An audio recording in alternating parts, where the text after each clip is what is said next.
Somebody need to do something about the guns. Too many guns out here. Many people are feeling forgotten now that Preakness has come and gone. The brazen incident happening less than a mile from Pimlico, and why residents in the area are calling for more police patrols. This really is a good case for why the Board of Estimates needs to be changed and restructured. This can't keep on happening. Someone has to put a stop to this eventually. Plus, while bullets fire off, city leaders head to Las Vegas, the reason behind the trip and how much it's costing you, the taxpayer. We got more sunshine for you today and temperatures that are going to stay on the warmer side. Breaking down that forecast for you coming up. Live from WBFF in Baltimore, this is Fox 45 Early Edition. Good morning, everyone. Thank you for waking up with us. It is Tuesday. It's May 23rd. I'm Megan Gillen.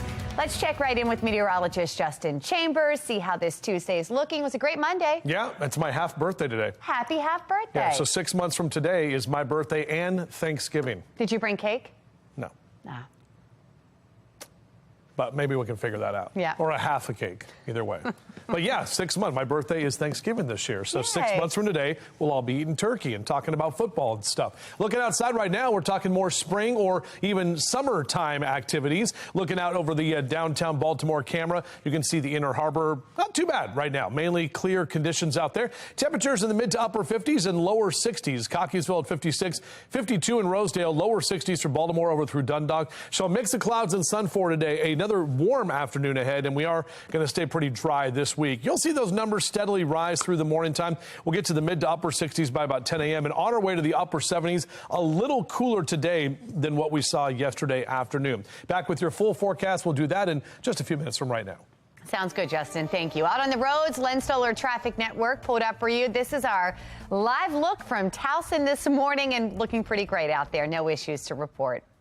We do begin this morning in a city in crisis and the ongoing gun violence on city streets. The latest incident happening Monday afternoon, less than a mile away from the Pimlico racetrack. Now, one city resident is speaking out, voicing his frustration over the police presence that he says comes and goes during events like Preakness and then disappears once festivities wrap up. On Preakness weekend, you see a cop on every corner. You see them all over the place. You do good to see one. We've been abandoned. They abandoned us. That's the way it seems. I can understand them want to make people safe during Preakness. I can understand that. I can, because we still here. But afterwards, what about afterward? We need to have policemen here in this area afterwards. Quite a few of them. According to police data, just this year, there have been at least 129 crimes reported in the Central Park Heights district there. The majority, larceny, followed by aggravated assaults and then auto thefts. Community leader and chairman of the new Park Heights community speaking out about Mayor Brandon Scott's touting of the statistics. When the mayor says those numbers are down, those numbers are only down from 2022. They're on par with 2021. We have the same number of homicides that we did in 2021 today. So the numbers are skewed and the message is skewed. We are still working to get more information surrounding that shooting. Meanwhile, Mayor Brandon Scott and 6 other city leaders are in Las Vegas, where they're attempting to gain business at a shopping center convention. Earlier this month, the city's Board of Estimates approved more than $21,000 in expenses for the contingent to attend the convention. City Council President Nick Mosby, 3 other city council members, and 2 city economic officers will be attending the 2.5-day event. City officials like to travel on the taxpayer dime. They like to spend somebody else's money. There are no checks and balances in the system. There is no oversight. You have city officials that are spending $3,000 per person on a trip that could only cost about $1,300 or $1,400. Former Mayor Sheila Dixon, who has previously attended the convention, believes that it does have value. It's definitely worth being there because companies want to meet the leadership and know that bringing their business to the respective cities, that they're going to benefit from it. Well, the governor and his contingent are also in Vegas, where they'll attend the convention tomorrow. Nationally known civil rights attorney Ben Crump is calling out the Baltimore City public school system, saying that failing schools are fueling the school-to-prison pipeline. He is doubling down on his commitment to Baltimore City and the thousands of students who are struggling in the classroom. We owe our children at least the basic quality education, but without a quality education, their future is so bleak from day one. Is that why you joined the lawsuit in Baltimore City against the school system for a failing system? I did, because we put all politics aside, we put all special interests aside, and we tried to focus on the children. It doesn't seem like it's rising to the level of urgency that perhaps it should be. That's what we have to continue to do, to use whatever platforms we have, whatever influence, to remind them that our children's education is a crisis issue. Fox 45 News has had in-depth conversations with Ben Crump on multiple topics, from the city school lawsuit to his fight on behalf of clergy abuse victims. You can head to foxbaltimore.com to watch more. Looking ahead to this weekend, Mayor Brandon Scott will be implementing a curfew for minors in the city, but it's still unknown how exactly it will be enforced. Some city leaders argue that waiting until Memorial Day doesn't give them enough time to inform their constituents or raise concerns before the plan is put into place. City council members have called for a hearing tomorrow to learn more about the mayor's plan. Fox 45 News will be there and will bring you the latest details both on air and online. We do want to hear from you. Do you think the city is prepared to handle summer crime? So far, 98% of those who have voted say no. You can head to foxbaltimore.com/vote to weigh in.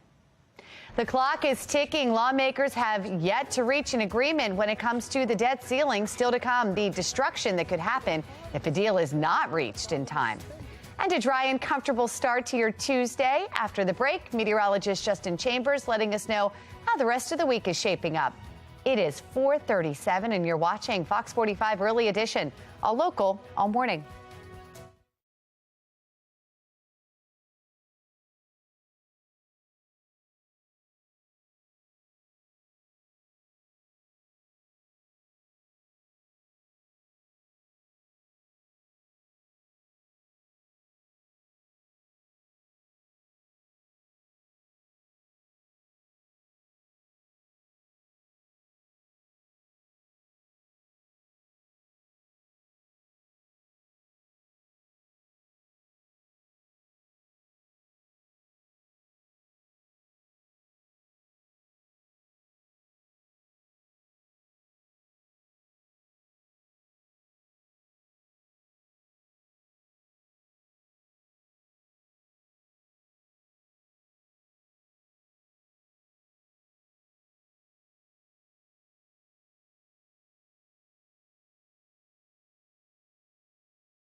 All right, welcome back, everybody. Our temperatures right now, 50s and 60s, and we're going to see temperatures today that are going to warm up to the mid to upper 70s, and even some areas are going to be a little bit cooler than where we ended up yesterday afternoon. Back with your full forecast coming up in a few minutes from right now. All right, Justin, thank you. Happening today around Baltimore, ground will be broken on Sinai Hospital's Mandy and Dennis Weinman Cancer Building. That will provide outpatient services along Green Spring Avenue. The governor heads to Vegas, joining city leaders at an annual conference on shopping centers. And here at home, one of the best air shows of the year. The Blue Angels will be rehearsing for their Naval Academy commissioning flyover. They will arrive at 11 and rehearse at 2. Make sure you upload pictures and videos to foxbaltimore.com/chime in, and we're going to share them right here on the air. Well, the start of the summer travel season is almost here. Still ahead on the early edition, which day is shaping up to be the busiest day at airports nationwide. But first, with the Orioles off and out of town, the team's mascot keeping busy, the smiles that the bird is delivering to a local hospital just ahead on the early edition. But first, here's what's ahead this morning on the National Desk. I'm Jan Jeffcoat. This morning on the National Desk, America's News Now, the White House narrative on the border crisis since the end of Title 42. What's real and what's not? This morning on the National Desk, America's News Now, weekday mornings. You can watch the National Desk on our sister station, the CW Baltimore, weekdays from 6 to 9 a.m. Time now 4:41, and you're watching Fox 45 Early Edition, all local, all morning.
Topping your consumer news this morning, taking you live to the White House here right now, where there is no deal. But House Speaker Kevin McCarthy says the latest debt ceiling discussion with the president was at least productive. A lot of contention remains between revenue and spending cuts. I think we should be looking at tax loopholes and making sure the wealthy pay their fair share. I think revenue matters. So the problem is not revenue, the problem is spending. So if you want to know where our differences have been, it's always been the same place. Sides met at the White House last night as the nation approaches the June 1st deadline for default. Speaker McCarthy says the tone of the meeting was better than any of the other conversations. He reiterated that he wished these conversations had happened months ago. Both sides brought their chief negotiators, and they will work through the night on what was discussed. We got very good direction from the Speaker and from the President, the Speaker to his team, the President to his team, in the same room. We're on the same page. We have the same set of issues we've got to work through. It was productive. It was honest. McCarthy says he and the president will likely be in touch every day until a deal is reached. The U.S. is just a little over a week away from running out of cash to cover its debts, 9 days to be exact. Experts warn a default would be devastating to the nation's economy, destroying jobs and businesses. A bright spot for you this morning. With the Orioles on the road, the Oriole bird is looking for something to do. The mascot visiting children, their families, and staff at Johns Hopkins Children's Center yesterday. How adorable. The hospital sharing these pictures with FOX45 News, an opportunity to just bring a smile to the youngest O's fans who have to endure a hospital stay. And check this out. A swan nest watch is on. The Maryland Zoo sharing this picture of Buttercup, saying the 2 eggs that she is sitting on could hatch any day now. Well, ahead of the holiday weekend, the Transportation Security Administration is preparing for a lot of travelers at U.S. airports as it kicks off the summer travel season. The agency is expecting this Friday to be the busiest day of the long Memorial Day weekend. It is projecting to screen about 2.6 million passengers per day. About 10 million people are forecast to travel by air over the course of the entire weekend. The TSA administrator says airports are back to pre-pandemic levels of travel. From TSA's perspective, we are ready. We have more staff on hand this year than we had last year, which is a good thing because we have more passengers this year than we had last year. But he says the agency was able to provide staffing levels largely thanks to an initiative that was approved by Congress in December. For the first time in TSA history, it allows the agency to pay its workforce using the same pay scale that applies to other federal employees. And it means that some employees are seeing as much as a 30% raise. Pekoski says the initiative has already improved recruiting and retention rates.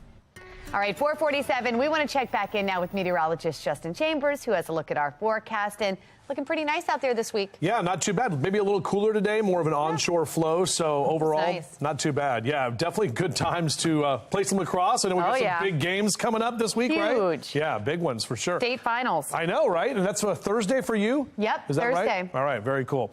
So our Towson camera looking nice right now, and Mile 1 Auto Group cam not showing a lot of folks out. Obviously, it's still early, but our temperature right about 60 degrees is what we're seeing, and we're seeing that easterly wind about 6 to 10 miles an hour. So that's what we'll be talking about today, some slightly cooler temperatures than where we ended up yesterday. We officially made it to 82. Upper 50s here over the next couple of hours as you rise and shine with us. Grab that cup of joe early. That sun coming up about an hour or so from right now. And we'll go to bed at 8:20. So those daylight hours continue to expand as we get closer to the summer solstice. So hanging out downtown in the 8 o'clock hour, we're going to be in those lower 60s, and great day for lunch outdoors. Why not? Temps in the mid 70s by about noontime, and we'll top out in the mid to upper 70s as we get later into the day. So overall, not much to get in your way for today's activities. And we're going to see some lower 70s out toward the eastern shore, right about 74 in Annapolis as we're continuing commissioning week there, 76 in Cockeysville and Hunt Valley, and close to 80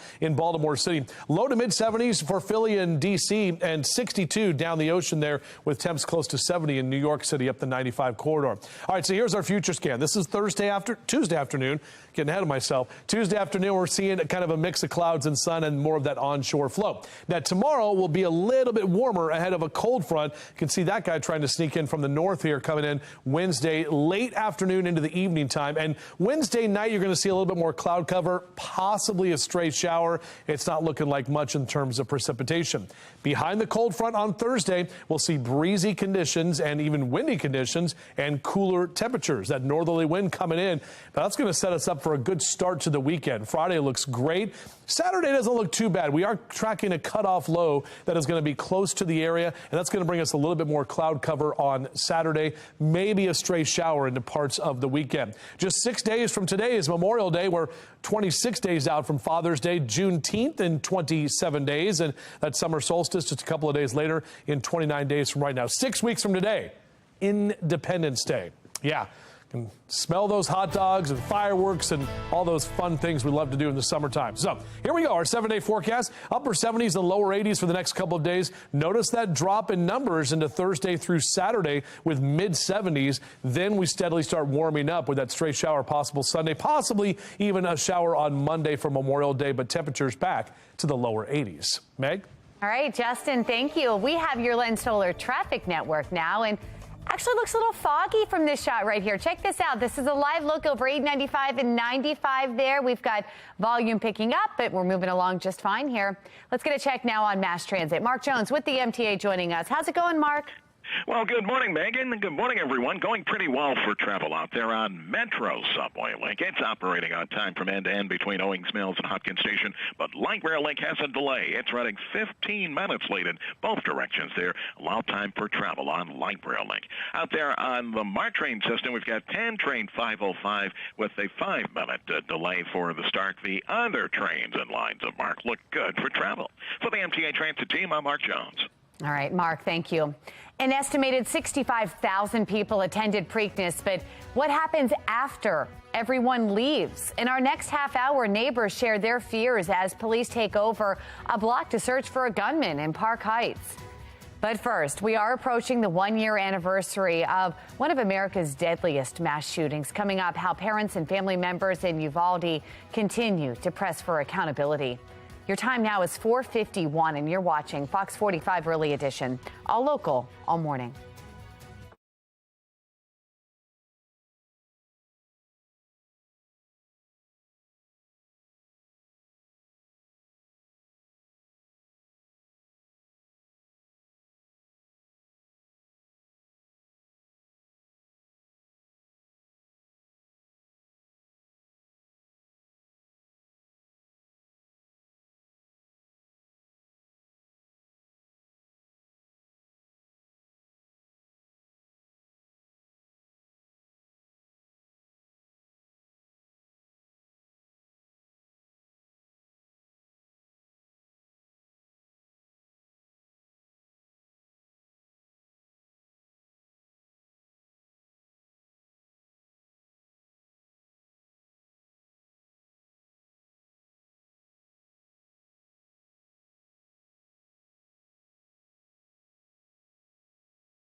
Making headlines this morning, city leaders in Uvalde, Texas are taking questions ahead of the anniversary of one of America's deadliest mass shootings. Tomorrow marks 1 year since a gunman killed 19 children and 2 teachers inside Robb Elementary School.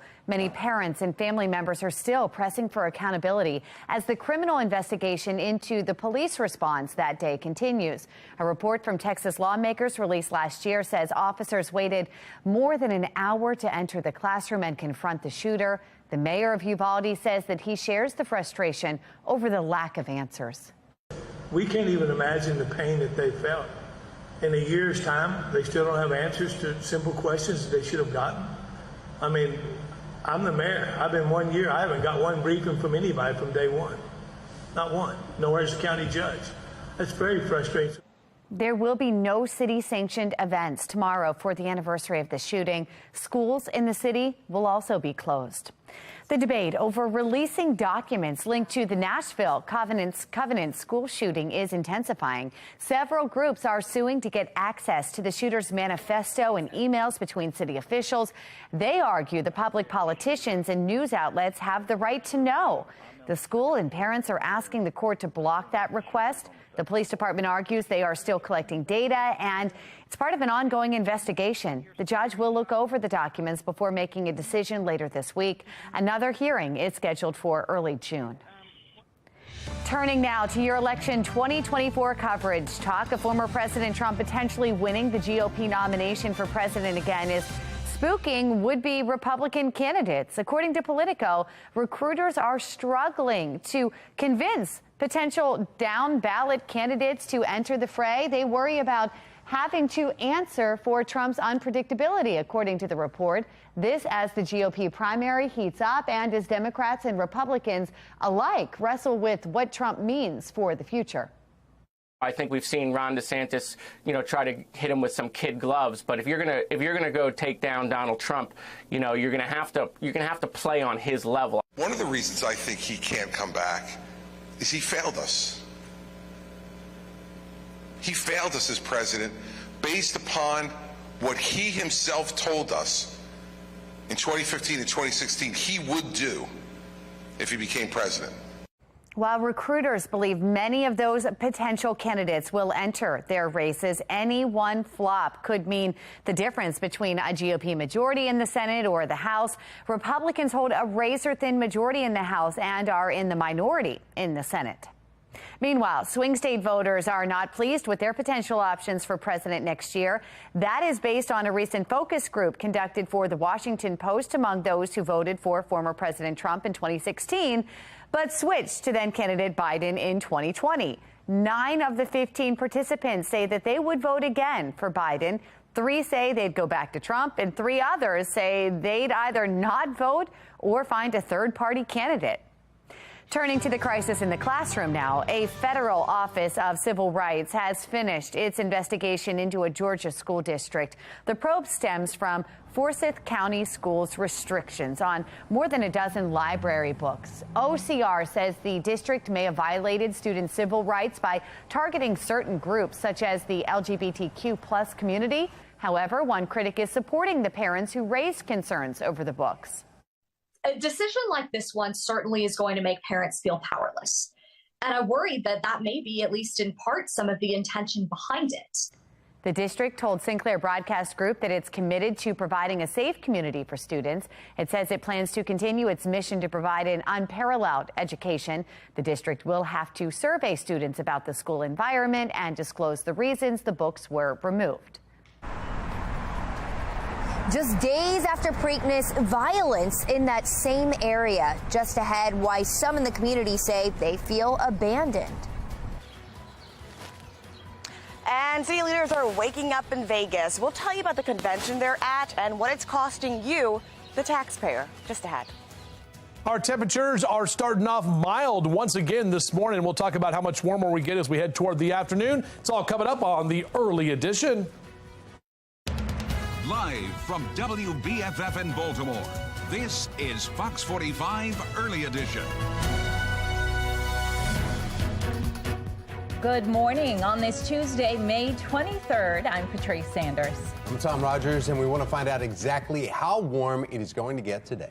Meteorologist Justin Chambers is here. He's got a look I'm coming. He's on his way in. Right here. There he is. Sorry, I had to update some numbers. There you go. Okay. All right. Good numbers for us? Yeah, not too bad. Maybe a couple degrees cooler today, guys, actually, but still upper 70s, not bad at all. In fact, we had 82 yesterday. Right now, kind of mild conditions as you look out over the Inner Harbor on your hump day eve. And statewide, our numbers are mainly in the 40s and 50s, even some lower 60s. Hagerstown, Baltimore, down through Annapolis, 56 your temp right now in Laurel. So your weather story looks like this. Mix of clouds and sun. Still a warm afternoon ahead, but we will stay dry this week. We're not tracking much of any rain on the way. Here's a look at the next 12 hours. Those numbers rising. So we'll see 50s for most of the morning, back into the 60s as we get into that 9-10 o'clock hour, and eventually upper 70s for later today. We're back with your full forecast, and we'll do that in just a few minutes from right now. Patrice? All right, Justin, thank you. Looking at our Lynn Stoller traffic network now and our camera in the Towson region. People starting to get up and out at this early hour, but they're moving along just fine. Turning now to a city in crisis as the 2023 Preakness Stakes comes to an end in Baltimore. Gun violence is shaking a community just blocks away from the Pimlico racetrack. It comes just days after city and state leaders tout the crime fight. Now, a majority of those leaders are in Vegas, leading some to wonder where their priorities lie. Now, we have team coverage for you this morning. In just a few minutes, Taylor Stewart will be joining us live with the purpose behind the trip to Vegas and how much it's costing you, the taxpayer. But we begin with Shannon Lilly. She's looking into the latest act of violence and the concern now from that Pimlico neighborhood. Shannon. Yeah, people in the Park Heights neighborhood, Patrice, tell us they feel abandoned by police as more crime hits that area. It comes just days after the Preakness and less than a mile away from Pimlico where this all happened. And so now one neighbor tells us his concern is his security in his own neighborhood after the big event. On Preakness weekend, you see a cop on every corner. You see them all over the place. But after Preakness over with, you do good to see one. I can understand them on to make people safe during Preakness. I can understand that. We still here. But afterwards, what about afterward? We need to have policemen here in this area afterwards. Quite a few of them. Now that's Jimmy Harper responding to this crime scene happening right outside his home on Oakley Avenue. Police say just before 3 o'clock Monday afternoon, they came here for a report of destruction of property and gunfire. You can see that the car was hit by bullets with the back window blown out, but there's no sign of a victim or a shooter. The driver apparently jumped out and ran away, according to police. Now, again, this is an area that holds one of the city's biggest events, the Preakness, but it's also an area that historically sees a lot of crime. Guys. Shannon, have we heard from any other people in the Park Heights neighborhood about this same problem? Yeah, Tom, we actually did hear from Will Hanna, and he is a community leader. He's also the chairman of the new Park Heights Community Development Corporation, and he doesn't understand and is questioning why there can't be the same security that we saw during Preakness in this neighborhood afterwards. And he also made sure to point out that even though the mayor is saying that crime in the city is down overall this year from last year, remember, it's still on par with what we were seeing in 2021. Reporting live from police headquarters, I'm Shannon Lilly, Fox 45 News, Early Edition. 5:03 now. The area surrounding Pimlico has seen significant population decline. In fact, zip code 21215 mostly encompasses northwest Baltimore and stretches into Baltimore County. According to the census data, the population was near 63,500 people in 2013. In just 5 years, it dropped 5,000. Another 5,000 in the next 3 years. In 2021, data the most recent that they have released, which 11,000 people have left the Pimlico and surrounding neighborhoods. This morning, several Baltimore City leaders are waking up in Vegas. And the mayor, along with staffers and some of the city council, are attending a shopping center convention where they'll attempt to hammer out deals with retail developers. But the trip is coming at a hefty price tag for taxpayers. Taylor Stewart is joining us live to explain. Taylor. That's right. It's a $21,000+ trip on the taxpayer's dime, an expense approved without pause by the City Board of Estimates. Now, the goal of this trip was for them to get to Vegas, talk to retail developers, shake hands, make deals, and try to get them to come to Baltimore City. Former Mayor Sheila Dixon previously attended the convention. She says it does hold value, pointing to projects like the Target in Canton and the new redevelopment project in Reisterstown Plaza, both of which she says are the result of this convention. But tax analysts are saying, where is the oversight? It's definitely worth being there because companies want to meet the leadership and know that bringing their business to the respective cities, that they're going to benefit from it. There are no checks and balances in this system. There is no oversight. You have city officials that are spending $3,000 per person on a trip that could only cost about $1,300 or $1,400. All right, so take a look at this expense breakdown. We've got around $3,000 for Mayor Brendan Scott, $3,000 plus for City Council President Nick Mosby, $2,400 for Councilman Mark Conway, and $4,000 plus for Councilman Eric Costello. We also have a combined city staffers here, $6,000 or more for them. All of that coming up to more than $21,000 for the taxpayer here. Now, that alone is why David Williams of the Taxpayer Protection Alliance says it's time to restructure the Board of Estimates. We'll follow this story as it develops and let you know what comes of that convention here on Fox 45 Morning News. Taylor Stewart, Fox 45 Early Edition. Well, we want to hear from you. Do you think the city is prepared to handle summer crime? So far, 98% of those who have voted responded no. You can weigh in right now by heading to foxbaltimore.com/vote. This morning, debt limit talks are expected to continue in Washington, D.C. And again, we are now just days away from a possible default. As the clock winds down, Megan Gillen is at our live center with where things stand right now. Megan. Here we go, guys, taking you live to the White House here this morning, where these negotiations will resume yet again today. And here's where things stand. Overnight, congressional and White House staffers kept negotiations going after yesterday's meeting between House Speaker Kevin McCarthy and President Biden ended with no deal. Both sides, however, acknowledging a main sticking point remains the question of mandatory spending caps. For the last times the Democrats have been in power, they have just on discretionary spending increased it by more than 20%. Every single year they think you have to spend more. With time running out, House Democrats say they want to reach across the aisle and recruit a handful of Republicans to force a vote to raise the debt ceiling. To do that, Republicans would have to sign a discharge petition to bypass House leadership and force a vote. Here's the plan. We have to agree that we will avoid a default at all costs. And the discharge petition is one vehicle available to us to do that. We will need 5 or 6 Republicans who claim that they will never allow a default to happen to join us. Live now to Capitol Hill, where Speaker McCarthy says he will not waive the 3-day rule in the House to reviewing legislation. And with that deadline, June 1st, now 9 days away, he says there will be talks every day and through the night until they get it done. For now, still no deal. We'll keep you posted right here from our live center. Back to you. Multiple 13 and 14-year-olds are now under arrest. The shocking crime they're accused of committing right in the parking lot of a White Marsh shopping center.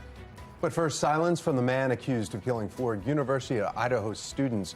What the judge did when the suspect ignored his questions.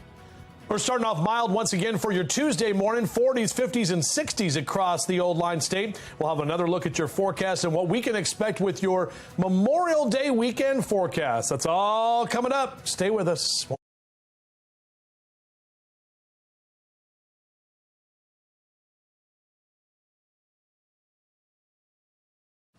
Well, I don't know. I feel like today is a Pop-Tart day. I don't know about anybody else in here, but that's what I'm doing. 5:11 is your time right now. Our mild temperatures in the 50s for Owings Mills and Cockeysville right now. Towson at 57, 60 in Woodlawn, as well as in Glen Burnie and Pasadena as you're up early on your Tuesday. So heading out the door, maybe just a light jacket, but sunglasses for sure for later today. No umbrella needed, not until we get into, guess what, the weekend. That's when we could see another chance of a few showers. But out for a run or a jog, we're staying in the upper 50s and lower 60s, so mild conditions for this morning. Back with your full forecast over on that big green wall coming up in just a few minutes from right now. Continuing coverage this morning, a judge enters a not guilty plea for the man charged in the stabbing deaths of 4 University of Idaho students last November. 28-year-old Brian Koberger refused to enter a plea when he appeared in court yesterday in Moscow, Idaho. He's charged with 4 counts of first-degree murder and could face the death penalty. Koberger was a graduate student studying criminology at the Washington State University at the time of the killings, but it's unclear if he knew the victims or how they were chosen. The judge set the trial date for October 2nd. Still ahead, a popular app is now allowing teenagers to have more financial freedom. The catch coming up. But first, Memorial Day, right around the corner. Everyone is planning their travel plans. Coming up, the busiest travel periods on the roads and in the skies. 5:12, you're watching Fox 45's Early Edition, all local all morning.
.15, topping your consumer news this morning. A new survey may give parents more reason to interact with their kids about what they see on social media. The survey says about 70% of parents with kids under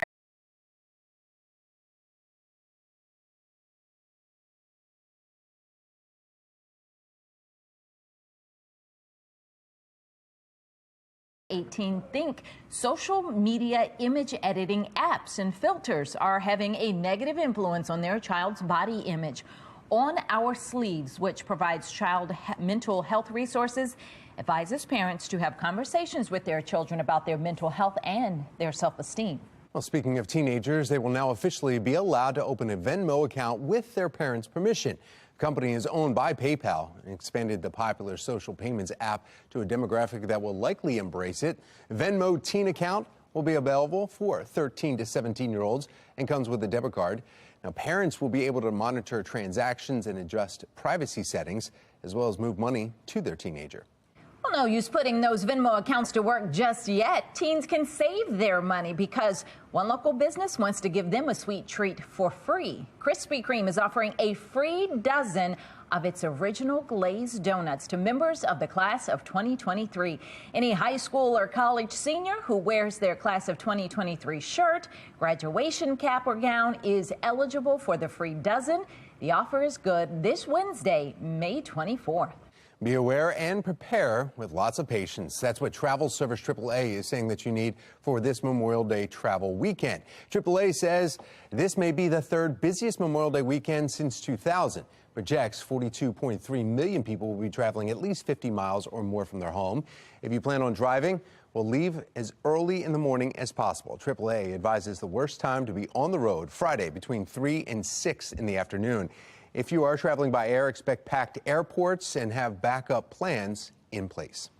Many people will be swimming this weekend. Experts say now is a great time to talk about water safety, especially with young children. They say parents should enroll their kids in swim lessons, and it's important those lessons don't just teach kids how to swim, but also how to avoid risks in the water. Look for one that tries to get your child or attempts to get the child to a level that we call water competency. That's a point where we think people have enough skill to save themselves if they found themselves in trouble. By the time somebody has to use their swimming skills to save themselves, there may have been a series of missteps involving water safety along the way.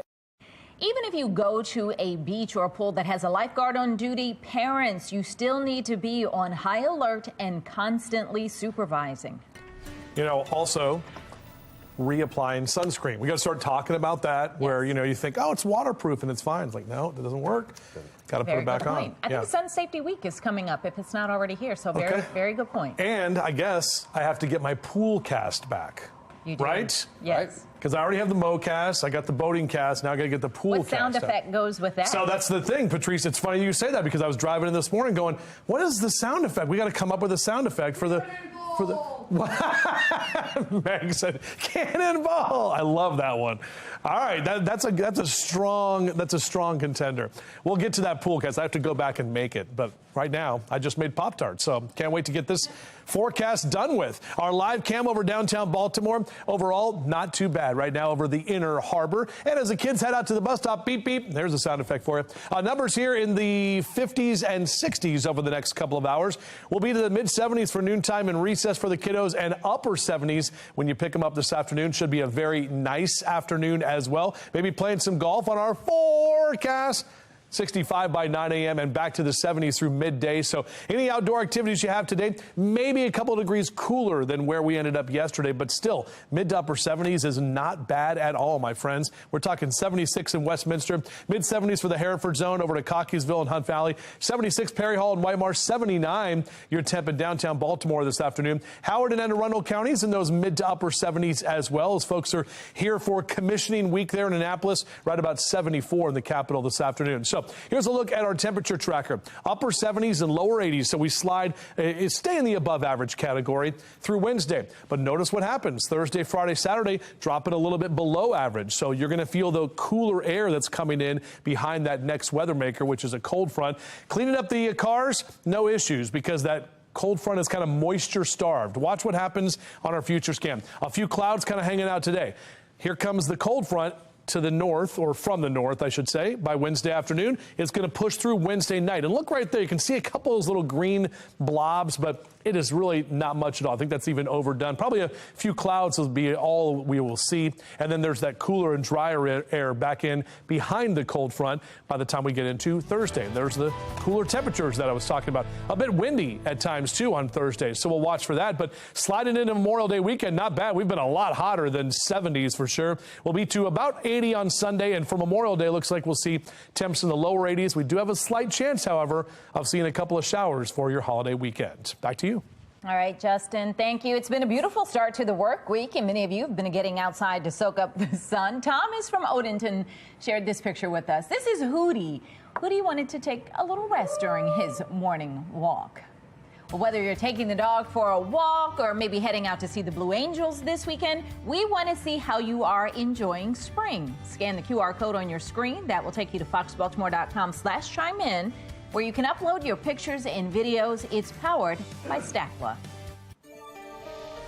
521. Now we want to get a check of your Lens Solar Traffic Network, and looking at the map around the Baltimore region, looks great. Everyone's in the green. Now we want to get a check of your mass transit. We have Mark Jones in the MTA. Happy Tuesday morning, Mark.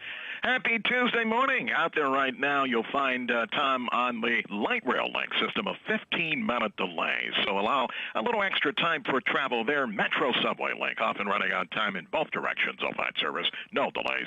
On the MARC system, 10 train 505 running 10 to 15 minutes late. We've got Camden train 841 and 10 train 403 with 5-minute delays.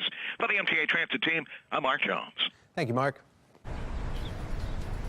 Memorial Day is fast approaching, and that means a youth curfew will soon take effect. Just ahead, the ongoing questions about how it's all going to work. Blaring music and dancing on cars. We'll tell you why a Fells Point business owner says rowdy crowds are driving business away. You're watching Fox 45 Morning News, all local, all morning.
.524, turning now to counties under pressure. Baltimore County Police say 6 juveniles are facing charges after a car went up in flames in a White Marsh parking lot. On May 17th, police say fireworks were thrown onto a car on Campbell Boulevard. That car caught on fire. The suspects then ran from the scene, throwing unlit fireworks in the Chipotle restaurant.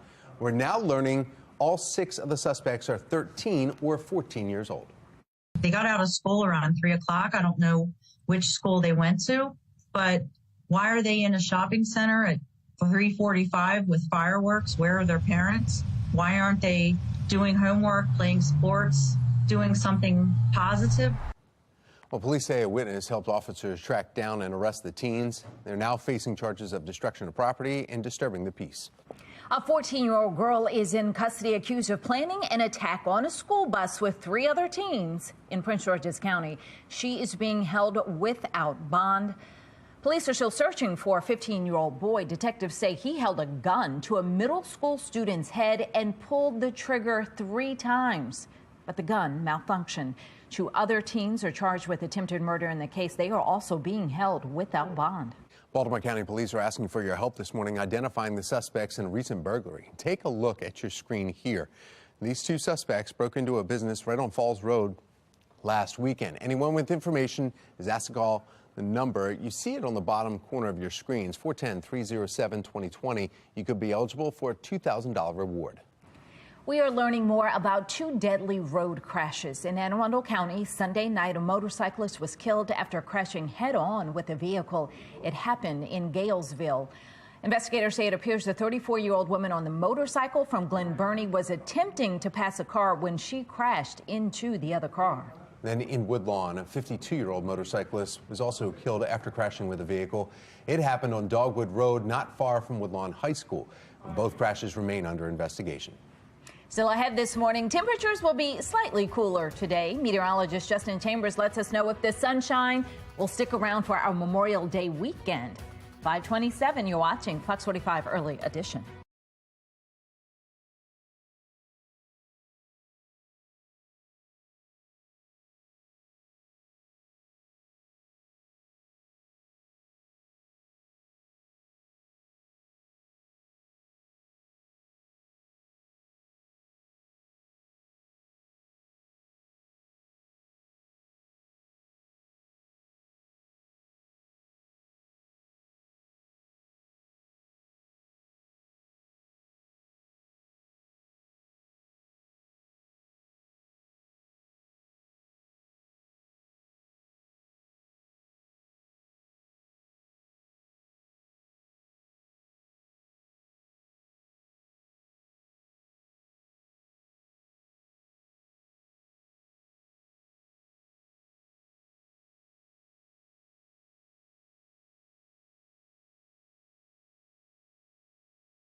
Live from WBFF in Baltimore, this is Fox 45 Early Edition.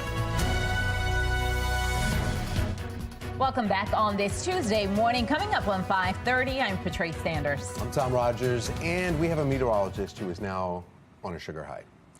Is that what's going on? Yeah, there's Pop-Tarts. He's got the music going. Pop-Tarts are almost done. I still have a little bit of Pop-Tarts left. I still You haven't even they're not even done yet. I still have a little bit more of the Pop-Tart I have to get in my mouth. We should confiscate the Pop-Tarts, the rest. Try to get pumped up, man. I was kind of dragging. It's a Tuesday. It's kind of the but we are looking good for your forecast. And this afternoon, our temperatures will actually be just a little bit cooler. But right now, looking out over our Towson camera, still mild conditions with 50s and even some 60s out there. Even some patchy fog being reported in some spots, so just be aware of that.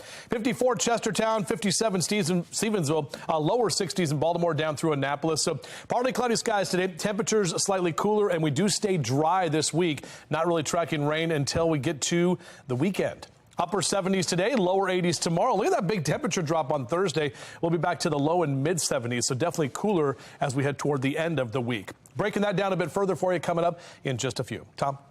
Thank you, Justin. Let's take a look now at your Lens Solar Traffic Network and some of the cameras that we have around the Baltimore region. According to these cameras, no issues to report. Fox 45 News is following 3 big stories for you at 5:30. The ongoing debate over abortion access continues this morning. The legal battle now playing out in Montana. A large disorderly crowd in Fells Point causes a business to close early. Why the owner says her calls for help are being ignored. Plus, as the warmer weather encourages larger gatherings, many are looking ahead to this Memorial Day weekend and the beginning of the youth curfew in the city. We have live team coverage of those top stories for you this morning, starting with Shannon Lilly and the curfew for minors. I want everyone to hear me and hear me very clearly. We are going back to the old days. We will be enforcing the youth curfew. As we head into the summer months, juveniles remain at the center of the crime crisis in Baltimore City, both as suspects and the victims. The latest incident happened over the weekend. A 15-year-old shot in the arm early Sunday morning. Now, this year alone, 10 juveniles have been killed. That is a 50% increase from this time last year. And on top of that, nearly 40 more have been shot and survived. Now, Mayor Brandon Scott is making an effort to improve safety for minors by reinstating a youth curfew. But many of the details surrounding that plan are unknown. Shannon Lilly is looking into the curfew and the efforts from other city leaders to get a little more insight. Shannon. Yeah, we are now less than a week away from Memorial Day, Patrice, and there are still more questions than answers about how this curfew is going to work, how it's going to be enforced. And now some city council members are especially bringing up the manpower right here at the Baltimore Police Department, wondering how it's going to work since they are already down officers and if this will really be the best use of their time. Take a listen. Personally, to be honest, I have mixed feelings about reenacting the curfew. BPD is strained, and so I question whether having police officers serving to escort children to curfew centers is the best use of our very limited law enforcement capacity. Councilman Zeke Cohen there is also raising concerns that the Memorial Day deadline to enact this curfew doesn't give leaders enough time to inform their constituents or raise concerns before this plan is put into place. Cohen sits on the committee, which is now summoning members of Scott's administration to City Hall tomorrow to talk about the plan for the curfew. Now, the meeting agenda doesn't really go into detail, but simply just lists this as a hearing to discuss the details. We know it's set to start inside City Hall at 5 p.m. again tomorrow, so we will be closely following it. Reporting live in downtown Baltimore, I'm Shannon Lilly, Fox 45 News, Early Edition. Thank you, Shannon. Nationally known civil rights attorney Ben Crump calling out the Baltimore City public school system, saying failing schools are fueling this school-to-prison pipeline. He's doubling down on his commitment to Baltimore City and the thousands of students who are struggling in the classroom. We owe our children at least the basic quality education, but without a quality education, their future is so bleak from day one.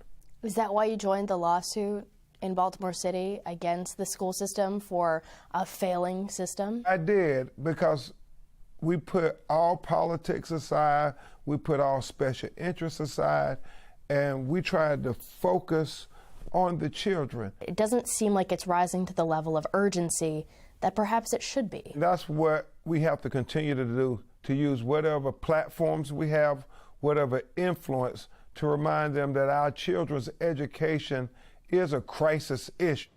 Fox 45 News has had in-depth conversations with Ben Crump on multiple topics, from City Schools lawsuit to his fight on behalf of clergy abuse victims. You can head over to our website, foxbaltimore.com, to watch more.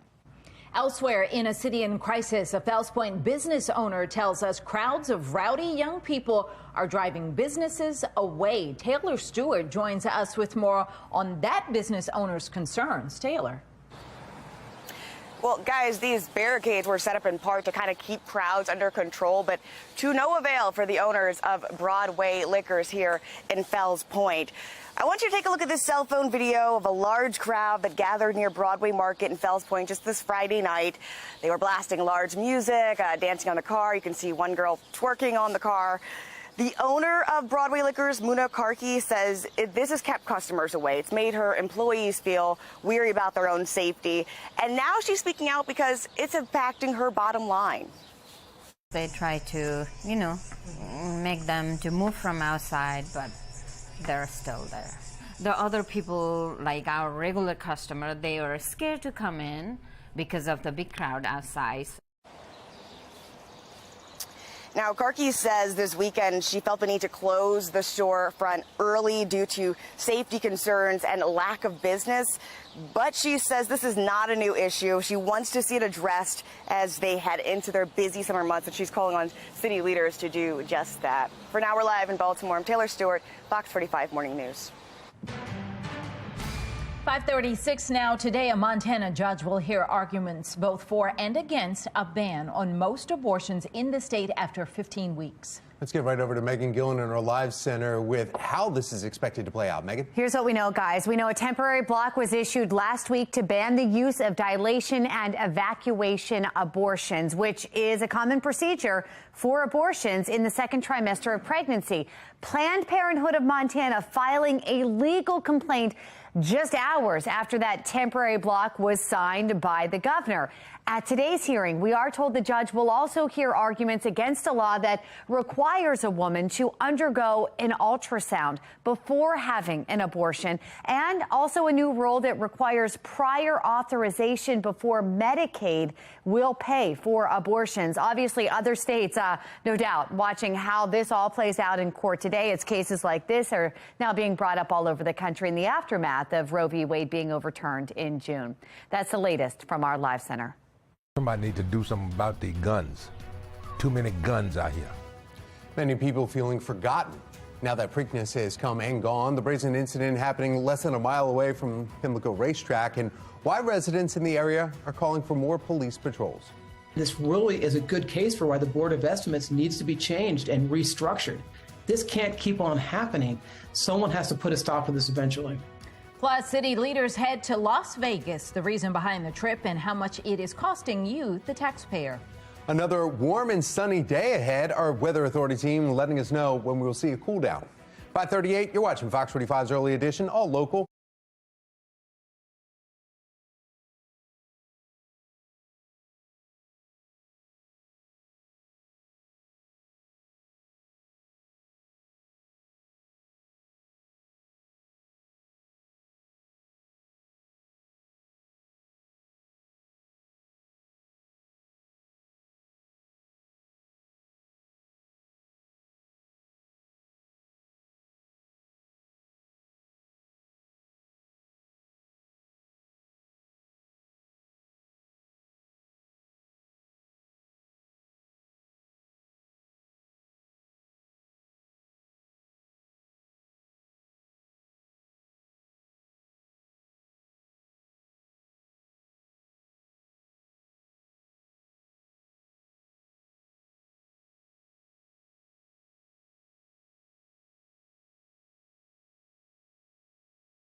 5:40 is your time right now. Our Weather Authority forecast. Temperatures in the 50s and 60s as you get out early with us on this Tuesday morning. And heading out the door, maybe a light jacket, but definitely have those sunglasses ready to go. We are seeing some patchy fog in areas at least this morning, but that will not be an issue later today. And no need for the umbrella either. Not until we get into the weekend. And I know it's Memorial Day weekend.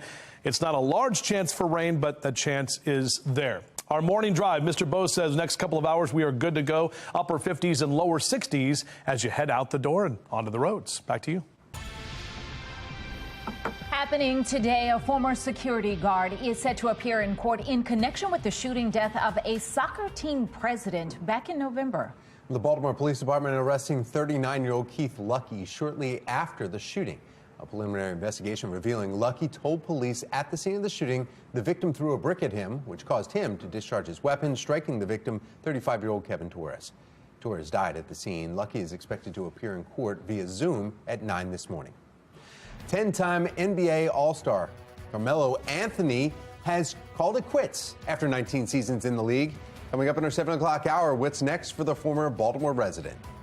But first, the Orioles unveil their City Connect jerseys, and the design is sparking strong opinions.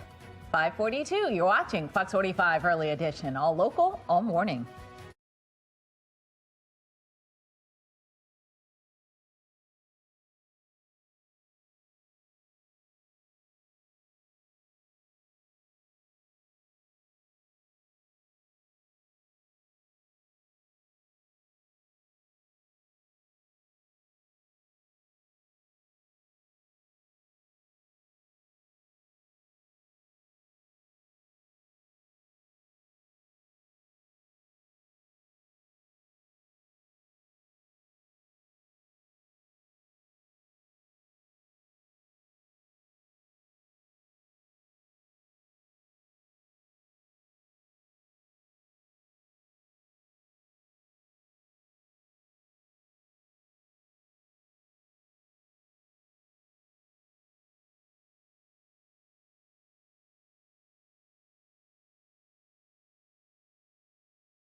Fox 45 News, winner of 17 2022 Regional Emmy Awards, more than all other Baltimore news stations combined. 5:45 and the Orioles dropped their new City Connect threads. The uniforms paying tribute to Baltimore. The uniform showed the new slogan, "You can't clip these wings." The team said, quote, "From the outside, it looks black and white, but there's always more to the story." Now, they are white and black at first glance, but multiple colors pop on the sleeves and the collar to represent the city's neighborhoods. The Birds will debut their new threads this Friday right here at Camden Yards when the team hosts the Texas Rangers. And then I think they do it every Friday that they have games. Let's get over to Megan Gillen and see how people are reacting to the newest uniform addition for the Birds. Megan? Much like the uniforms, we're seeing the whole spectrum here this morning. People who like it, people who don't. Phil says, hope they break those out on a cloudy day. Don't think Phil's a fan. We've got another person, Michael, saying trying to like it, but it's missing something. Probably not enough orange. Put some flair into it. Hunter saying, I think it's cool. Splash of color is nice. What's the meaning behind it, though? Any special resemblance for Baltimore? And I think a lot of people felt that way. It was supposed to be the neighborhoods were represented in the colors, but not everyone was feeling that. Someone else writing most creative one yet. Well done. One more for you. I actually don't hate these. Kind of fun. What do you guys think? I like it. I don't like the don't clip my wings, you can't clip my wings kind of line that was buried. I mean, make something a little bit bolder. But I like the sleek design. I don't mind it. And I mean, and if you want to wear it just the all black and white, then you can and have that. But I like what they're saying. You know, if you there's something beneath the surface. We're not all one thing. If you just look a little deeper, there's more. And then there's a little pop of color if you want that. You can wear it either way. And I love how it just, it's a huge Baltimore right across the chest of the players, and the B, the black and white. So, I mean, I love how there's deeper meaning to it all. And I think that it's cool to kind of switch it up and get people talking. I mean, we're still in second place in the AL East, and, we're looking good. We got to go play the Bronx, got to play those. I feel like the hat should have had more color, though. Like, the hat could have been the pop of color. So then the hidden inside, and then you got to get your hands on them fast, because I was hearing reports about it yesterday that the items were going fast. So. All right, well, let's go. A meteorologist can buy us all, use some money and get us all some shirts. You're talking about Jonathan, right? Because he's the one who has the boat. He's the meteorologist money around here. So our downtown Baltimore camera, we are seeing a little bit of some fog hanging out right now as you look out over the inner harbor this hour. Rise and shine cast looks like this, upper 50s and lower 60s for the next couple of hours as you enjoy some coffee and breakfast with us. That sun is now officially up at this moment. Our day planner looking like this, 62 in that 8 o'clock hour if you're hanging out there at Cross Street Market in Fed Hill, and mid 70s by noon today, mid to upper 70s later this afternoon. So just a little bit cooler as we get more of that, what we call an onshore flow, an easterly wind bringing in some cooler temperatures. So pilots, another great day to fly. We're talking about VFR conditions, visual flight rules, pretty much all day today. Got that TFR down around Annapolis because the Blue Angels will be flying around and arriving this morning and then practicing later this afternoon for the next couple of days for the big show coming up on Friday. Mid to upper 70s across central Maryland. Typically 77 is where we are this time of year. So that number is pretty close in terms of our average numbers. A little bit warmer to the west. Pittsburgh, Columbus, Ohio, Charleston, West Virginia in the lower 80s, while we're a bit cooler along the coast here. Only lower 60s down the ocean there, and 73 in Philly this afternoon. Overall, though, not a bad day or days to get outside on your outdoors cast. Green lights Tuesday, Wednesday, and Thursday. A dry and warm week ahead, especially as we get into the next couple of days. So looking at our future scan, overall, not tracking any rain. A little bit more of that cloud cover will be around here through the afternoon. Tomorrow, we're going to warm back up. That's ahead of a cold front. The cold front coming in from the north Wednesday night into Thursday morning. May see an associated stray shower, but really not much in the terms of rain. It's a dry cold front.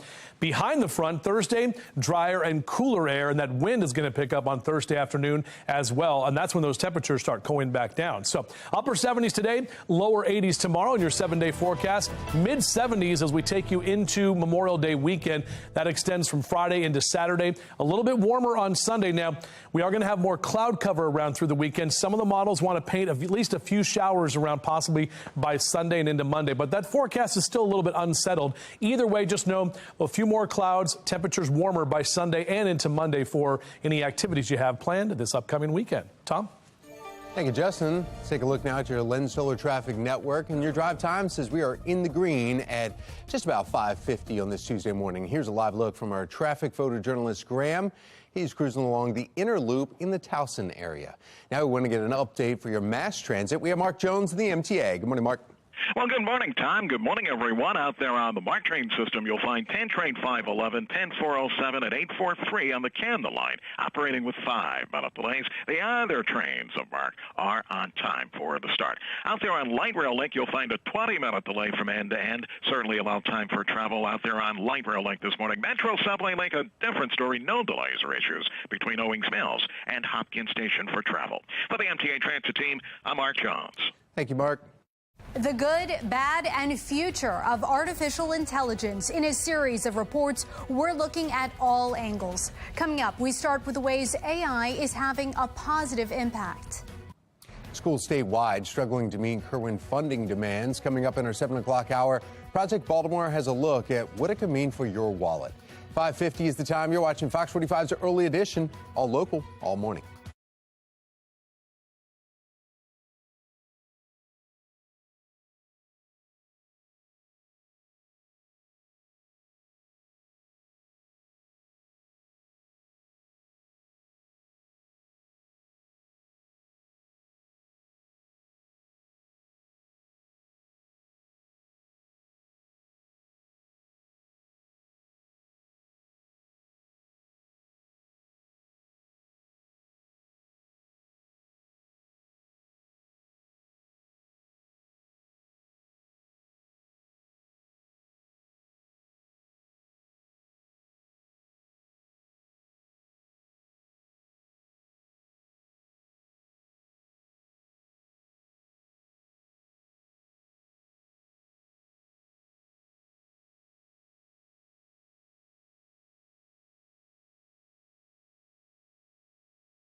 Developing now, the debate over releasing documents linked to the Nashville Covenant school shooting intensifies. Several groups are suing to get access to the shooter's manifesto and emails between city officials. Now, they're arguing the public, politicians and news outlets have the right to know, but the school and parents of some of the victims are asking the court to block that request. The police department arguing they're still collecting data and it's part of an ongoing investigation. The judge will look over those documents before making a decision later this week. Another hearing is scheduled for early June. Taking you live now to the White House, where authorities are investigating the scene of a U-Haul truck that crashed into a barricade near the president's home. Right before last night's crash, D.C. Fire and EMS say they got a call of a suspicious package. Officials say there are no injuries reported, but several streets surrounding the crash are closed for now. The U.S. Secret Service has since detained the driver of the U-Haul and say that driver might have intentionally crashed into the White House barrier.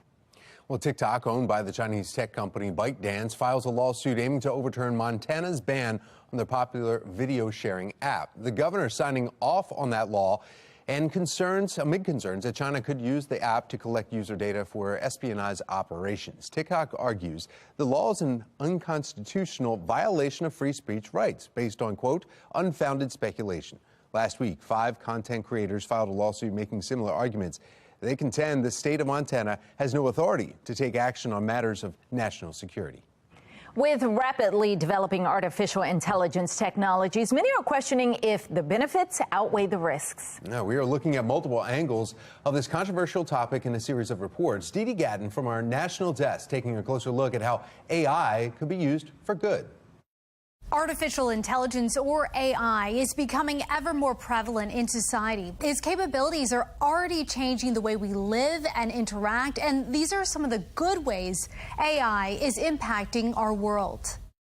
The rise of artificial intelligence in everyday life is making daily tasks and chores quicker and more efficient. Letting AI take over your responsibilities can help reclaim your time. We humans can focus on what makes life the most fun. We can focus on social connections.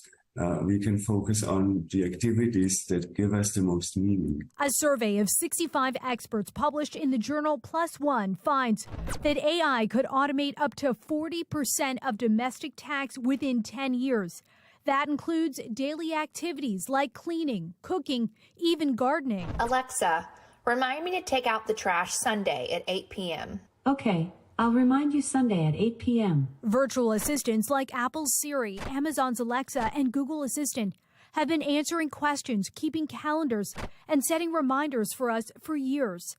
AI technology is now helping healthcare professionals achieve better outcomes for patients and maximize their time by letting it handle the paperwork. That's where the assist comes in real time, rather than, a busy primary care physician or another specialist having to comb through, reams of medical records that are digitalized. The computer could be able to do that and then present something in a timely way at the time of the patient visit. And then make a suggestion. And busy teachers are letting AI lighten the grading load in subjects where there's a definitive answer. Let's say you teach an algebra class, but there's a basic math topic that's not taught in your class, but you've got some students that just don't have that grasp of that beginning topic, so they're struggling in algebra. You could actually point AI to help you build some just simple content that you can then include in your instruction. You're not having to write it from scratch or editing it.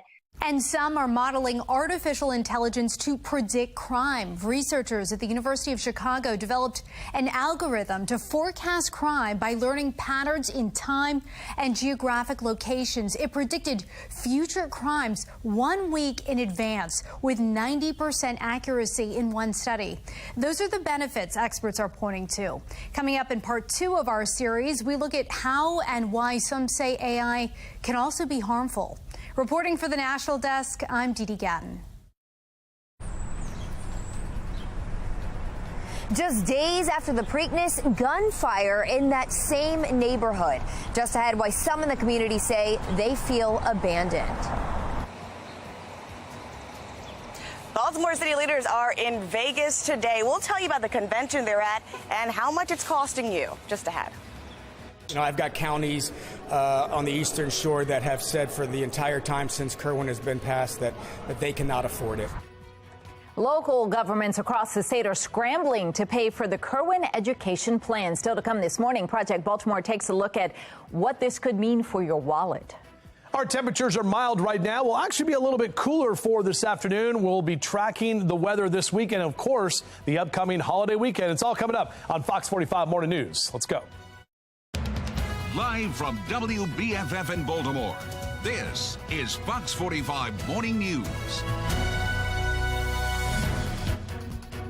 Good morning on this Tuesday, May 23rd. I'm Patrice Sanders. I'm Tom Rogers. Joining us right now, meteorologist Justin Chambers talking about the forecast. On my half birthday today. Oh, well, happy half. You celebrate those.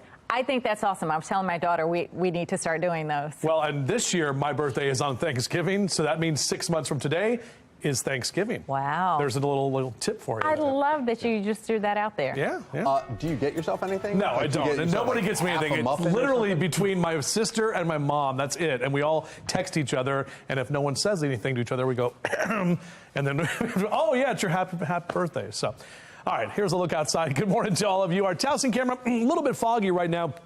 in some spots, but overall our temps are kind of mild. In fact, a lot of us are hanging out in the 60s, and we're going to stay in the 60s for the next few hours. Nothing to really get in your way for your morning commute. We'll be in the mid to upper 60s through 10 a.m. And on the way to highs today, that will be in those mid to upper 70s. So maybe about 2 or 3 degrees cooler than where we ended up yesterday afternoon. But overall, a pretty nice day ahead. We'll be tracking what we can expect for the rest of this week, where we get some cooler numbers right as we approach our upcoming holiday weekend. Tom? All right, thank you, Justin. Let's take a look at your Lens Solar Traffic Network here, and no major incidents delays, taking you to your JFX travel times. I'll let you know exactly how quick it will take you to travel south from the Loop down to the JFX to President Street. 8-minute commute there. Everybody's in the green. We've been abandoned. They abandoned us. That's the way it seems. Some people in the community are saying they are feeling left behind after bullets fly through a neighborhood just blocks from Pimlico Racetrack. Now, this comes just one day after the city and state leaders spent the weekend there touting Baltimore City. Majority of those leaders now in Las Vegas, and it's leading some to wonder where their priorities lie.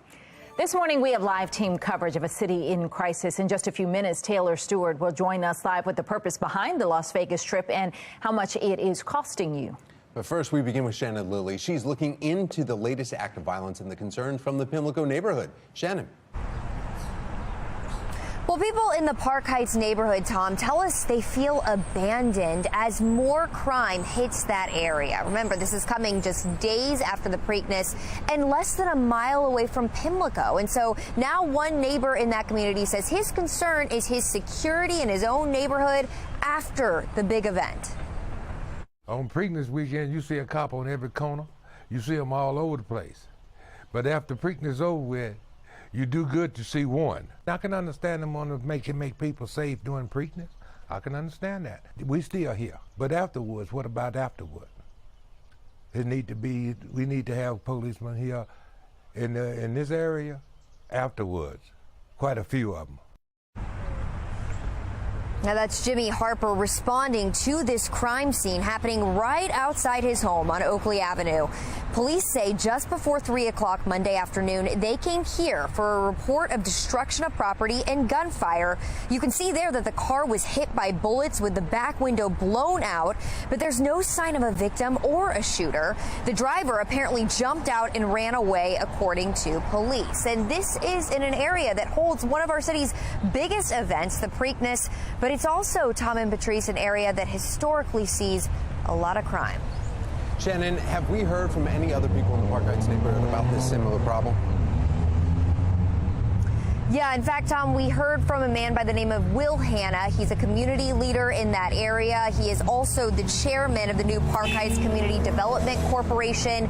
And he is wondering why there can't be the same security for the people in that community as there is during Preakness. He also is pointing out that although the mayor says that crime is down from last year, he says that it is on par with what we were seeing back in 2021.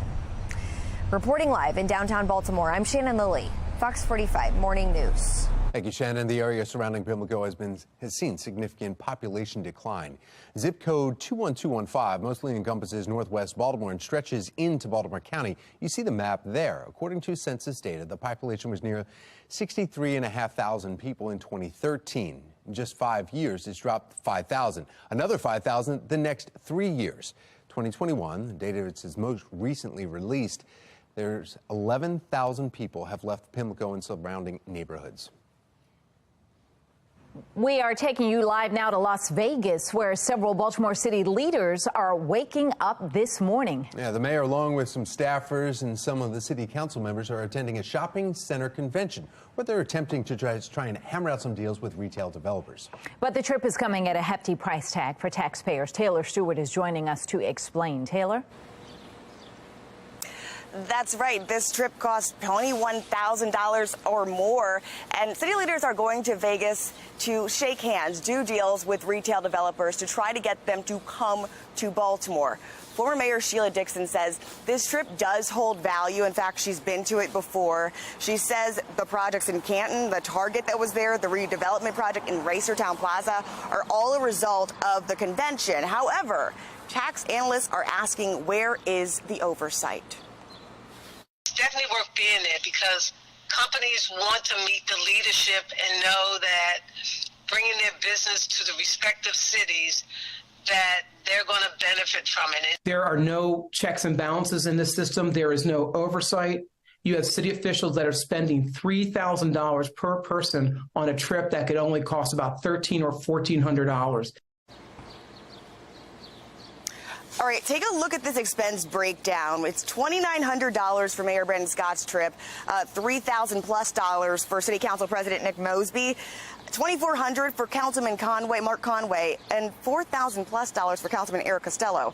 Now, there's also Sharon Green Middleton. She's the councilwoman as well, $2,400 for her. Those two city staffers, though, $6,000 more for their trip as well. Now, that alone is the reason David Williams of the Taxpayer Protection Alliance says it's worth restructuring the City Board of Estimates. They should have asked more questions leading up to this trip. For now in Baltimore, I'm Taylor Stewart, Fox 45 News. We want to hear from you. Do you think the city's prepared to handle the summer crime? As you see on the bottom of your screen right there, so far 98% of those who have responded voted no. You can weigh in right now by heading to foxbaltimore.com/vote. We are now less than a week away from a curfew being enforced to protect juveniles from violence. Topping our next half hour, the moves from other city leaders to gain more insight on the plan. Still no deal this morning. The debt ceiling negotiations continuing again today, and the main sticking point among lawmakers right now.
Welcome back, everybody. Our Weather Authority forecast looking at our temperatures that are mild right now as we take a look outside over the Inner Harbor. Even some patchy fog in certain spots that we're looking at with just those low clouds kind of hanging around in spots. Mild conditions, however, overall this afternoon, a lot more sunshine. We'll see partly cloudy skies. And temperatures will be a little bit cooler, and we're definitely staying dry this week as well. We do have some rain that is in our future. We're going to be talking about that and how it could impact your Memorial Day weekend plans. We'll do that in just a little bit.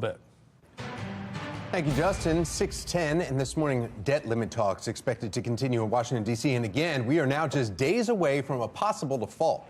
As the clock winds down, Megan Gillen is at our live center with where things do stand right now. Megan. Every day inching closer, taking you live now, guys, to the White House here this morning where these negotiations will resume once again here today. Here's where things stand this morning. As of Tuesday morning, we know overnight, congressional and White House staffers, they kept the negotiations going after yesterday's meeting between House Speaker Kevin McCarthy and President Biden, and that ended with no deal. Both sides, though, acknowledging the main sticking point remains the question of mandatory spending caps.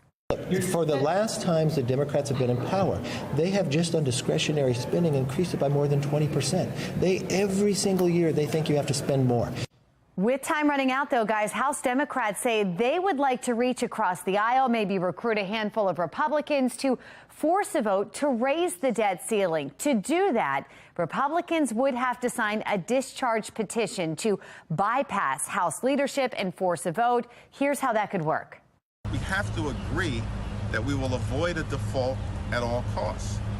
And the discharge petition is one vehicle available to us to do that.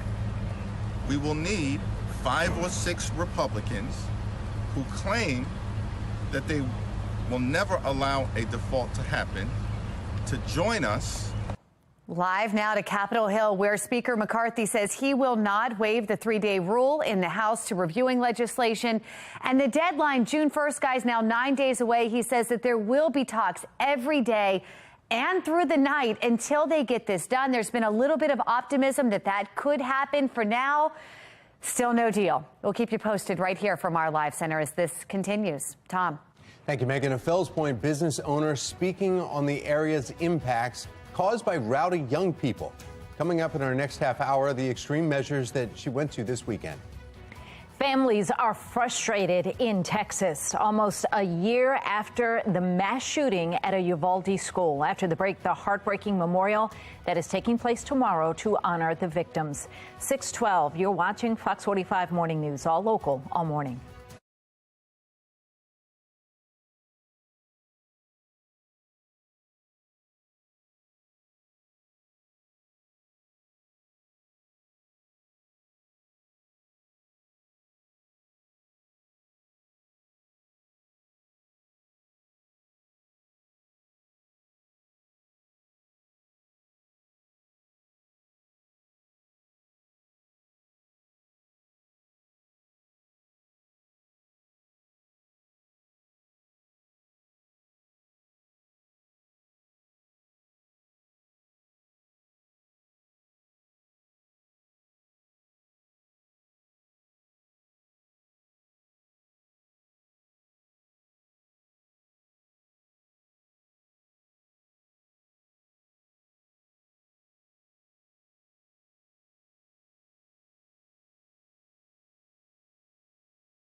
6:15 now, making headlines this morning. City leaders in Uvalde, Texas, take questions ahead of the anniversary of one of America's deadliest mass shootings. Now, tomorrow marks 1 year since a gunman killed 19 children and 2 teachers inside the Robb Elementary School. Many parents and family members are still pressing for accountability as a criminal investigation into the police response that day continues. A report from Texas lawmakers released last year said officers waited more than an hour to enter the classroom and confront the shooter.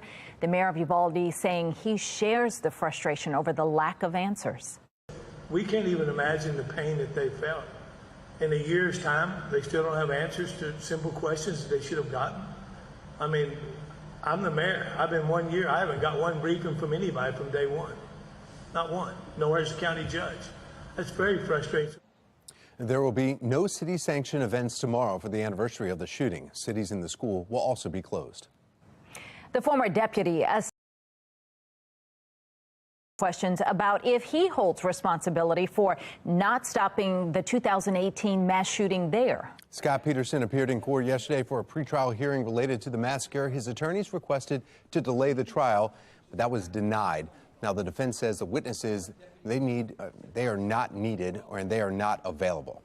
There's ways around this, but I'm not continuing the trial because of people's vacation schedule. All right, that's the ruling. You needn't say any more about it. I made my decision. Peterson, a former Broward County Sheriff's deputy, is charged with perjury, child neglect, and culpable negligence. Prosecutors say he hid as Nicholas Cruz shot up the school, killing 17 people and wounding several others. Potential jurors are being summoned to court starting at the end of the month. Happening now, Arizona, California, and Nevada have reached a breakthrough agreement that they all take less water from the Colorado River. The deal calls for the federal government to pay about $1.2 billion to irrigation districts, cities, and tribes if they temporarily use less water. They'll also make additional cuts beyond that, resulting in a 13% reduction of total water use in the lower Colorado Basin through 2026. The Interior Department was able to negotiate less drastic cuts than originally thought, thanks to a wet winter and grants from the Inflation Reduction Act. That shot right there. Oh, sorry. I thought I was up.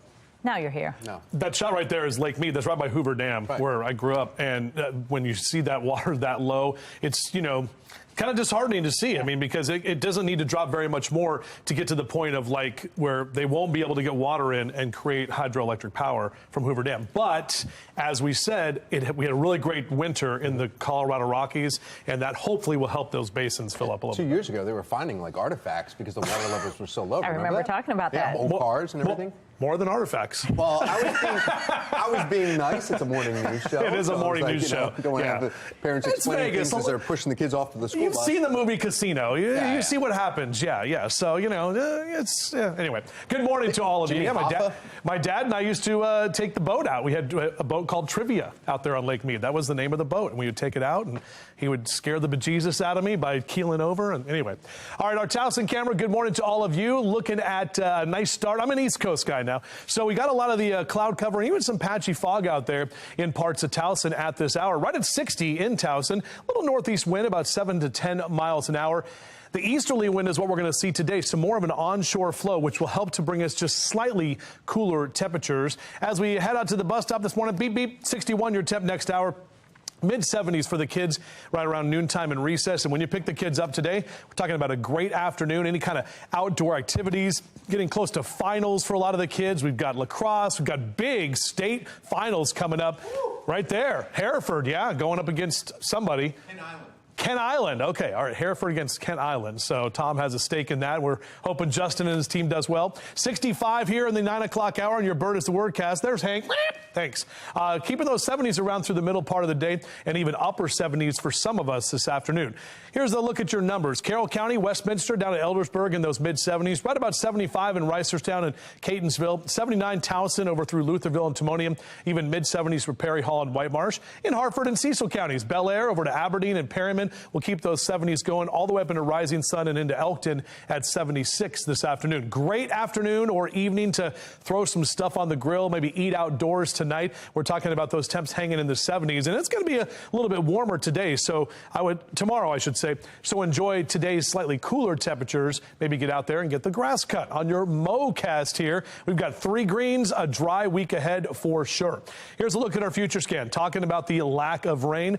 Those clouds kind of hang around with us for this afternoon. Now, tomorrow will warm up just a bit ahead of this next cold front that's coming in from the north. What that's going to do is move through Wednesday night into Thursday morning, maybe pick up a stray shower in the late hours Wednesday into early Thursday, but overall, not a lot of moisture associated with that. And then back behind that, the drier air will pick up on Thursday. Wind is also going to pick up, so that's when we start to see those cooler temperatures right as we approach Memorial Day weekend. You can see the numbers too. I mean, 81 tomorrow, but we're back to the mid-70s for Thursday through Saturday. A bit windy at times on Thursday.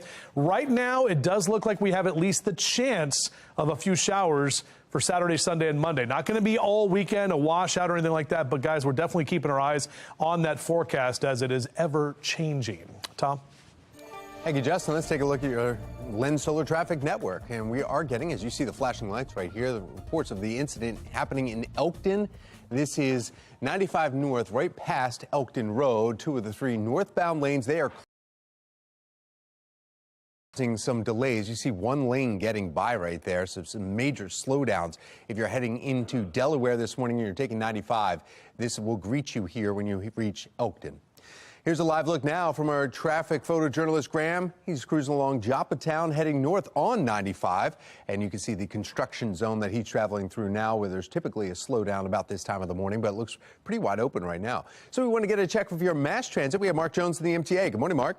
Well, good morning, Tom. Good morning, everyone. Had an earlier delay on Light Rail Link. That's out of the way. Looking good for travel now in both directions of that service. Metro Subway Link keeping to the timetable. No delays or difficulties there. Mark train showing a couple delays. Penn train 511 and Camden train 845 running 5 minutes late. The other trains of Mark are on time for travel.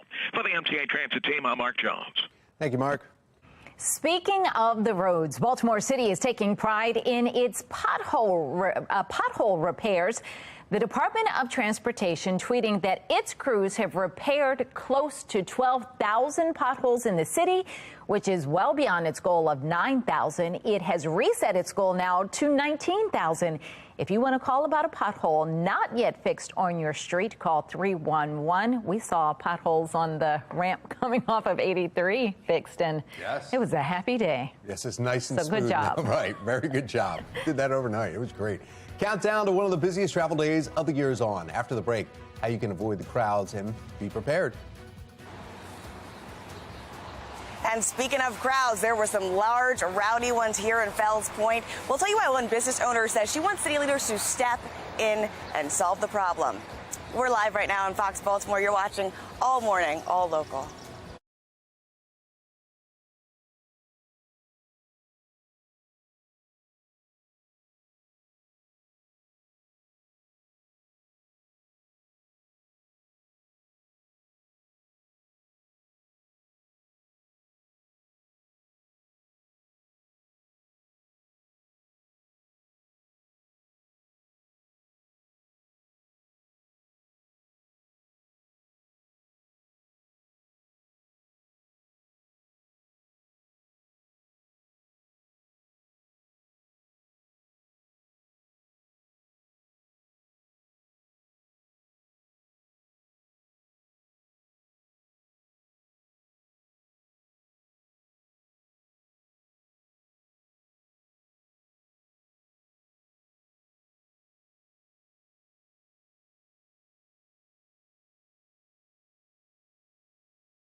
Memorial Day weekend just around the corner. And AAA says it might be the third busiest holiday weekend since 2000. More than 42 million people are expected to travel 50 miles or more from home. Now, they say if you plan to drive, leave as early as in the morning as possible. The worst times to be on the road. Friday between 3 and 6 on Friday afternoons. And if you are traveling by air, TSA says they are anticipating Fridays being the busiest day of the Memorial Day weekend travel period. They're projecting 2.6 million will be passing through their checkpoints, with more than 10 million people flying this weekend. This past Friday set a post-pandemic high. You should plan to arrive early and know what needs to be checked before you get in line. All right, so on this subject of summer travel, they've definitely gone more than 50 miles from home, but the crew has arrived at the International Space Station, and that includes the first Saudi woman, astronaut Rayana Barwani, who is researching breast cancer. The crew docked around noon yesterday. They're going to head back to Earth in just a little more than a week. The private Axiom flight cost is said to be in the tens of millions of dollars for each ticket. We really are excited to be here. It was a great launch, a great ride. We had a lot of fun on the way up, and we're really excited to get a lot of work done up here. Well, the crew will head back to Earth. I think they were up there just for 8 days, so they're going to get a lot done in that time. Yeah, in fact, we're hearing it's $35,000 per night per person just to be on the International Space Station, and then you still have to get the tickets, which obviously cost money to get there. So there you go. That explains the millions of dollars. That's a lot. Today, we're expecting a mix of clouds and sun with temperatures reaching the 70s. So to come, meteorologist Justin Chambers taking a look at when the next weather maker could be on its way. Memorial Day is approaching fast, and that means soon a youth curfew will take effect. Just ahead, the ongoing questions about how it's going to work. You're watching Fox 45 Morning News, all local, all morning.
Live from WBFF in Baltimore, this is Fox 45 Morning News.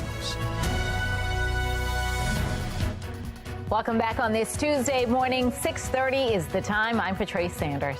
I'm Tom Rogers, and we have meteorologist Justin Chambers looking at the forecast. And we were talking, Justin, we were saying the sunrises and sunsets may look a little different because of the smoke that's coming from Canada. Yeah, that's exactly right, Tom. Patrice, good morning to both of you. And we also actually have a little bit more cloud cover out there because there's some moisture and some patchy fog. Just a lot of times when we get some warm overnight hours, which is what we saw the last night and into this morning. This is what's kind of left over, and some of that kind of humid air is out there. So looking out over the inner harbor right now, kind of tough to see out toward the eastern shore, but there's that patchy fog that'll burn off pretty quickly here in the next couple of hours. Statewide, 40s and 50s in western Maryland. Most of us along the Chesapeake in the upper 50s and lower 60s. So as you get out on your morning drive, Mr. Bowe says next hour we're good to go, and this hour too. In fact, 60s are going to stay with us through most of your morning commute, getting the kids off to school and getting yourselves off to work. Upper 70s today, a little warmer tomorrow, back to about 81. And then the numbers drop off on Thursday. You'll definitely feel that cooler air coming in. Now, coming up in a few minutes, guys, I've got the pool cast, the splash cast, and we're going to test out the sound effect that we need for said graphic. And you can help vote. Patrice? Okay. Well, in the meantime, we're going to get over to the Lynn Stoller Traffic Network. These folks wish they were in a pool, but we're keeping track of an incident in Elkton. This is 95 North past Elkton Road. 2 of the 3 northbound lanes are closed, as well as the left shoulder. Not a lot of folks getting through that area, so major slowdown. So give yourself some time or avoid it. Find an alternate route if you can. I want everyone to hear me and hear me very clearly. We are going back to the old days. We will be enforcing the youth curfew. Well, as we head into the summer months, juveniles remain at the center of the crime crisis in Baltimore City, both as suspects and victims. The latest incident happening over the weekend. A 15-year-old was shot in his arm early Sunday morning. This year alone, 10 juveniles have been killed. That is a 50% increase from this time last year. And on top of that, nearly 40 more have been shot and survived. Now, Mayor Brandon Scott is making an effort to improve safety for minors by reinstating a youth curfew. But many of the details surrounding the plan are still unknown. Shannon Lilly is looking into the curfew and the efforts from other city leaders to gain more insight. Shannon.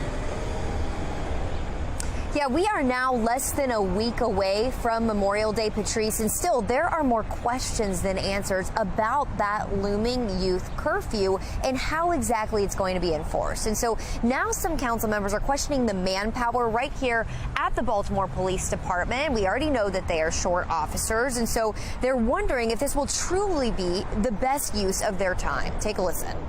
Personally, to be honest, I have mixed feelings about reenacting the curfew. BPD is strained, and so I question whether having police officers serving to escort children to curfew centers is the best use of our very limited law enforcement capacity.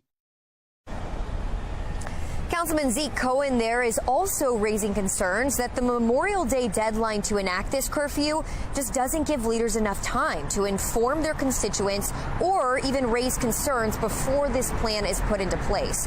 Now, Cohen sits on the committee, which is now summoning members of Scott's administration to City Hall tomorrow to talk about the plan for the curfew. And we looked at the meeting agenda. It's not going into much detail, but does simply list it as a hearing to discuss these details. Again, set to start tomorrow at 5 at City Hall. So, of course, we will be there and we will be monitoring that meeting. Reporting live, I'm Shannon Lilly, Fox 45 Morning News. Thank you, Shannon. Nationally known civil rights attorney Ben Crump calling out the Baltimore City public school system, saying that failing schools are fueling the school-to-prison pipeline. He's doubling down on his commitment to Baltimore City and the thousands of students who are struggling in the classroom. We owe our children at least the basic quality education, but without a quality education, their future is so bleak from day one. Is that why you joined the lawsuit in Baltimore City against the school system for a failing system? I did, because we put all politics aside, we put all special interests aside, and we tried to focus on the children. It doesn't seem like it's rising to the level of urgency that perhaps it should be. That's what we have to continue to do, to use whatever platforms we have, whatever influence, to remind them that our children's education is a crisis issue. Now, from the city school lawsuit to his fight on behalf of clergy abuse victims, Fox 45 News has had in-depth conversations with Ben Crump on multiple topics. You can head over to our website, foxbaltimore.com, for our full coverage. Elsewhere in a city in crisis, a Fells Point business owner tells us crowds of rowdy young people are driving business away. Taylor Stewart joining us live this morning with more on the business owners' concerns. Taylor. Well, that's right, guys. So the part of the reason these barricades are up to try to keep crowds under control in this area, but to no avail for the business owner here at Broadway Liquors. I want you guys to take a look at this video Fox 45 obtained. It was the large rowdy crowd that gathered here in Fells Point on Friday night. As music blares from a loudspeaker right in front of Broadway Liquors. Now, Muna Makari, she owns this store, and she says it's kept customers away and made employees feel weary about their safety. And she's speaking out now because it's impacting her bottom line. They try to, make them to move from outside, but they're still there. The other people, like our regular customer, they are scared to come in because of the big crowd outside. Store owner Muna Karki says this weekend she felt the need to close the shop early due to safety concerns and lack of business. But she says this is not the first time this has happened. It's not a new issue. And as they head into the busy summer months, she'd like to see city leaders address it. We'll continue to follow this as that juvenile curfew gets underway next week. We'll keep you updated here in Baltimore. I'm Taylor Stewart, Fox 45 News. Pimlico neighborhood is feeling abandoned by police. Why a shooting happening just a day after Preakness Stakes is to blame. And a Montana judge, now the latest to hear arguments surrounding an abortion ban. What we are expecting today in court. We have another mild morning out there with temperatures reaching the 70s by this afternoon. Coming up, meteorologist Justin Chambers is taking a look at just how warm we're going to get. 6:37, you're watching Fox 45 Morning News, all local, all morning. Weather Window, presented by the National Weather Desk. Two weather phenomena at once. The refraction of sunlight through water droplets that forms this rainbow, and this lightning bolt equalizing the positive and negative charges between these clouds and below.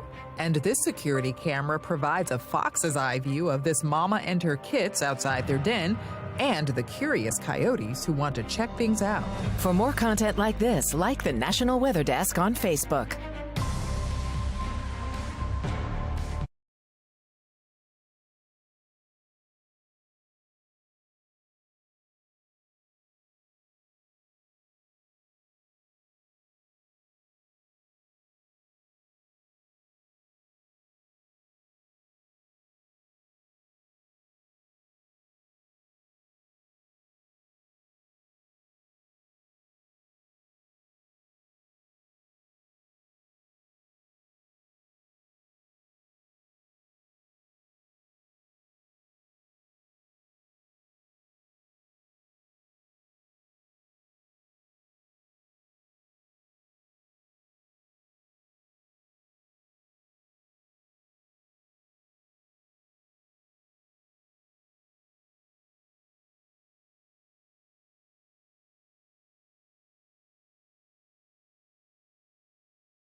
Today, a Montana judge will hear arguments both for and against a ban on most abortions in the state after 15 weeks. I want to get right over to Megan Gillen. She's in our live center now with how this is expected to play out. Megan. A lot of talk on this, guys, leading up to this. A temporary block was issued last week to ban the use of dilation and evacuation abortions. You can see the governor signing that right there.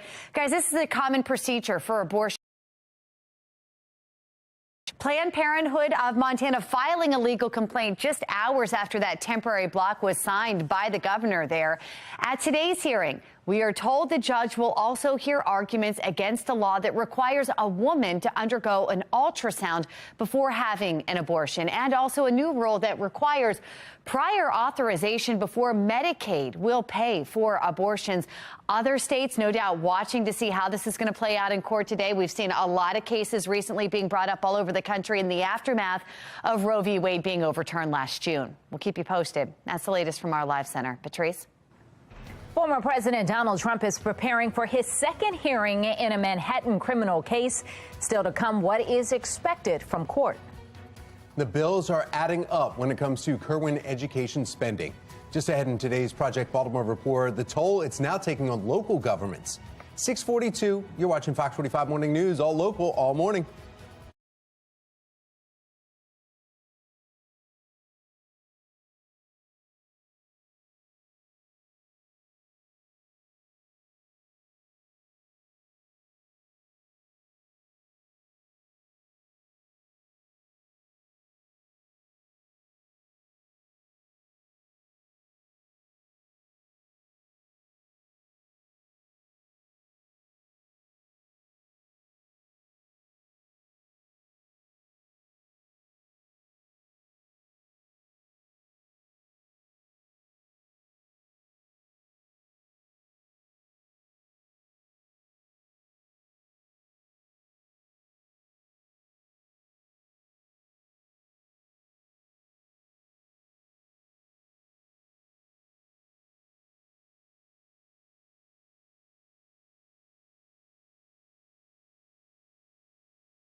In your morning rush, as the 2023 Preakness Stakes comes to an end in Baltimore, more gun violence is shaking that community. Shannon Lilly is joining us live with what we know about the latest crime and what people are saying about it that live in that community. Shannon.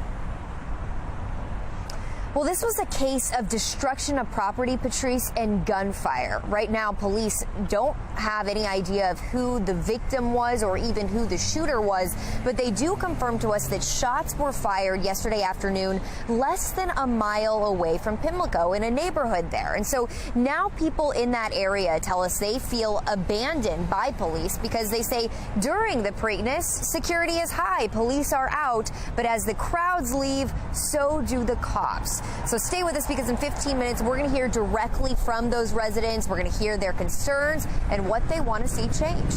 Now back to you. Thank you, Shannon. Now we're taking you live to Las Vegas. You can see the strip here where several Baltimore City leaders are attending a convention. Taylor Stewart joining us live to explain why it comes with a hefty price tag for taxpayers. Taylor. That's right, Tom. So they're there trying to court retailers to get them to come to Baltimore and do business here. It's not a new trip. This has been done before. And in fact, we spoke to former Mayor Sheila Dixon, who says it's got value in going there, but it's costing taxpayers over $21,000. So in the next 15 minutes, we'll break down the numbers. You'll hear from a tax analyst who says there needs to be more oversight when it comes to booking these expensive trips, particularly on the taxpayer's dime. But for now, we're in Baltimore. Taylor Stewart, Fox 45 News. 6:46. We need to get another check of the forecast. Meteorologist Justin Chambers joining us. Did you finally get the Pop-Tart? Oh, yeah. That's hours ago. Yeah. Put two of them down. It's interesting, too. Today's National Taffy Day. Do you guys like taffy? Not particularly. Don't go out and buy it, right? I mean, Taffies? When they bring it in. Yeah, because you bring it in when you go to somewhere. You went to. Yeah, saltwater taffy? Yeah, you brought saltwater taffy in. Definitely. So, anyway, either way, not a bad day today for some taffy, if you like it. This cowtail counts as a I think so. Right? Yeah, absolutely. Oh, well, then I like those. Why not? That's caramel. Looking outside right now, we do have the sun that is up. We do have a few of those patchy clouds that are out right now. So that's kind of what we're seeing while it looks a little bit hazy looking out over the Inner Harbor. Temperatures low to mid 60s next couple of hours on your rise and shine cast. The sun is now up and will be up until 8:20 this evening. So high temps today, upper 70s is typically where we are. Mid to upper 70s is what we're looking at across central Maryland. All right, so we're starting to think about the pool cast, right? So here is your splash cast, and one recommendation could be wipe out. You know that song? Yeah, I know that song. Okay. Don't like that. All right. Well, I don't know how to go 68 by 10 a.m. if your pools are open. Upper 70s in that 2 o'clock hour. That UV index is high. Now, that's something to think about.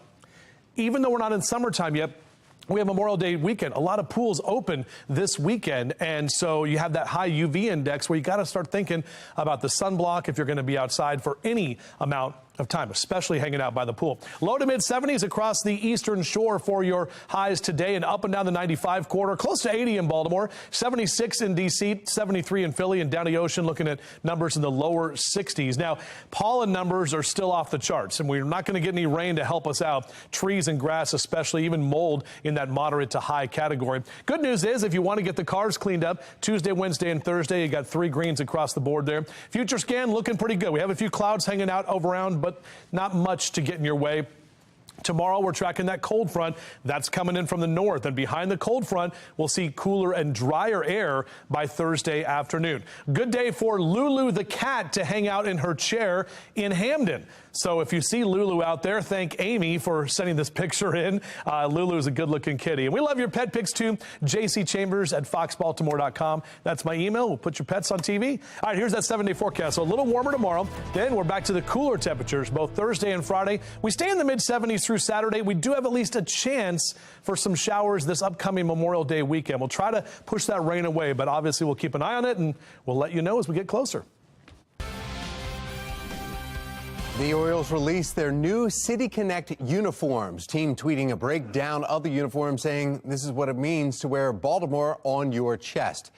Now, at first glance, it's black and white is really all you see. But then there's a inner neckline and pattern, which represents also on the sleeves, only being a city of first, since we are the first MLB team to have an interior design. The pattern represents the neighborhoods and the shape of the city. Baltimore is bold right across the chest to show who we are. On the shoulder, the script B is pulled from their road jerseys. Then the slogan, "You can't clip these wings," signifies that the city and the team will continue to reach for new heights. Well, whether you are going to an O's game or heading out to see the Blue Angels this week, we want to see how you are enjoying spring. Scan the QR code on your screen. That will take you to foxbaltimore.com/chime-in, where you can upload your pictures and videos. It is powered by Stackla. In your football news, it's official. Levi Stadium will be hosting the 2026 Super Bowl. For those of you who don't know, it's the home of the San Francisco 49ers. This will be the 3rd time the big game will be played in the Bay Area, with its last time being in 2016. A few months after the Super Bowl, World Cup soccer games will also take place in those same stadiums. Well, in your basketball news, the Denver Nuggets sweep the Los Angeles Lakers. The Nuggets now advance to their first ever NBA Finals in franchise history. In 7 previous postseason series against the Lakers, the Nuggets have never advanced, but thanks to last night's win, now they are. They defeated the Lakers in 4 straight games. Last night's final was close. It was really close, 113 to 111. But with this win, Denver upholds their best record in the Western Conference this season. I like seeing the video of the guy walking in with a broom right in the beginning. That's commitment, right? Walking in with a broom. My husband's not happy. Unofficial start to the summer almost here. Coming up, learn how to be safe when taking on the water this year. And this week, a classic is being reintroduced to Disney lovers. Still to come, how this remake of The Little Mermaid can help with representation. And we just got tickets for this Friday night. So I'm probably going to need a cup of coffee to stay awake up that late. I need a cup of coffee right now. Join us for a coffee break.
.655 now to your assignment, America. A second IRS whistleblower claims the Hunter Biden inquiry is being mishandled.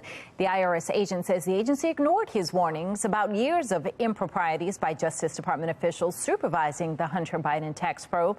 The agent also alleging that the IRS is retaliating after the first whistleblower was removed from the probe. The FBI failed to hand over a document with information about then Vice President Biden. The House Oversight Committee wants to see a memo that may allege a possible bribery scheme involving the former VP.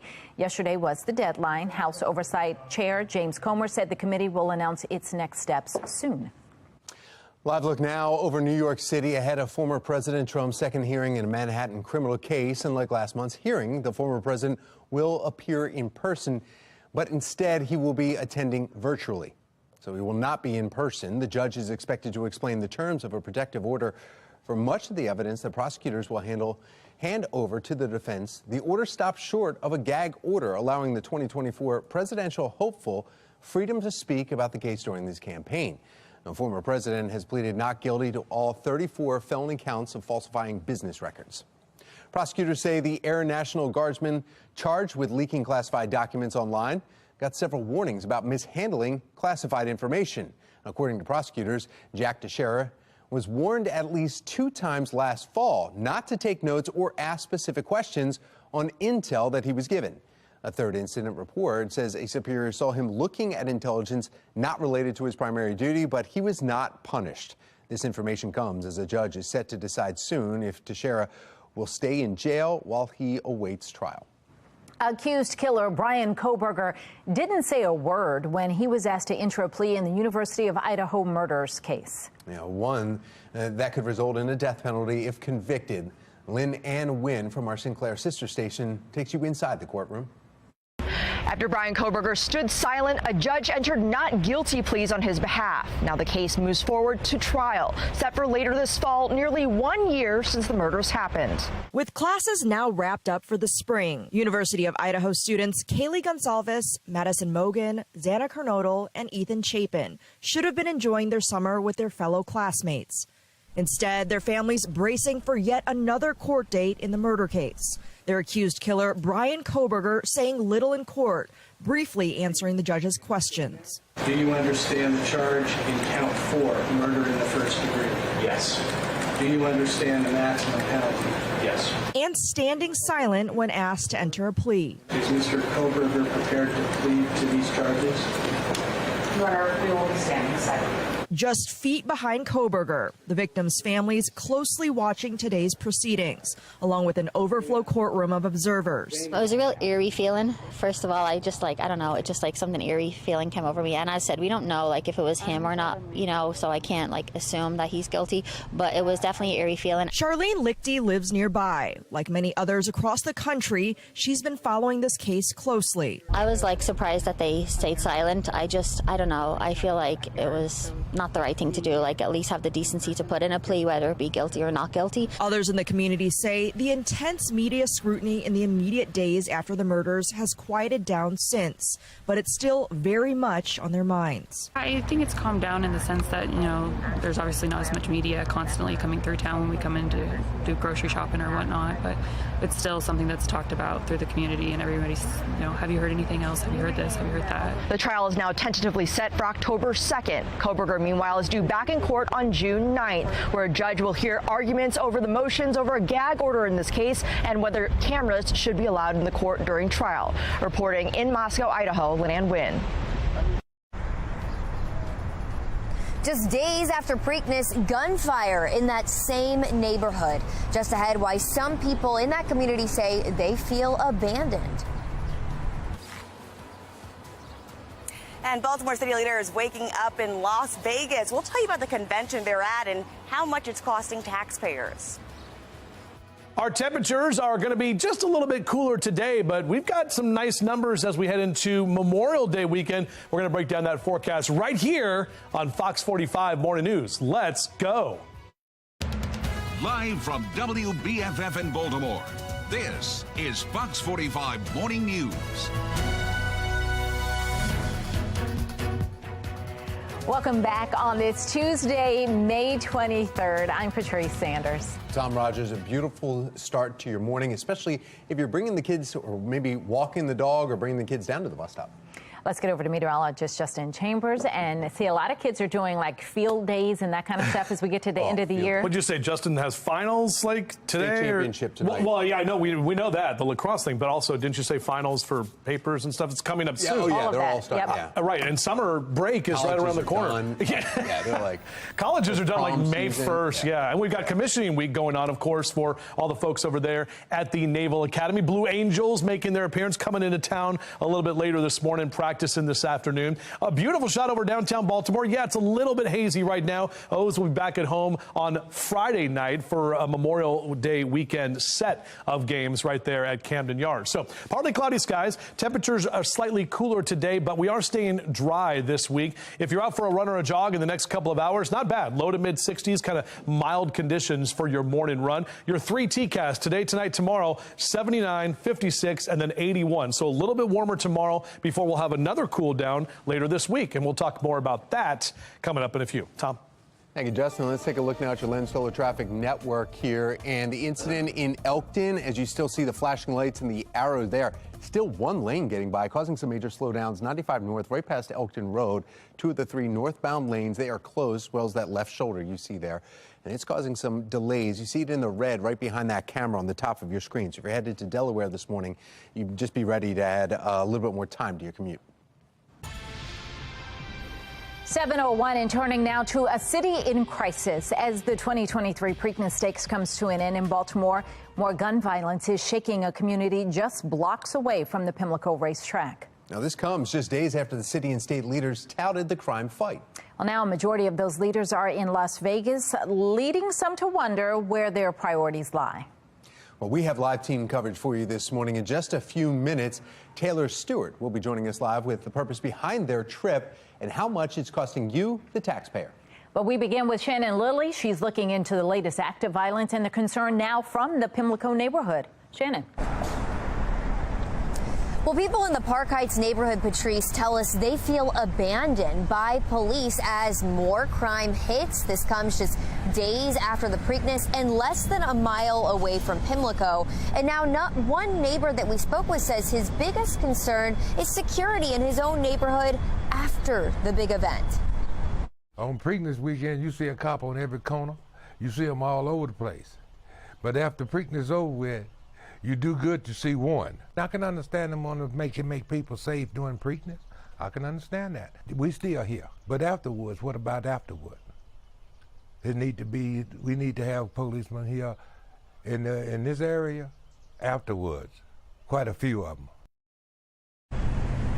Now that's Jimmy Harper responding to this crime scene happening right outside of his home on Oakley Avenue.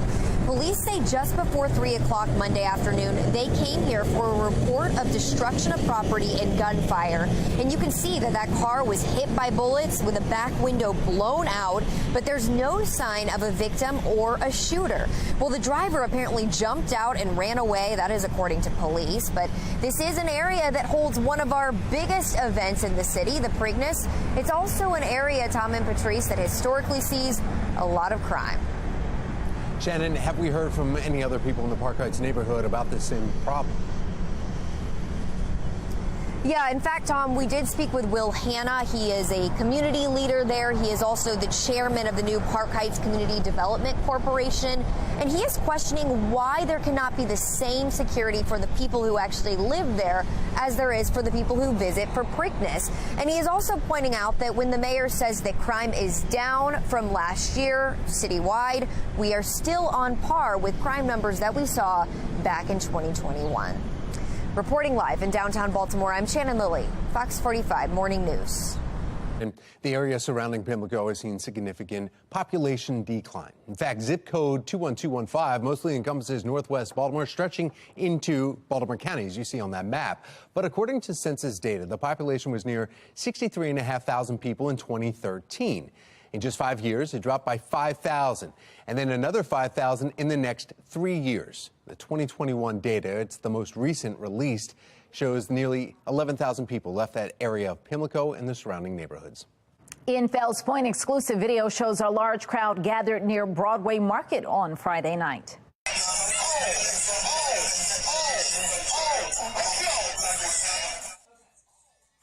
You can see the video showing people dancing on cars as music blares from a loudspeaker that was set up in front of Broadway Liquors.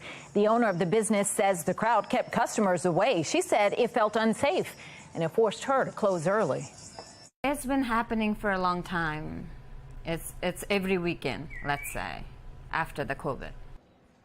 A spokesperson with Baltimore Police says the department never received a call from the area. Fells Point is no stranger to chaos when the weather gets warm.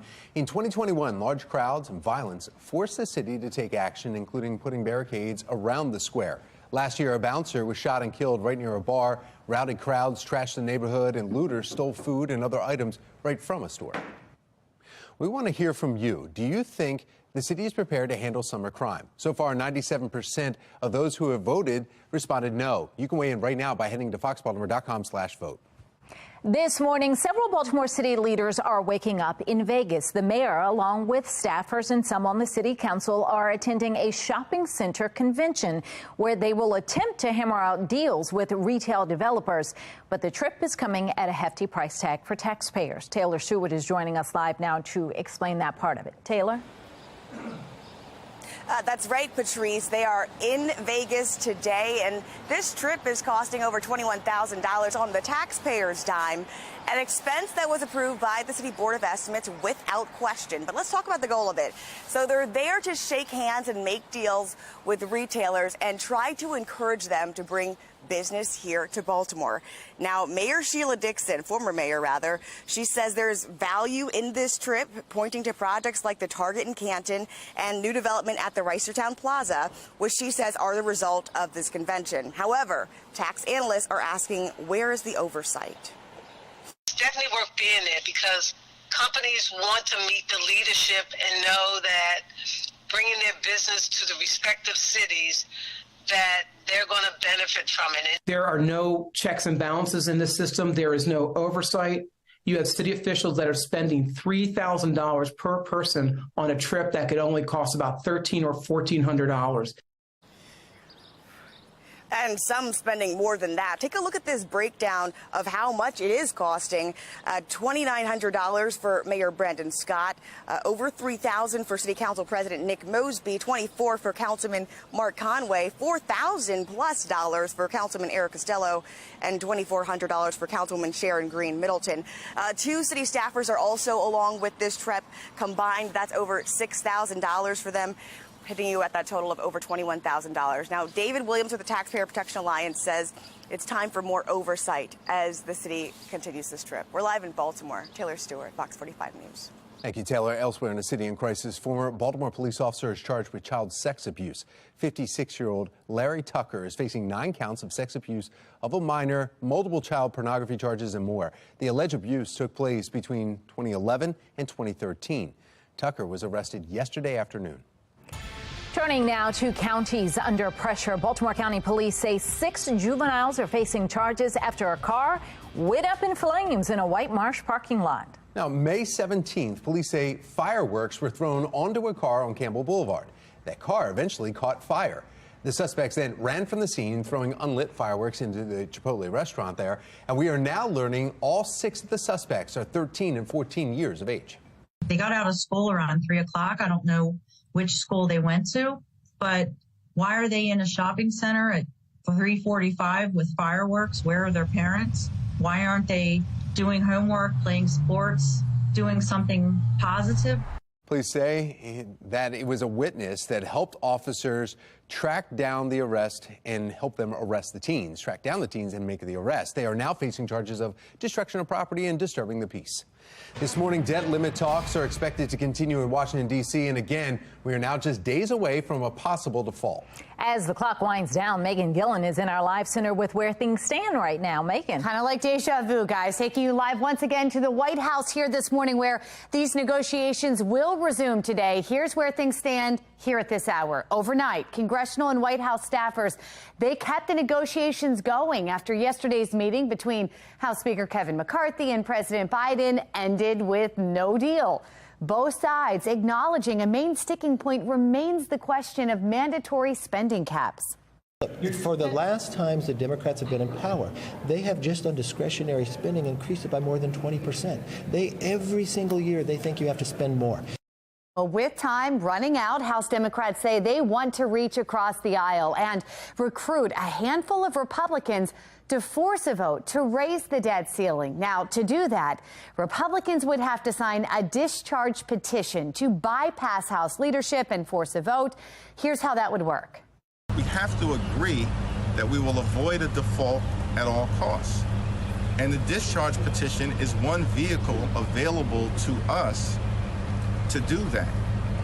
We will need 5 or 6 Republicans who claim that they will never allow a default to happen to join us. Not likely to happen, though, we're hearing. Live now to Capitol Hill, where Speaker McCarthy says he will not waive the 3-day rule in the House to reviewing legislation. And with that deadline, June 1st, now 9 days away, he says there will be talks every day through the night until they can get this done. There was some optimism as of late last night that they were moving forward, but for now, still no deal. We'll keep you posted right here from our live center. Back to you guys. Thank you, Megan. Now it's time 7-11, and we need to find out exactly what the day will look like, especially if you have to cut the yard today. It looks hazy outside, not the prettiest at the moment, but it's going to be nice today. Yeah. Look at that. Yeah, it is going to be nice. That's not fog that needs to quote unquote burn off. That's exactly what it is. Yeah. Okay. All right. What? And when is it going to do that? You're questioning me? You can go outside right now, buddy. You can see some of those low clouds. A little haze out there. Yeah, it's a little. It's not purple haze. And Patrice, to answer your question, in a couple of hours we will see this burn off. So yes, it will be a good day to get the grass cut, do any of that yard work out there. No rain. You're going to have to do all the watering yourself because we're not getting any help from Mother Nature. But you can see on our morning drive overall, yeah, a little foggy in some spots, but low to mid 60s over the next couple of hours. Those temperatures rising as we get into the later part of the morning. 77 is typically where we are this time of year. That's our 30-year average for May 23rd. Most of us in the mid to upper 70s, even some lower 70s for the eastern shore today. And those high temps in Carroll and Baltimore counties are going to be in those mid 70s. That's what we're looking for your numbers later this afternoon. We're back with your full forecast. We do have a potential for some rain for your holiday weekend. We'll talk about that coming up. Thank you, Justin. Well, here's a look at the stories making your headlines at this hour. Schools statewide, they're struggling to meet current funding demands. Still ahead this morning, Project Baltimore takes a look what can be done next year to ease the burden on local governments. Mayor Brandon Scott is reinstating a youth curfew to improve safety for minors. The concern some city leaders have about how it will be enforced. 7:13, you're watching Fox 45 Morning News, all local, all morning.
Fox 45 News, winner of 17 2022 Regional Emmy Awards, more than all other Baltimore news stations combined. 7:16 and making headlines this morning. Authorities are investigating the scene of a U-Haul truck that crashed into a barricade near the White House. Joy Wang from our Sinclair sister station in Washington, D.C. has more on the crash and the driver who caused it.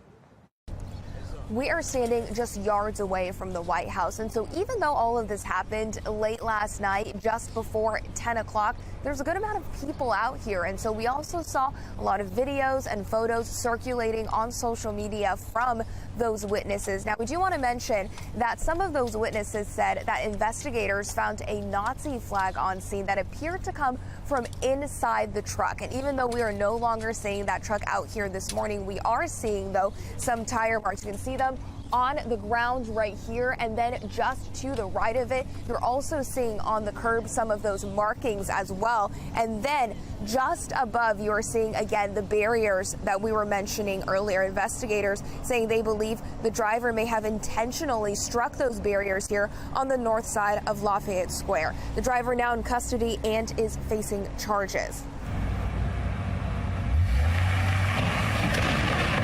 You're looking at videos circulating on social media shot by Chris showing that U-Haul ramming into the barriers. You can hear the sound as well. There was also this video. The witness who shared this with 7 News says he was taking a photo of the White House when he heard a crash behind him and saw a huge U-Haul hitting the barriers. Again, that driver in custody, facing charges including assault with a dangerous weapon, destruction of federal property, and threatening to harm the president. The truck was cleared of any explosives. We also know no one from the Secret Service or White House was hurt. Hear from the witness who took that second video we showed you earlier. I think at first I was just in shock, thought maybe it was just an accident. And then the U-Haul backed up and rammed it again. And at that point, it didn't move. And then that's when the Secret Service police converged on it. When the crash happened, a hotel in the area did evacuate its guests. And during that investigation, police had the road here along H and 16th Street blocked off, as well as those pedestrian crosswalks. But they are now open. In Northwest, Joy Wang, 7 News. 7:18 now. We need to get another check of the forecast. We have meteorologist Justin Chambers excited here, talking about the fog and the haze and the burnout and the smoke from Canada and away. All that stuff, eh? Yeah, exactly. That's what we're looking at too. O's on the road as well. They're in New York for the next 3 nights or 3 games, and then they're going to be back here at Camden Yards coming up on Friday for a Memorial Day weekend with a whole bunch of giveaways and fun things going on for the folks to enjoy your second best record in baseball, Baltimore Orioles. Now, 61 is your temperature, the air temperature and the dew point temperature, 57 degrees. When those numbers are close, we typically have some humidity. That's why it's about 87%. Some can feel it in the hair or even in the air tonight. Meanwhile, our bus stop forecast, beep, beep, as those kids get out this morning, numbers are staying mainly in the 50s and 60s. So mild conditions, probably not even a jacket needed for a lot of you. We're in the mid 70s by noontime and recess for the kids and picking them up this afternoon. Upper 70s here. Overall, a nice afternoon. Maybe getting out there to play some golf. Mid 60s by 9 a.m., 75 by noontime. And we'll see temps that will be close to the 80-degree mark, but actually a few degrees cooler than yesterday. More of an easterly wind, bringing what we call an onshore flow, and that's going to increase some of that cloud cover out there as well. Mid to upper 70s across Carroll and Baltimore counties. 79 down through Fells and Canton for you today. Numbers down in Howard and Arundel counties in the mid 70s. Ellicott City and Elk Ridge down through Glen Burnie and Pasadena. Obviously, a lot of folks in town for commissioning week. The Blue Angels flying in a little bit after 11 o'clock and then doing their practice this afternoon down near the Naval Academy. Now, here's a look at our temperature tracker. Our temperature staying above average at least through tomorrow. Notice on Thursday and all the way into Saturday, we keep that kind of below average temperature trend going before those numbers climb back up into early next week, the final couple days of May. Here's our future scan. Here's the clouds that we're showing you around for this afternoon. Tomorrow, more sunshine, a little bit warmer. That's going to be ahead of this cold front. That's the next weather maker coming through Wednesday night into Thursday. Maybe a stray shower or two late into the overnight hours, but it's a pretty moisture-starved front. Behind it, you're definitely going to feel the effects, the drier and cooler air that's going to come in on Thursday and Friday, and the wind's going to pick up Thursday as well behind that front. Only 6 days until Memorial Day. We're 26 days out until Father's Day, just under 4 weeks until Juneteenth, and Independence Day in 42 days from right now. So it's a Tuesday this year. 42 days is 6 weeks from right now until 4th of July. But Memorial Day weekend, that's what's here and that's what's upon us. You can see those numbers in the mid to upper 70s. We are tracking the potential for some showers. Really, it looks like Sunday is going to be the best chance for some rain, possibly even lingering into Monday. Tom? Thank you, Justin. With summer just around the corner, many teens will spend more time online. Just ahead in our 8 o'clock hour, the different ways you can help them break from technology. And with the YMCA, we're talking swimming. Coming up next on Fox 45 Morning News, all local, all morning long.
This Fox 45 News segment is sponsored by the Y of Central Maryland.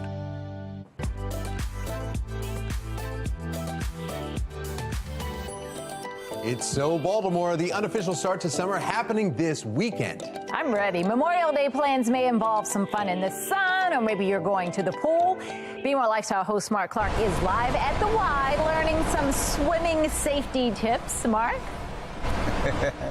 That's right. I'm here with Amy, Executive Director, and Amy. So swimming, obviously. First of all, shout out to the YMCA. I'm a YMCA kid. Right. I worked at the Y. I went to the Y every day of my life when I was a kid. So it's so important. So talk to us about the importance of swimming. Well, great. Well, thank you for coming to the Y in Central Maryland up here in Abingdon. I was a shark, by the way. Oh, a shark. Okay.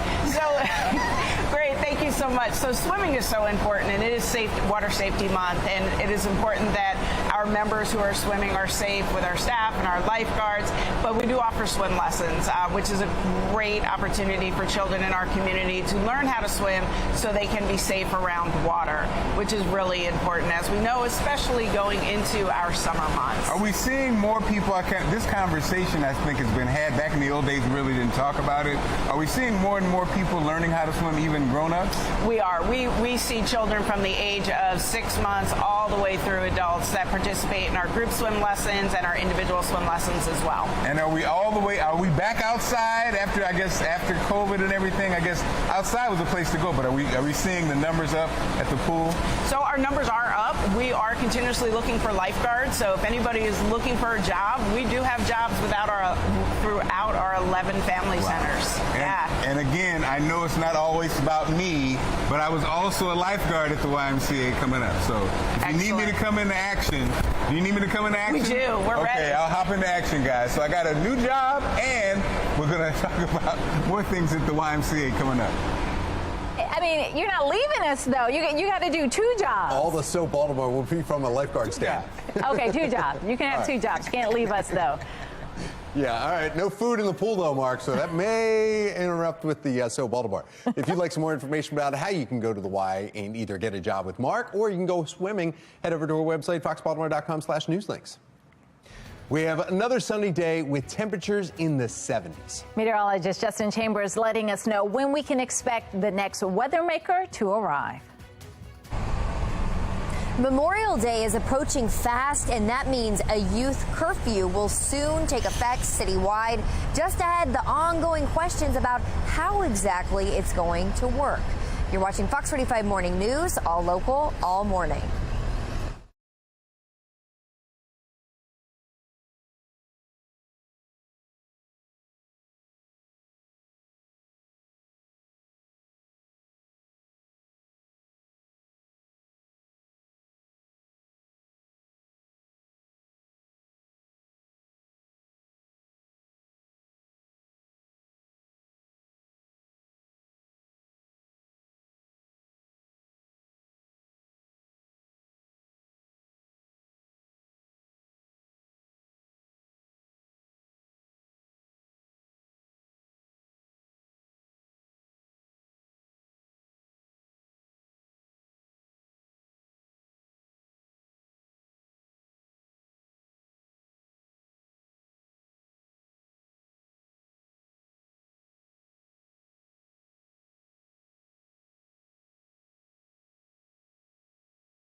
Live from WBFF in Baltimore, this is Fox 45 Morning News.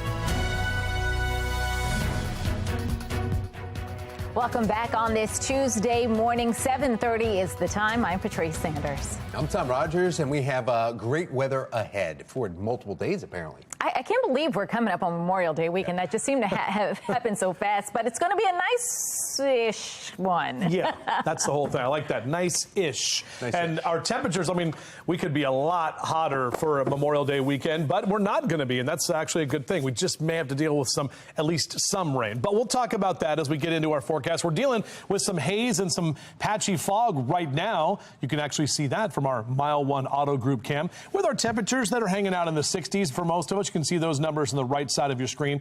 Partly cloudy skies, temperatures slightly cooler today. So numbers are going to be about 2 or 3 degrees cooler than yesterday. Overall, still a pretty dry and nice day ahead. In fact, yard work, gardening, no issues. You can get all that stuff done this morning or into the afternoon. Mid to upper 70s is where we're going to end up later today. We'll top out at 79 today. 81, we're back to warmer numbers tomorrow, then back to the mid 70s and cooler temperatures on Thursday. We'll talk about if those cooler numbers hang into the holiday weekend. We'll do all that for you in just a few minutes from right now. Back to you. Thank you, Justin. Let's take a look now at your Lens Solar Traffic Network. And we are showing you the major issue that is happening 95 northbound in Elkton, right before you get to the Maryland-Delaware line. So it's backed up for miles there. One vehicle involved, but we've watched this for the past 3 hours. And it has not changed much at all. There's been flashing lights out there, so not sure exactly what type of vehicle, but it must be something because only one lane has been getting by all morning long. Then also, when you get a little bit closer, 95 towards White Marsh Boulevard, there's 2 incidents there, not causing too many delays southbound, but just be ready to tap your brakes as soon as you pass southbound White Marsh Boulevard. 7:32, and right now, local governments in our area scrambling to find the money to fund the blueprint for Maryland's future, also known as Kerwin Plan. The massive increase in education spending is supposed to make Maryland schools among the best in the country. But as Project Baltimore's Chris Papps explains, someone has to pay for it. It was a gut punch. Public officials all around our region are sounding the alarm, including the mayor of Baltimore City. This would mean tough decisions for the city. The president of the Carroll County Board of Education. We're struggling. And state senators. You know, I've got counties on the Eastern Shore that have said for the entire time since Kerwin has been passed that they cannot afford it. At stake is the future of public education in Maryland and how to pay for it. Right now, that future is unknown. What is your take on everything happening right now with Kerwin and the funding? So this should be a shock to nobody that finally the price tag has come due. David Williams is with the Taxpayers Protection Alliance. People warned about this 2 years ago, 3 years ago when this bill was being debated. There being 95 votes in the affirmative, the veto is overridden. In 2021, Maryland's legislature overrode then-Governor Larry Hogan's veto and passed the Blueprint for Maryland's Future, also known as the Kerwin Plan. Kerwin pumps $30 billion additional tax dollars into public education statewide over the first 10 years, and then $4 billion additional tax dollars every year after that. The Kerwin Plan, in part, increases teacher salaries, expands pre-K, and bolsters career and technology training. But when it was passed, the legislature did not pass a funding mechanism. In other words, lawmakers mandated massive amounts of additional education spending without a way to pay for it. Right now, in 2023, for the exception of Baltimore City, every jurisdiction in our region already funds their school system at a higher level than what Kerwin requires. But that could soon change. The Kerwin funding requirements increase every year.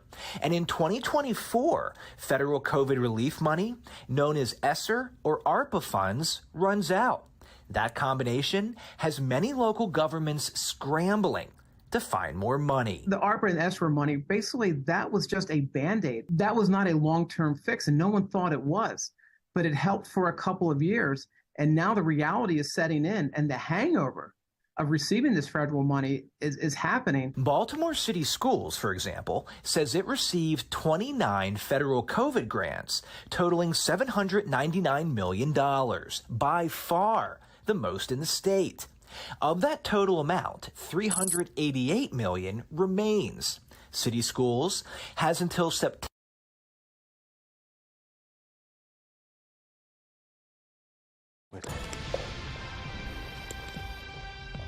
7:35 now. In a city in crisis, this year alone, 10 juveniles have been killed. That is a 50% increase from this time last year. And on top of that, nearly 40 more have been shot and survived. Now, Mayor Brandon Scott is making an effort to improve safety for minors by reinstating a youth curfew, but many of the details surrounding the plan are unknown. Shannon Lilly is looking into the curfew and the efforts from other city leaders to gain a little more insight. Shannon? Yeah, we are now less than a week out from Memorial Day, Patrice, and from this youth curfew taking effect. And there are still more questions than answers about how exactly it's going to be enforced. Now, this comes as some city leaders are even questioning the manpower right here at the Baltimore Police Department. We know that they are down officers, and so some city council members are wondering if this will truly be the best use of their time. Take a listen.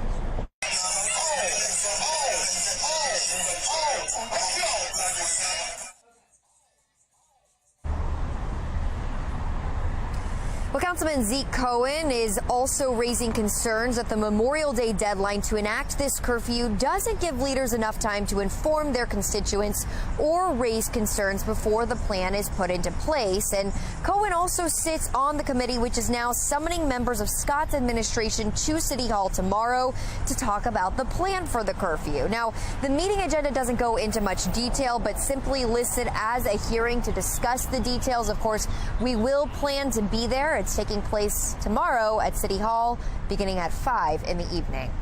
Reporting live from police headquarters, I'm Shannon Lilly, Fox 45. Fly through a neighborhood blocks from the Pimlico racetrack.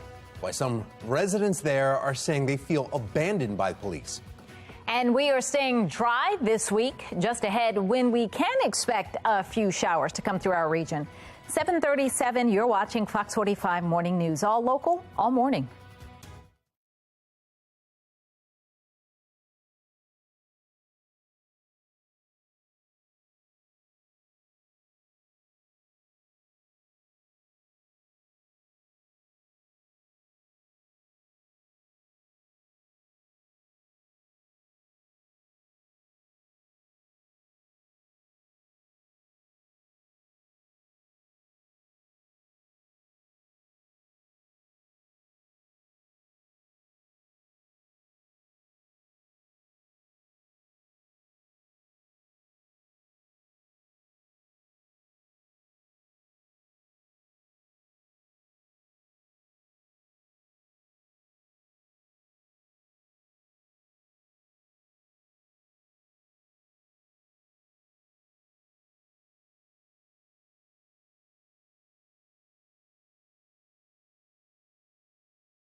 Today, a Montana judge will hear arguments both for and against a ban on most abortions in that state after 15 weeks. Let's get right over to Megan Gillen in our live center with how this is expected to play out. A lot of talk about this, guys. We know a temporary block was issued last week to ban the use. A lot of talk over here about dilation and evacuation abortions. That is a common procedure for abortions in the second trimester of pregnancy. Planned Parenthood of Montana filing a legal complaint just hours after that temporary block was signed by the governor. At today's hearing, we're told the judge will also hear arguments against a law that requires a woman to undergo an ultrasound before having an abortion, and also a new rule that requires prior authorization before Medicaid will pay for abortions. Other states, no doubt, watching to see how all of this plays out in court today, as cases like this are now being heard all over the country here in the aftermath of Roe v. Wade being overturned last June. That's the latest from our live center. Patrice. Governor Wes Moore receiving criticism since signing Senate Bill 1 into law. Still ahead this morning in our 8 o'clock hour, how one person is protesting against the new law. Several Baltimore City leaders are in Las Vegas this morning, hoping to bring more business back to the city. Still ahead, how much the trip is costing coming out of your pocket. 7:41. You're watching Fox 45 Morning News, all local, all morning.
Live look outside over the stadiums, looking very nice at this time. And we know the O's back at home coming up starting on Friday. So that's going to be a nice little weekend series that the O's will be having here as well. So we'll be looking at that. And, you know, they're on the road in the Bronx the next couple of games. So hopefully they can get that victory, or, you know, another series victory. A sweep would be great. I mean, we swept the Blue Jays, so hopefully we can sweep the Yankees too and just keep climbing.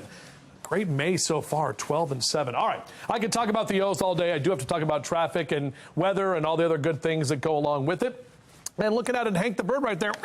Yeah, temperature's not too bad. Mid-60s here in the next couple of hours. We'll get to the mid to upper 70s for today. 77 is our average this time of year for our high temp.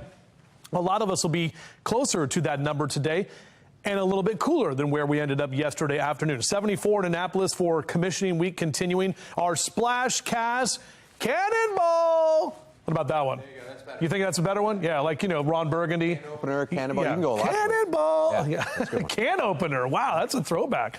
I like that. All right, so some of the pools are getting set to reopen. A UV index still in that high category, especially as we get closer to Memorial Day weekend. We know a lot of folks are going to start being by the pool. So get that sunblock on. We'll be in the upper 70s today. Still some clouds kind of hanging around. If you do want to get the yard trimmed up or cleaned up next couple of days, then jump in the pool.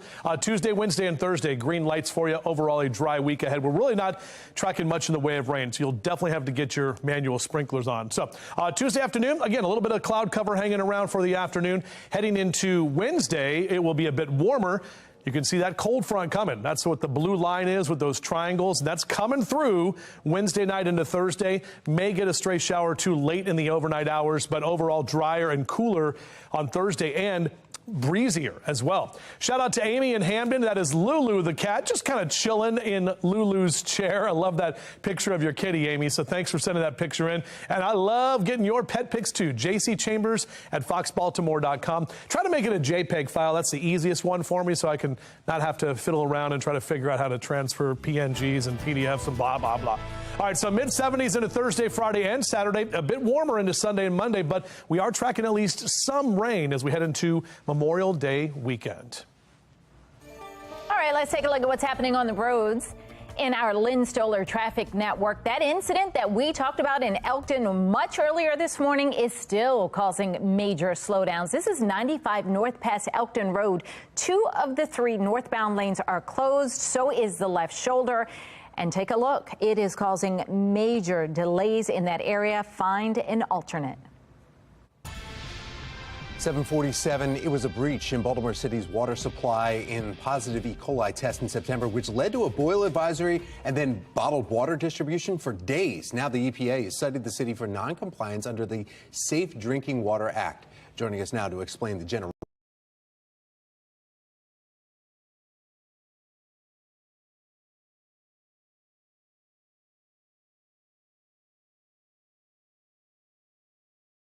founder and chief executive of the Falston Group, Rob Weinhold. Thank you so much for coming in, Rob. Yeah, good morning. How are you? I'm doing well, but this is an issue that goes back to a simple word, trust, and the lack thereof. Well, in my business, crisis leadership, we say that reputation leads to trust, and trust leads to valuation, and not all currency is financial. And this is a repetitive issue, whether you're talking about Back River recently or you're talking about the recent sanctions by the EPA. Leadership needs to make this happen. When I look at crises, I take a look at how they cost time, money, customers, careers, and in the worst case of scenarios, freedom or lives. And this is a public health issue with the most basic of human needs, and that is water. So they need to get it right. This is very important for a lot of different reasons. It is. I mean, businesses coming to Baltimore, if you're thinking about coming here and you're having issues with not only recycling pickup, you got to try and figure out employees and who you're going to hire. If they're leaving the city because of these simple basic necessities that the civics should have, should be providing basic water supply. That should be. So the EPA comes in. This is not the first time the EPA has actually talked to Baltimore City about how they're handling things. Well, this issue is reoccurring, and it's been reoccurring for more than a decade. So we understand that leadership is a difficult job, but consumers, they don't want to hear excuses. What they want to see is action, and they want to make sure it gets fixed.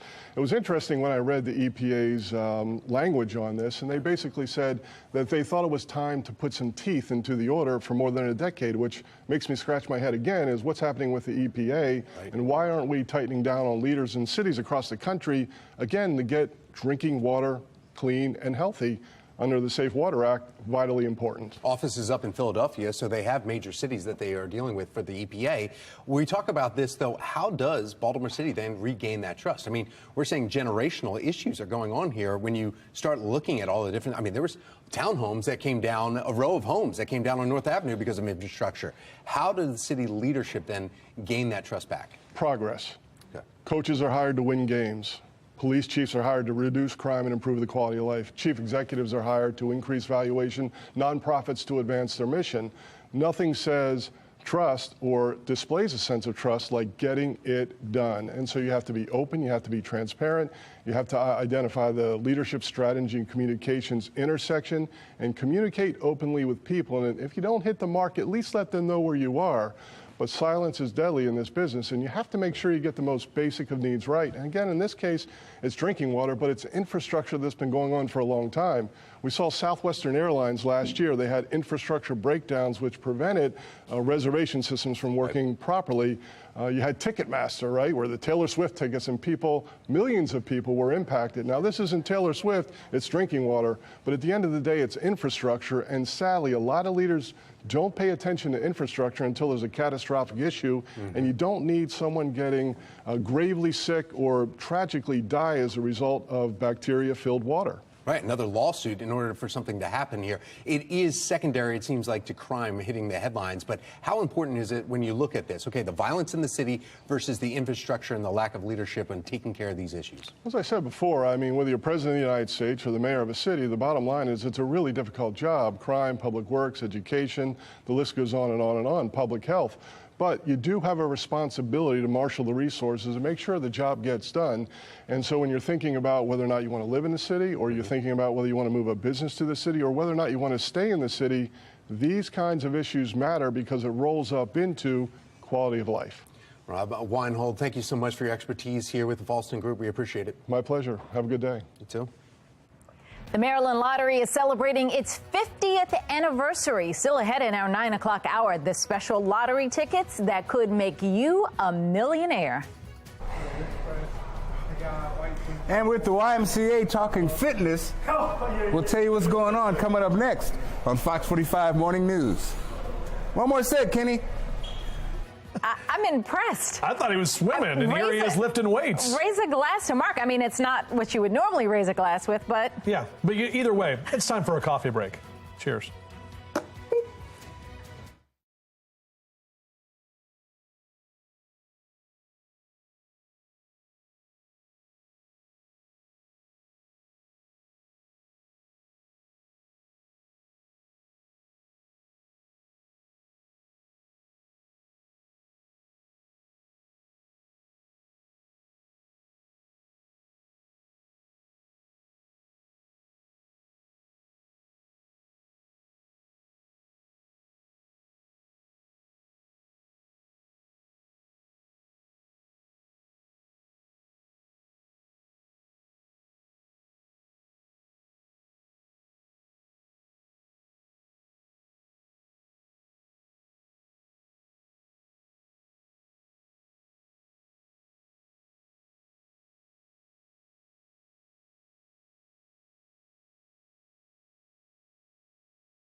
A classic is being reintroduced to audiences this week with the live-action remake of The Little Mermaid. Halle Bailey is playing Ariel, and she's opening up about the impact the film can have on representation.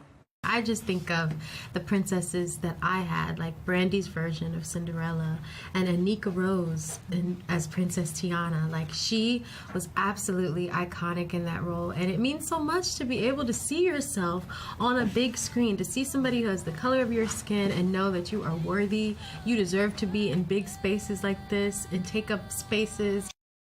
The Little Mermaid comes out in theaters Friday, May 26th. 7:55, a legendary basketball career comes to an end. Carmelo Anthony retiring. Anthony has a special connection to us right here in Baltimore. His family moved to the city when he was a child. He played for Towson Catholic High School. After winning a national championship with Syracuse University, Anthony played 19 years in the NBA, earning 6 All-NBA selections, 10 All-Star selections, and a spot on the NBA's top 75 players of all time list. Yeah, he's good. He also represented the U.S. in 4 Olympic Games, winning bronze once and gold 3 other times. The Ravens take time to teach students all about staying healthy and fit. Take a look at this. Students from 4 local schools got to participate in the American Dairy Association Northeast Touchdown event at M&T Bank Stadium. Students were able to run football drills with former Raven Quadri Ismail, and of course, they learned about milk. Will be a bit cooler today with temperatures in the upper 70s. Just ahead, we'll check to see if any rain will be an issue for your Memorial Day plans. And Baltimore City leaders are in Las Vegas. We'll tell you about the convention and why they're there and how much it's costing taxpayers just ahead. You're watching Fox 45 Morning News, all local, all morning.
Live from WBFF in Baltimore, this is Fox 45 Morning News.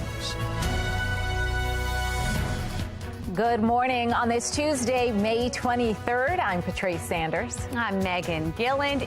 Feels pretty nice outside. Some people seeing some fog, though, still this morning. It's humid. Yeah. I feel the humidity because my hair is frizzing. Yeah. Meteorologist Justin Chambers is here. You look great. Thank you, but I can feel the frizz, too. Can you? It's there. It's definitely there. Yeah, but humidity not coming with any rain, at least right now. That's good.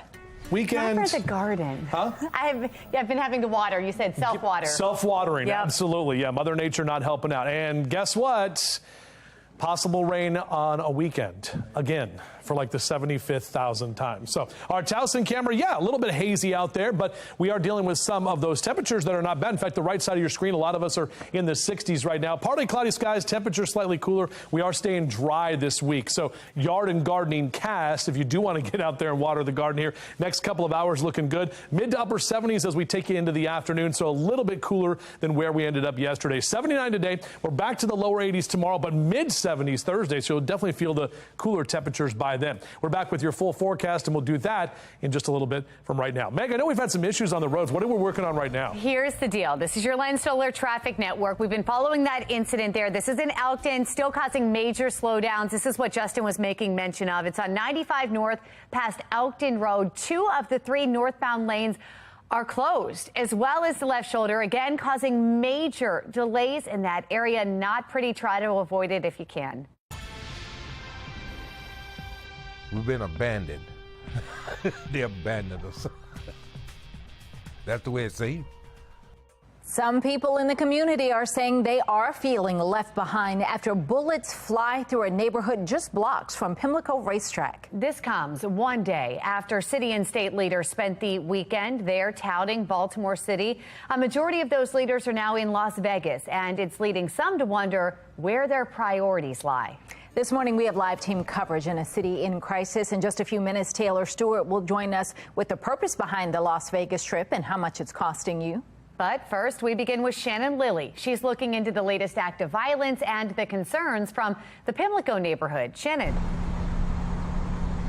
Well, as you mentioned, Megan, people in the Park Heights neighborhood tell us they feel abandoned by police as more crime hits that area. This coming just days after the Preakness and less than a mile away from Pimlico. And so one resident that we spoke to tells us his biggest concern in his neighborhood is security after the big event. On Preakness weekend, you see a cop on every corner. You see them all over the place.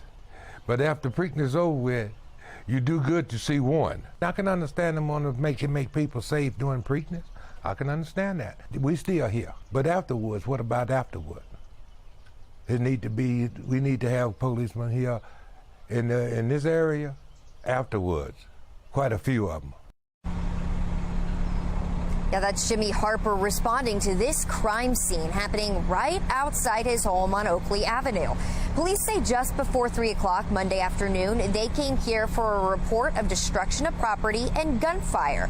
And you can see that car was hit by bullets. You can see the back window was also blown out, but there's no sign of a victim or a shooter. Well, the driver apparently jumped out and ran away. That's according to police. And this is an area, again, that sees one of the city's biggest events, the Preakness, but it's also an area, Megan and Patrice, that historically has a lot of crime. Well, Shannon, have we heard from any other people in the Park Heights neighborhood about the problem?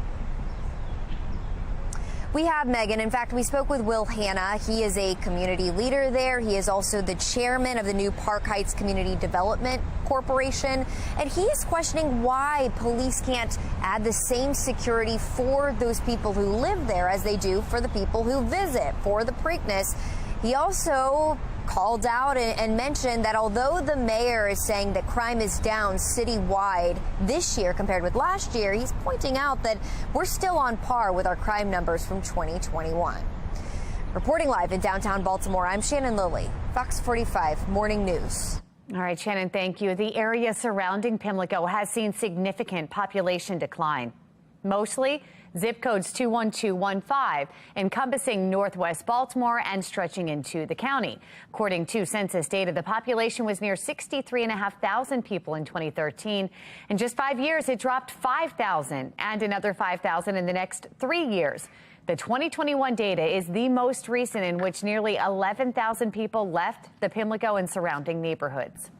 Well, we're taking you live now to Las Vegas, where several Baltimore City leaders are waking up this morning. The mayor, along with staffers and some on the city council, are attending a shopping center convention where they're going to attempt to hammer out deals with retail developers. But the trip is coming at a hefty price tag for taxpayers. Taylor Stewart joins us live to explain. Taylor. Well, that's right. This trip is costing more than $21,000 on the taxpayer's dime. City leaders are now in Vegas right now. What the goal of this trip is to hammer out some deals, shake some hands with retail developers, and try to encourage them to bring their business here to Baltimore. We spoke with former Mayor Sheila Dixon, and she says this trip does hold real value. She's been before herself, and it's also resulted in the Target we saw in Canton, the Target over there, as well as the Reisterstown Plaza developments. However, one tax expert is saying there should be more oversight when it comes to approving these kinds of trips. It's definitely worth being there because companies want to meet the leadership and know that bringing their business to the respective cities, that they're going to benefit from it. There are no checks and balances in this system. There is no oversight. You have city officials that are spending $3,000 per person on a trip that could only cost about $1,300 or $1,400. And for some, the expense is even higher. Take a look at this breakdown. For Mayor Brandon Scott, that cost is $2,905. City Council President, he's looking at $3,000 plus, $2,400 for Councilman Mark Conway, and $4,000 for Councilman Eric Costello, as well as $2,400 for Councilwoman Sharon Green Middleton. Now, two other staffers with the city are also going, combined more than $6,000 for that expense, adding up to the over $21,000 coming out of taxpayer money. When we spoke to David Williams with the Taxpayer Protection Alliance, he says this is alone a reason for the need to restructure the City Board of Estimates, because this moved through with barely any questioning. We're live in Baltimore. Taylor Stewart, Fox 45 News.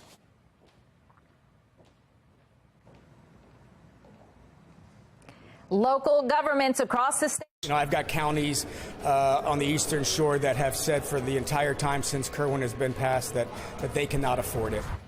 Local governments across the state are scrambling to pay for the Kerwin education plan. Topping our next half hour, Project Baltimore takes a look at what this could mean for your wallet. Oh, still no deal this morning. The debt ceiling negotiations continuing again today, and the main sticking point among lawmakers right now.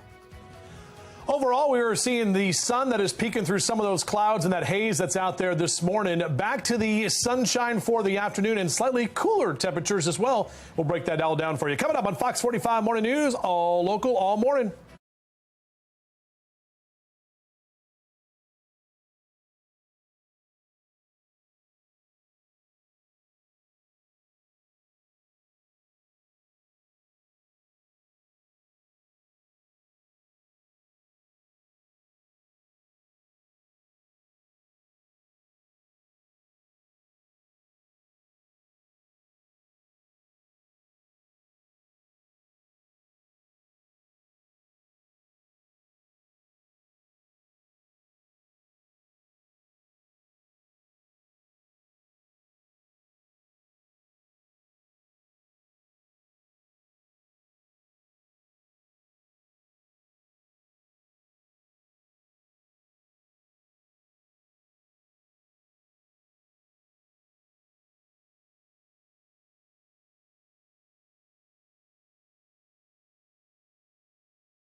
8:10 in the morning on your Tuesday. Hey, everybody, it is Hump Day Eve, almost the middle of the week, almost the end of the month, too. This is May 23rd, so June is right around the corner. That's next week. Looking at our statewide temperatures, 50s in western Maryland, most of us along the Chesapeake in the 60s this morning. We're at 56 in Bel Air, but 57 for you on the eastern shore in Chestertown. Mid to upper 60s over the next couple of hours on your jogging cast, so out for a run or jog. Yeah, going to get a little of that sweat on, especially with a little bit more of that humidity out there. Partly cloudy, high in the upper 70s, slightly cooler than yesterday, and sun's up for another 12 hours and 10 minutes from right now. Back with your full forecast. We will track that potential for some rain for your holiday weekend. All of that coming up. Justin, thank you. Well, this morning, debt limit talks are expected to continue in Washington. Again, we're just days away from a possible default. The clock winding down. So from your live center this morning here, we are going to check in on where things stand, taking you live to the Capitol, where these negotiations will resume today, either here, they're discussing there, and also at the White House. Overnight, congressional and White House staffers kept negotiations going after yesterday's meeting between House Speaker Kevin McCarthy and President Joe Biden ended with no deal. Both sides acknowledging a main sticking point remains the question of mandatory spending caps. For the last times the Democrats have been in power, they have just on discretionary spending increased it by more than 20%. Every single year they think you have to spend more. They want to reach across the aisle and recruit a handful of Republicans to force a vote to raise the debt ceiling. To do that, Republicans would have to sign a discharge petition to bypass House leadership and then force a vote. Here's the plan. We have to agree that we will avoid a default at all costs. And the discharge petition is one vehicle available to us to do that. We will need 5 or 6 Republicans who claim that they will never allow a default to happen to join us. We're going again live now from Capitol Hill, where Speaker McCarthy says he will not waive the 3-day rule in the House and to review the legislation. With the deadline June 1st now 9 days away, he says there will be talks every day and through the night until they get it done. But for now, still no deal. Of course, we'll keep you posted right here from our live center. Megan Patrice. We are now less than a week away from a curfew being enforced to protect juveniles from violence. Topping our next half hour, the moves from other city leaders to gain more insight into the plan. And a battle brewing between the governor and a Severn man after Senate Bill 1 is signed. After the break, how that bill sparked this man's controversial protest. 8:13, you're watching Fox 45 Morning News, all local, all morning.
Developing this morning, pushback over Senate Bill 1 continues to heat up after Governor Wes Moore signs the bill into law. It limits the wear, carry, and transport of firearms in many public places. As you can see here, one man in Severn is protesting it, carrying this AR-15 near a school bus stop for several weeks now. This morning, law enforcement expert Mari Richards is joining us live to weigh in on this. Mari, good morning. Thanks for joining us. Good morning, Megan. Thank you. So the armed man says that his point is that it's not legal gun owners that are a threat to the community. What's your take on this protest? Well, Mr. McAdory is right.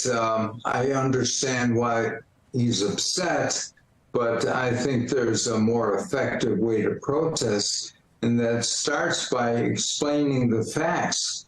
If you want to knock down gun crime, you go after the gun criminals. So in Baltimore,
This Fox 45 news segment is sponsored by the Y of Central Maryland.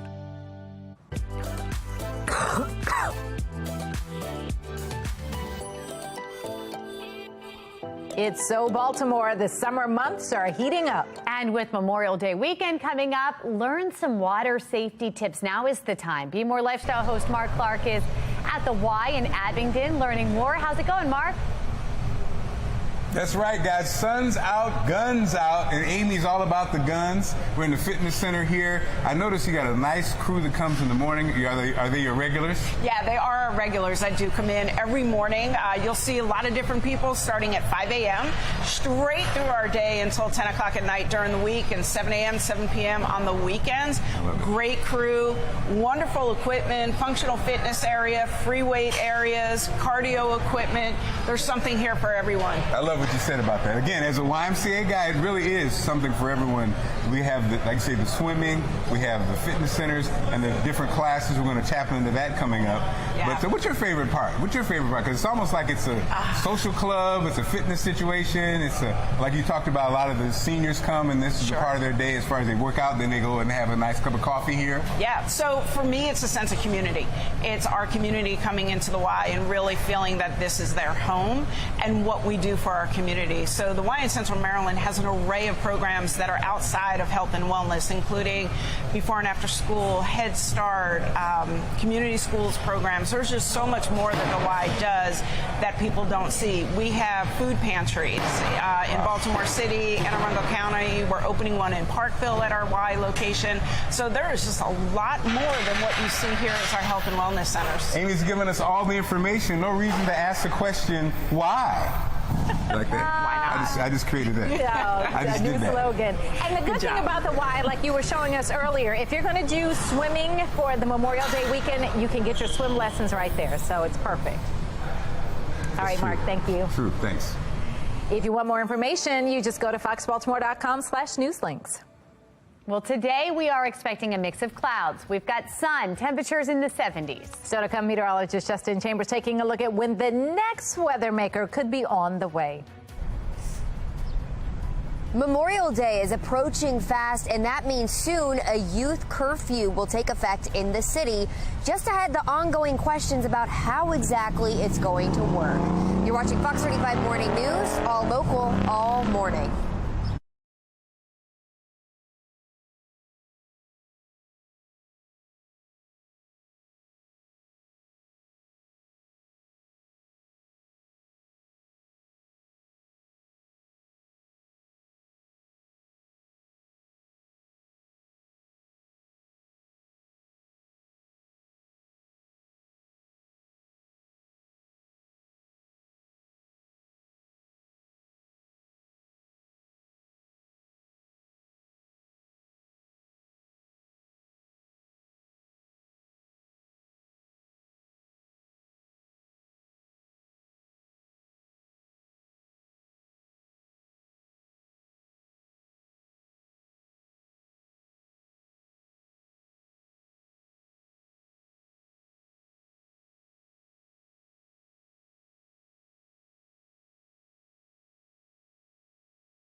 Live from WBFF in Baltimore, this is Fox 45 Morning News.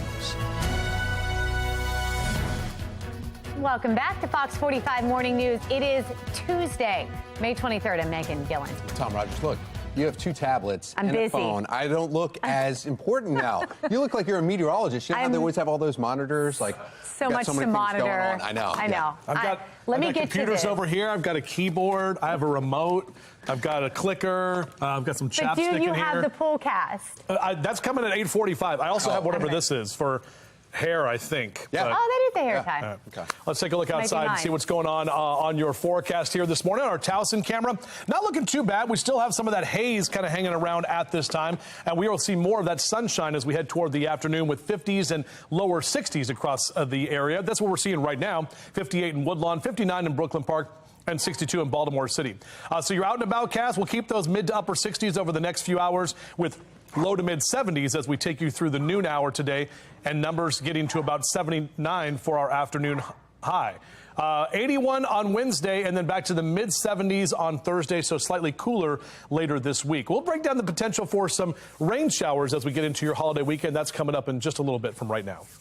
All right, Justin, thank you. Right now, local governments in our area are scrambling to find money to fund the blueprint for Maryland's future, also known as the Kerwin Plan. And Project Baltimore's Chris Babs joining us live this morning with who's paying for the massive increase in education spending that is supposed to make Maryland public schools among the best in our country. Chris.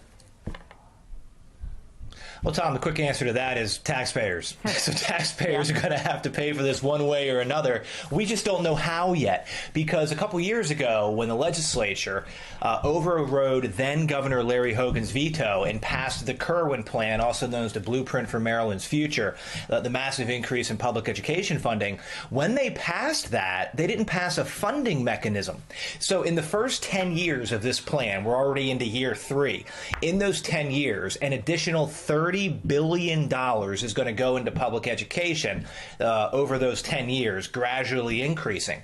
In year 11, which we're only, 8 years away? In year 11, it's going to be $4 billion every year after that, and that is all on top of what Maryland is already putting into public education, and there's no way to pay for this. There was no funding mechanism that was passed with it. Well, when COVID hit, Maryland got a lot of money from the federal government. I mean, the news has been talking about this a lot. ARPA funding, ESSER funding. Well, that money runs out next year. It runs out in September of 2024 for school systems. Well, now the $1 billion that was keeping Maryland afloat as far as the schools were concerned, with those federal COVID relief dollars, they're going away. Taxpayers are going to have to foot the bill after that, and local governments are trying to figure out how they're going to do that, because right now there's not a way. If you're a parent, I mean, I have got 2 kids, elementary school. This is all our school district is talking about right now. Can something be done to change this, or is this the course that we are on? Well, the blueprint was a law. It's not encoded in the Constitution, right? It's a law, so it can be changed. And it's going to be, are there going to be enough municipalities that are going to be able to go to Annapolis and tell the legislature, listen, you got to do something about this. You got to lower the funding requirements because we simply cannot afford it. But on the other side of that, this bill was passed during COVID. Right. And the legislature knew that there was going to be a new economy moving forward, but they passed this funding mechanism anyway. I'm sorry, they passed the funding increases anyway with a really uncertain future. And now it's just even more uncertain. And is there going to be enough pressure in Annapolis to be able to roll back a lot of the funding increases? But the big obstacle here really is the teachers union. When it comes to education in Maryland, the teachers unions, I mean, we got to be real about this. They control a lot of what's going on, and a lot of the money from Kerwin is going to teacher increases in pay. They always pay a certain percentage of their money to the union, so the union's getting a massive increase in the amount of money that they're going to be getting. So are they going to agree to say, okay, let's cut back the increases in funding to help the local jurisdictions. This is going to be a battle that's going to be going on literally for years in Maryland. Right. Not to mention the whole Barry Glassman approach. Why don't we try it in one district before we spread it out to the rest? Some people are trying to get that back through Annapolis, but we'll see. Chris Papps, thank you. Yeah, thank you. I want everyone to hear me and hear me very clearly.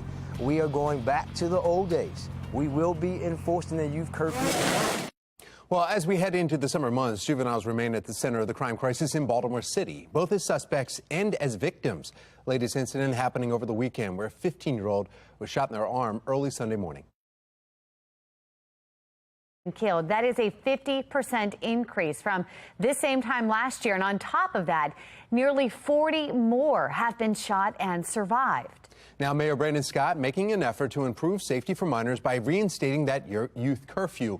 But many of the details surrounding the plan still unknown. Shannon Lilly looking into the curfew and the efforts from other city leaders to gain more insight. Shannon. Yeah, believe it or not, Megan, we are now less than a week away from Memorial Day and from that curfew taking effect. And there are still more questions than answers as to how this curfew is going to work, how it's going to be enforced. In fact, some of our city council members are bringing up the manpower right here at the Baltimore Police Department. We know that they are down officers, and so those city council members are wondering if this is truly the best use of their time. Take a listen. Personally, to be honest, I have mixed feelings about reenacting the curfew. BPD is strained, and so I question whether having police officers serving to escort children to curfew centers is the best use of our very limited law enforcement capacity. Councilman Zeke Cohen there is also raising concerns that the Memorial Day deadline to enact this curfew doesn't give leaders enough time to inform their constituents or even raise concerns before this plan is put into place. Now, Cohen sits on the committee which is now summoning members of Scott's administration to City Hall tomorrow. They're going to be there to talk about the plan for the curfew. So we looked at the meeting agenda. It's not going into a lot of detail, but simply listing it as a hearing to discuss the details. It is set to start at 5 in the evening tomorrow. It's taking place right inside City Hall, and it's a public hearing. So, of course, we do plan to be monitoring it. Reporting live in downtown Baltimore, I'm Shannon Lilly, Fox 45 Morning News. Thank you, Shannon. The countdown to one of the busiest travel days of the year is on. Coming up after the break, how you can avoid the crowds and be prepared. And we have another mild morning out there. Temperatures reaching the 70s by the afternoon. Coming up, meteorologist Justin Chambers taking a look at just how warm it's going to feel as we move into the weekend, a holiday weekend at that. 8:38 now. You're watching Fox 45 Morning News, all local, all morning.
Welcome back. We're just about 19 minutes in front of 9 o'clock on your Tuesday morning. It is almost hump day, and looking at the Towson camera here in the courthouse with the flag flapping around just a bit in the breeze. We do have an easterly wind, so more of an onshore flow is what we are going to see today. Now, in terms of your out the door cast, probably just sunglasses. I wouldn't even think you need a jacket anymore. Definitely not this afternoon, and no need for the umbrella either, as we don't track rain until we get into Memorial Day weekend. So out for a run or a jog next couple of hours, mid to upper 60s. Overall, mild conditions. We'll take a closer look at that forecast into the weekend coming up in a few.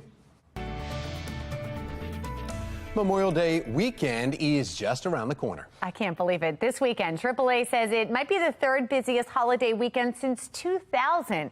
More than 42 million people are expected to travel 50 miles or more from home. Now, they say if you plan to drive, leave as early as possible in the mornings. The worst time to be on the road, Friday, between 3 and 6. Now, if you are traveling by air, TSA says they're anticipating Friday as being the busiest day of the Memorial Day weekend travel period. They're projecting 2.6 million will be passing through their checkpoints, with more than 10 million people flying this weekend. This past Friday set a post-pandemic high. You should plan to arrive early and know what needs to be checked before you even get in line. Well, with summer break almost here, families are searching for answers about technology and their children. After the break, how parents can promote healthy tech habits. Pimlico neighborhood feeling abandoned now by police. Why a shooting happening just a day after the Preakness Stakes is to blame.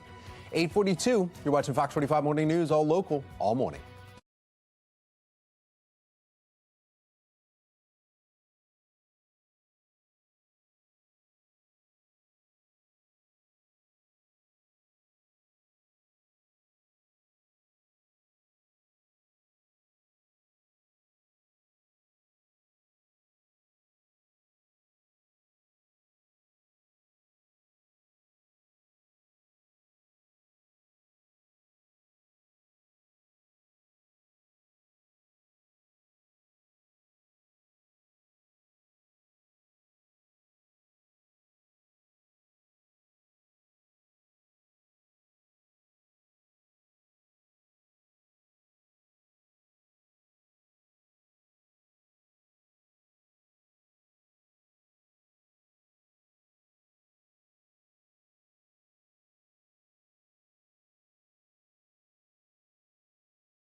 .45 summer just around the corner, and families are searching for answers about technology and their children.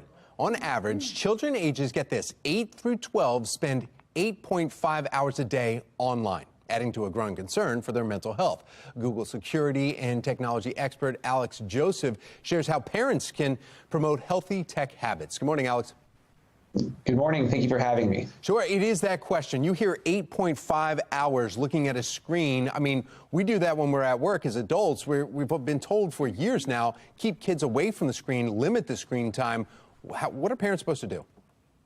It's a conversation everybody is having, and we're really seeing it in our search results. We've actually seen a 3x increase year over year of people searching for how much screen time is too much. And they're also searching for, how do I keep my kids safe online? So at Google, we actually have a dedicated team of clinical and medical professionals that help us design our products with all these same questions in mind. And they consult with outside experts. And we've built a few apps and tools to make sure parents have the resources they need. All right, so where can we find that? Where do we go? I mean, Google, you go and you just search something about parents needing help with screen time? Yes, so families.google is our resource. It's our one-stop shop, but we also have an app on the App Store, whether you have an iPhone or an Android phone, called Family Link. And this is really critical because it is a Swiss Army knife for parents. It really gives them all the tools they need to really start a conversation with their child, whether that be what time is appropriate for bedtime, limiting access to certain apps at certain hours of the day, or maybe certain apps don't have access to your location or your camera. You can do all of that from within Family Link and make sure that you're tamping down on screen time that you feel is inappropriate while still allowing your child to have access to the internet. And Alex, I know that we talked about this. We said, okay, they're spending a lot of time online, but a lot of that is when they're in school. So when you look at that, well, that is a good resource. I mean, you have the world and all knowledge at your fingertips, and you could just search through Google and find whatever answer you want. Just Google it is the term. Yeah, I mean, it's a really nuanced conversation. We're happy to be having it. You know, not all screen time is bad, right? We know that kids come to YouTube, for example, for help with their math homework or to learn a new hobby or to learn some techniques for their sports because they want to excel. So there are ways that, you know, the internet and all of these, you know, incredible resources can really benefit us and our kids. But we also think that parents should be having that conversation with their child to understand what is appropriate. Another thing I would raise is that we have an incredible curriculum called Be Internet Awesome, and it helps parents start that conversation because we know it's not always easy to talk about these things. Right. Oh, yeah, and exactly. And you can actually, if you're dealing with teenagers, you say the wrong thing and then they don't want to talk to you for a while. We get that. But so finding out the ways to approach it, talking at their language in certain things, because a lot of teens actually are more advanced than their parents when it comes to using tablets or any kind of devices that they have. Exactly. And Be Internet Awesome isn't just about screen time. It's about what to do if you're being cyberbullied, how to communicate responsibly, how to set a strong password, or even, you know, how to know when you're being subject to misinformation or false information. So there really are a lot of challenges, but we think that if parents have that conversation with their child and use the resources that we're working to provide, we can make sure that, you know, children are well equipped to come of age online. Alex Joseph with Google, tech expert in security. Thank you. Thank you so much. In your football news now this morning, it is official. Levi's Stadium will be hosting the 2026 Super Bowl. It is home to the San Francisco 49ers. This will be the third time the big game will be played in the Bay Area, with its last time being 2016. A few months after the Super Bowl, World Cup soccer games will also take place there. LeBron James, well, he's going to Disney World, I guess, or wherever he wants, because in your basketball news, Denver Nuggets advanced their first ever NBA Finals in franchise history, 7 previous postseason series against the Lakers. Nuggets have never advanced, but thanks to last night's tight win, now they are. They defeated the Lakers. Game 4, that was a sweep. There were people, you just saw in the beginning of that video, walking in with brooms, 113 to 111. With this win, Denver upholds their best record in the Western Conference this season. What a game. Nuggets. Wow. All right, 8:49, time to get a check of our forecast.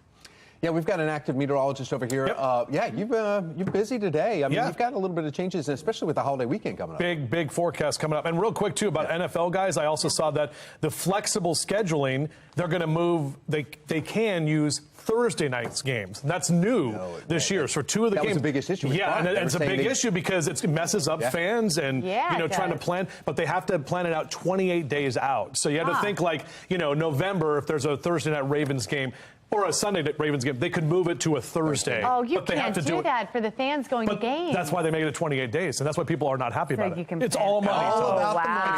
Prime must be giving up some. Amazon is paying up some money. So flexing games, not only they're going to flex them to Monday night, but also to Thursday night you now. can't So do that. yeah, that's crazy. Anyway, there's our downtown cam in Baltimore. A little smudgy on the lens right there, and still a little bit hazy as well. 62 your temp right now, 84% humidity, so you can kind of feel that as you step outside. Rise and shine cast mid to upper 60s and into the lower 70s for the next few hours as you shift over to brunch mode and thinking about bloodies and mimosas. Mid to upper 70s across the central Maryland for today, with our temperatures a little bit closer to average for this time of year.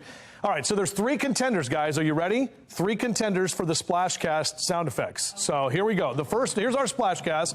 The first one is, okay. The second one is wipeout or cannonball. Yes, 3. You like 3? You like 3 better? Yeah, 3. All right. They're all good, though. Could they be No, they weren't. interchangeable? The second one was horrible.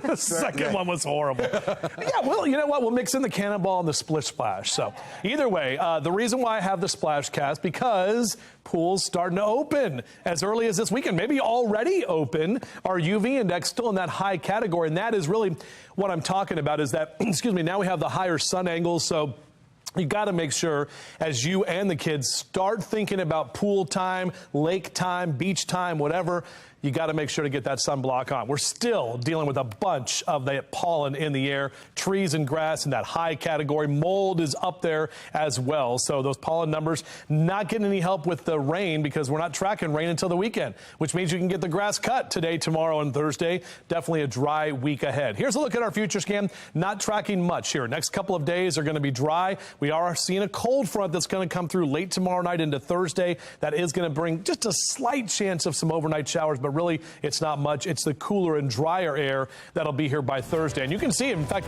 windy and cooler on Thursday with mid 70s for highs, and those highs carry into Saturday with those mid 70s into first part of Memorial Day weekend, and that chance for rain does pick up on Sunday. Time to take a look at a view through your window, and Alicia sent in this picture. Look at that. Speaking of windows, those are dogs in the window. Willow and Charlotte. That's a big old husky up there hanging out on the top of the couch. But thank you very much, Alicia, for sending that picture in. We'd love to see the view through your window. Just go to our website, foxbaltimore.com/chime in, or take a picture of that QR code right there on your screen. Justin, thank you. Say goodbye to HBO Max, because starting today, it has a new name. Coming up, the reason for the change and the benefits it could bring you. And with the YMCA this morning, we're going to tell you about one of the most popular classes at this great facility. That's coming up on Fox 45 Morning News, all local, all morning long. All right. Well, if you're about to head down to the Y for some class, you're going to need to get some caffeine, some energy. Definitely. Let's start it with a coffee break. A little splash.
Topping your morning business report starting today, say goodbye to HBO Max. It's so long saying HBO and Max. The streaming service says, you know what, let's just call us Max.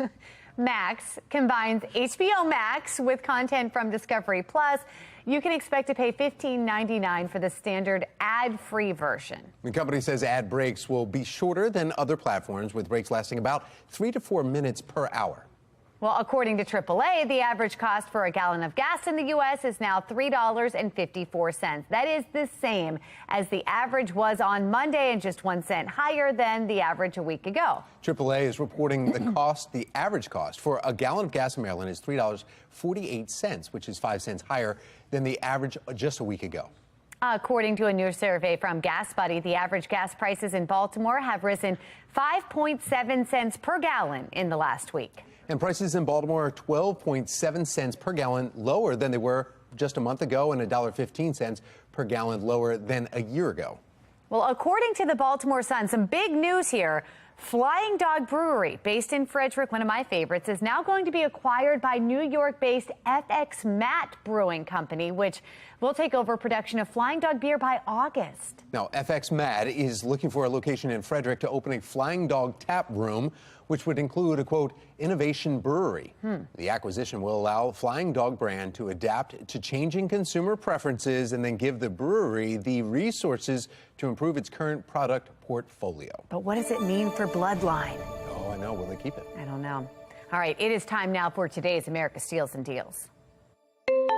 The following segment is sponsored by Knocking. We all get earwax. Ugh, it's really nothing to be embarrassed about. And you like to use those cotton swabs, but they really don't work because they just push the wax deeper into your ear. The Whoosh Powered Ear Cleaner is really going to help you break up that wax. I'm going to show you how it works. It's really easy. I already have some water. You add warm water, has to be warm. You can use this inside the shower or out of the shower. I'll show you right here. You have this little cup and you put the cup up to your ear. You stick the whoosh inside and turn it on, and it just starts to break up that wax. And there are 3 different levels, so if you want to go lighter so you don't have a big rush of water in your ear, that works as well. The buildup of wax in your ear can lead to irritation, hearing loss, and the Whoosh is really going to help break down that wax and help you feel better. The other thing I like about it, if you have a bunch of people in the house, your kids, your spouse, there are 6 different attachments. So you can use these, and not everybody's using the same thing to break up the wax in their ears. So this is just going to help you feel a little bit better about yourself and relieve that wax in your ear. Right now, we're offering 35% off the Whoosh Powered Ear Cleaner. It's such a great deal. You want to head over to asadeals.com for this exclusive offer.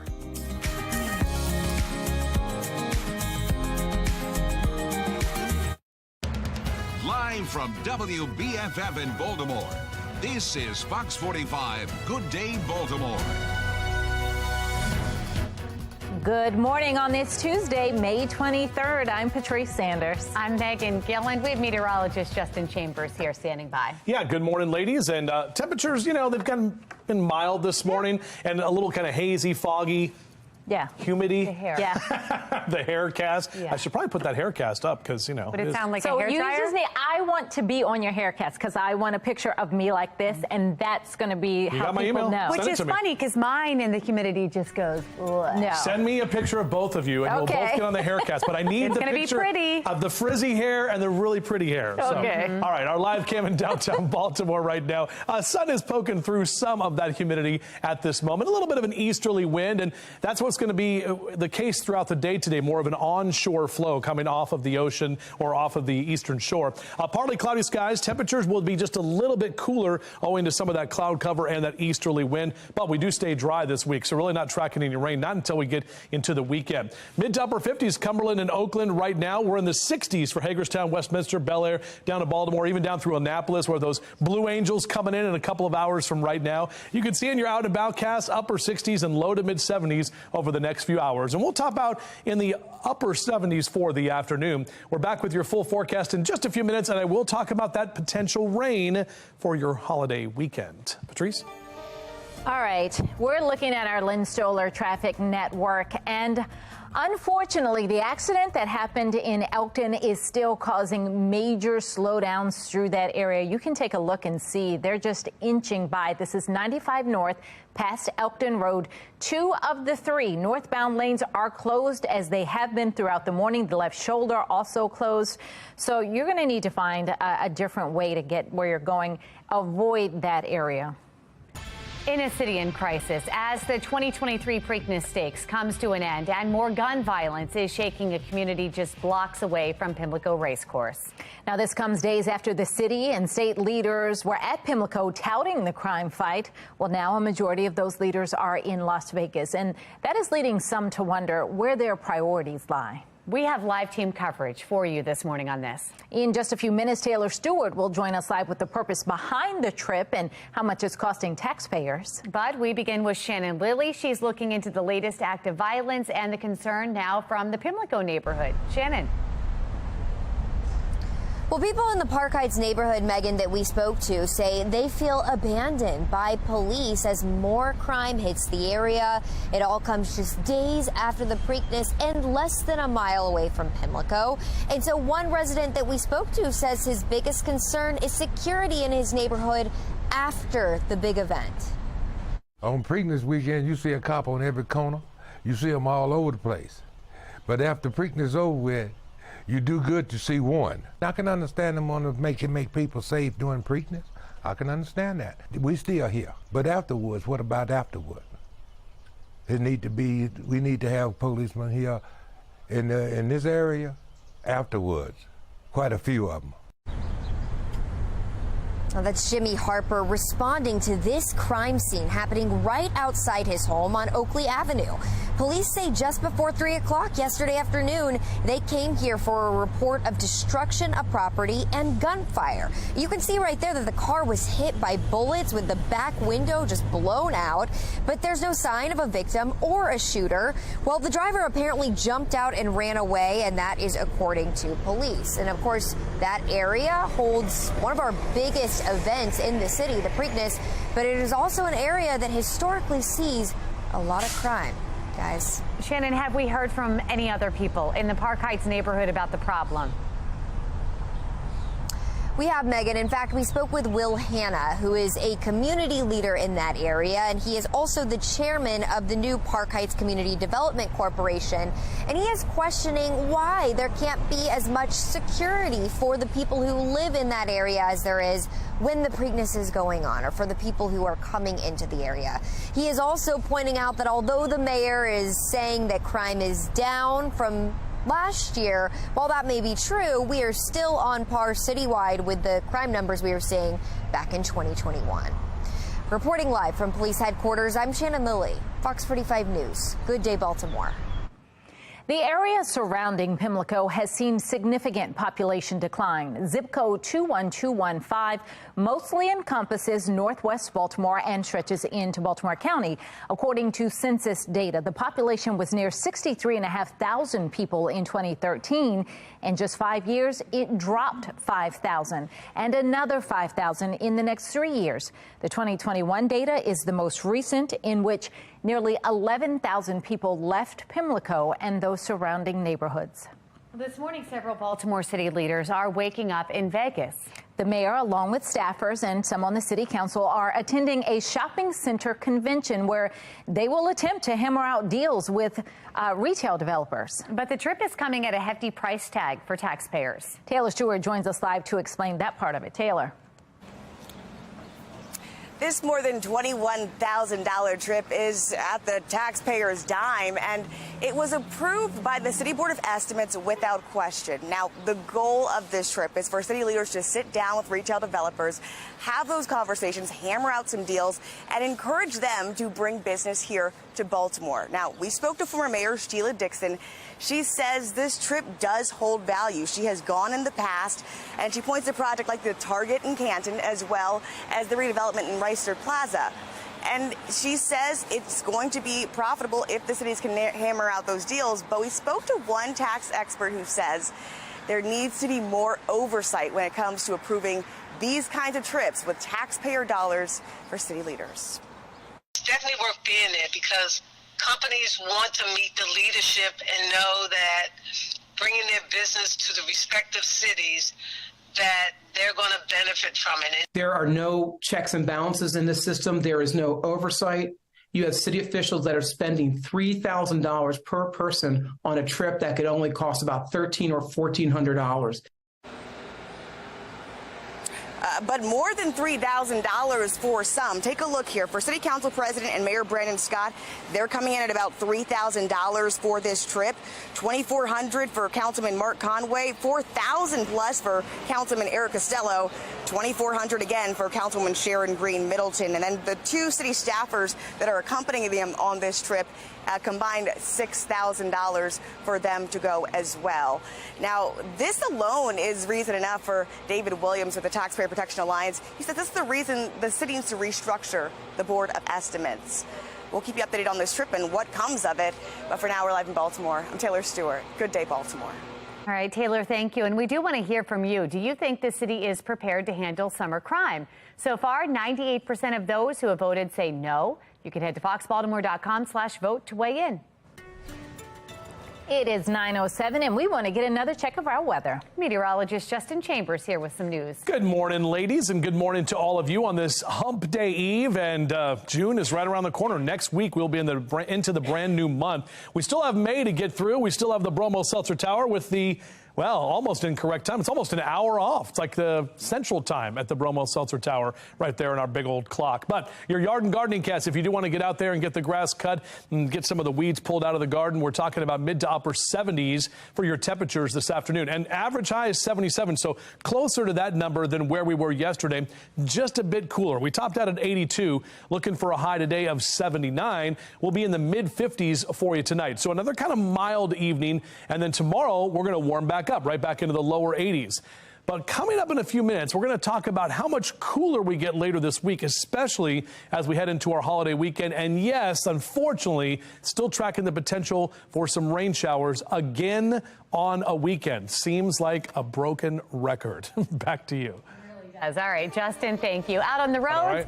We have your Len Stoller Traffic Network, and that incident that we've been talking about in Elkton, it is still an issue, causing major slowdowns here at this hour. This is on 95 North, past Elkton Road. 2 of the 3 northbound lanes, they are closed, as well as the left shoulder. As you can see, cars just inching through that area, causing major delays. 9:09 today, a Montana judge will hear arguments both for and against a ban on most abortions in the state after 15 weeks. Let's get right over to Tom Rogers in our live center with how this is expected to play out. Tom. Yeah, you see the picture right here and the post. Temporary block was issued just last week to ban the use of dilation and evacuation abortions. So the most popular for second-term abortion, which is common procedure in the second trimester of the pregnancy. Planned Parenthood of Montana filing a legal complaint just hours after the temporary block was signed by the governor. At today's hearing, we are told that the judge will also hear arguments against a law that requires a woman to undergo an ultrasound before having an abortion, and also a new rule that requires prior authorization before Medicaid will pay for the abortions. Other states, no doubt, watching how this plays out. In fact, you can see the chart here in court today as cases like these are now being brought up all over our country in the aftermath of Roe v. Wade being overturned just last June. That's the latest from our live center. With less than 1 week until enforcement, there are more questions than answers surrounding the mayor's youth curfew plan. Why issues within the police department have city council members doubting the curfew's effectiveness. And an invasive species returns to our region in much larger numbers. What you need to know about spotted lanternflies and the tool you can use to protect Maryland's crops. 9:10 is the time. You're watching Fox 45. Good day, Baltimore.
I haven't spotted one yet in this flower plant, but we know the spotted lanternfly is returning to our area this spring in much larger numbers, with many counties under quarantine, including Baltimore City. The insect is invasive. It's considered a threat to crops, fruits, trees. This morning, certified arborist Lou Meyer is sharing with us what to do if we find one. My sister-in-law told me you kill it immediately. Is that the right answer? That's absolutely the right answer. Yes, kill it and report it to the Maryland Extension Agency. So on the Maryland Extension Agency website, you could find a reporting hotline. They want to keep track of what's going on. They keep track of all the trees in our area. So great resource there. I know the first time I saw one was last year. It was a beautiful red, almost looked like a ladybug in a moth version.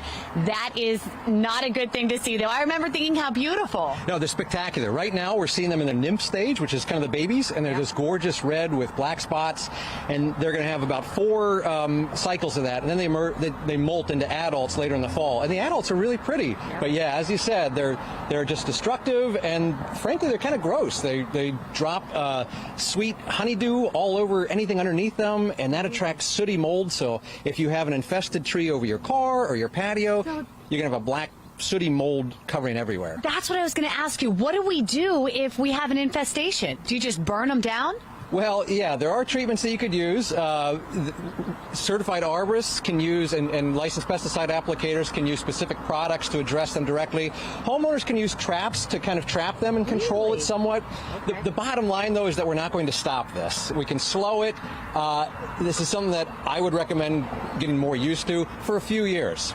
If you're outside, where do they like to hide on a tree like this? Are they in the soil, or are they in the leaves, or are they everywhere? They're all over the bark of the tree. So the way they damage the tree and the way they feed is they pierce the tree, they drink the sugars that the tree is creating, and then they're excreting that. That's causing the damage to the trees, and that's where you're going to find them, up and down the bark. A heavily infested tree, when you look at it, it looks like the bark's alive, just covered with these bugs. This one looks good, and I was looking over here on this tree. I think that one looks good as well. When you see them, I tried to kill one last year, and it jumped, Lou, 20 feet in front of me. Is that normal? Yeah, they're very good hoppers. Yeah, so they jump far.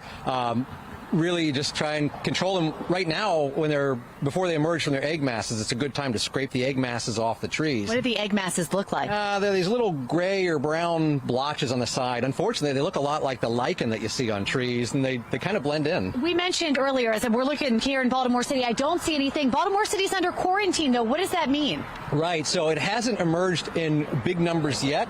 The pest really travels by vehicle, so tractor trailers and RVs, trains, things that sit for a long time that allow the females to lay their eggs and then move elsewhere. So we're seeing it move more into the region. And they like warm weather. They love warm weather. Oh, This mild winter has not been favorable to controlling their numbers, but we're seeing them every year we've said, this is going to be the next big year. Right. This is really going to be the year. All right. And unfortunately, we're seeing a lot nicer weather, which should be a good thing. Meteorologist Justin Chambers, we're going to bring him into this conversation. It's just not good when it comes to the spotted lanternfly. Well, just like, us, we like to be outside, right, when it's warm, and that's exactly what's going on. So we had temps in the lower 80s yesterday. We will be a bit cooler today, and we do have some rain on the way as well as we head toward the weekend. But looking at our Towson cam right now, that wind is flapping that flag around just a bit. Some easterly wind is what we'll be dealing with here today. So as Hank the Bird says, he's out there and with his feathered friends. Lower 60s this hour, mid 70s by noon. Maybe we can get Hank and his friends to eat all the lanternflies. That would be good.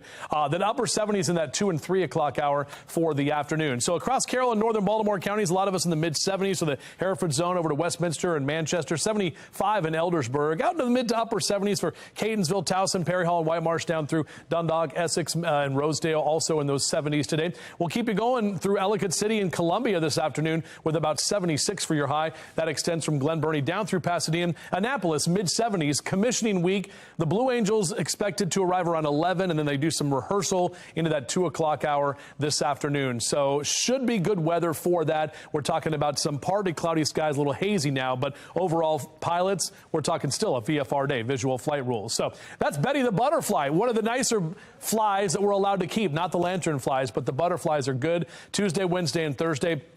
we stay dry this week with your outdoors cast. So here's a look at our future scan. We do have a few of those clouds kind of hanging around for today. Taking you into tomorrow, we'll see drier conditions and a bit warmer. This is all ahead of a cold front. That cold front's going to come through late Wednesday night into Thursday. We'll have that potential of a couple of pop-up showers as the front passes, but it's very dry, and so we're not looking at really anything in the form of actual rain. Again, just a few sprinkles and some more cloud cover.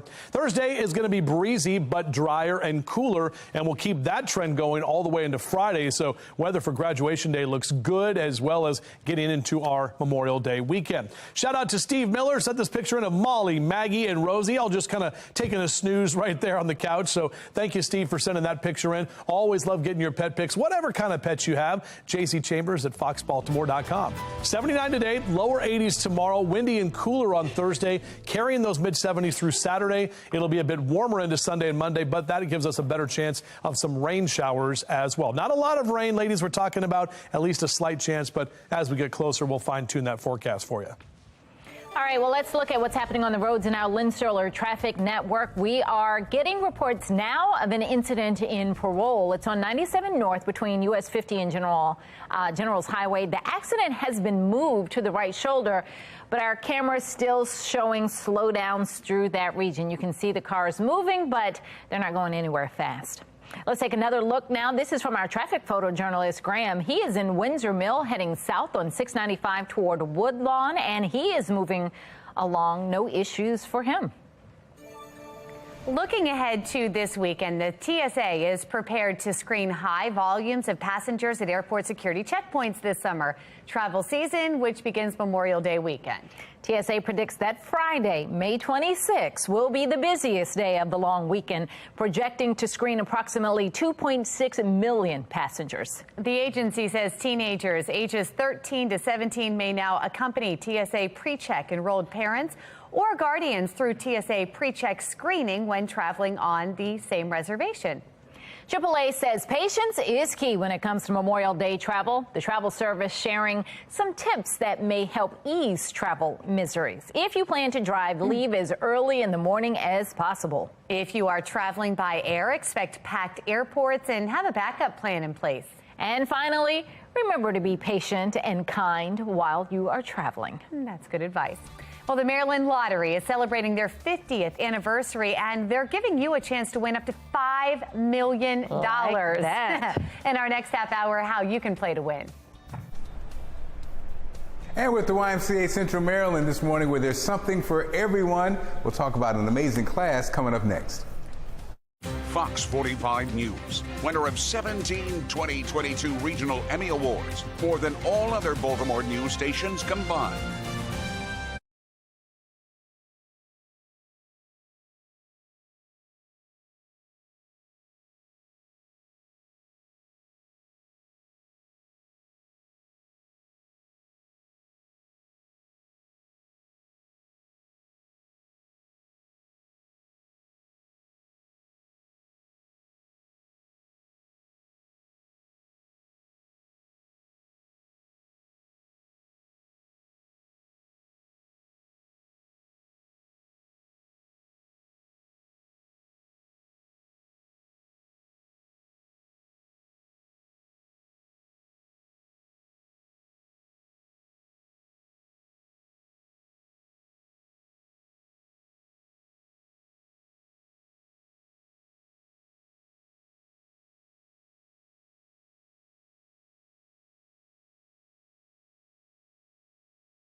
This Fox 45 News segment is sponsored by the Y of Central Maryland.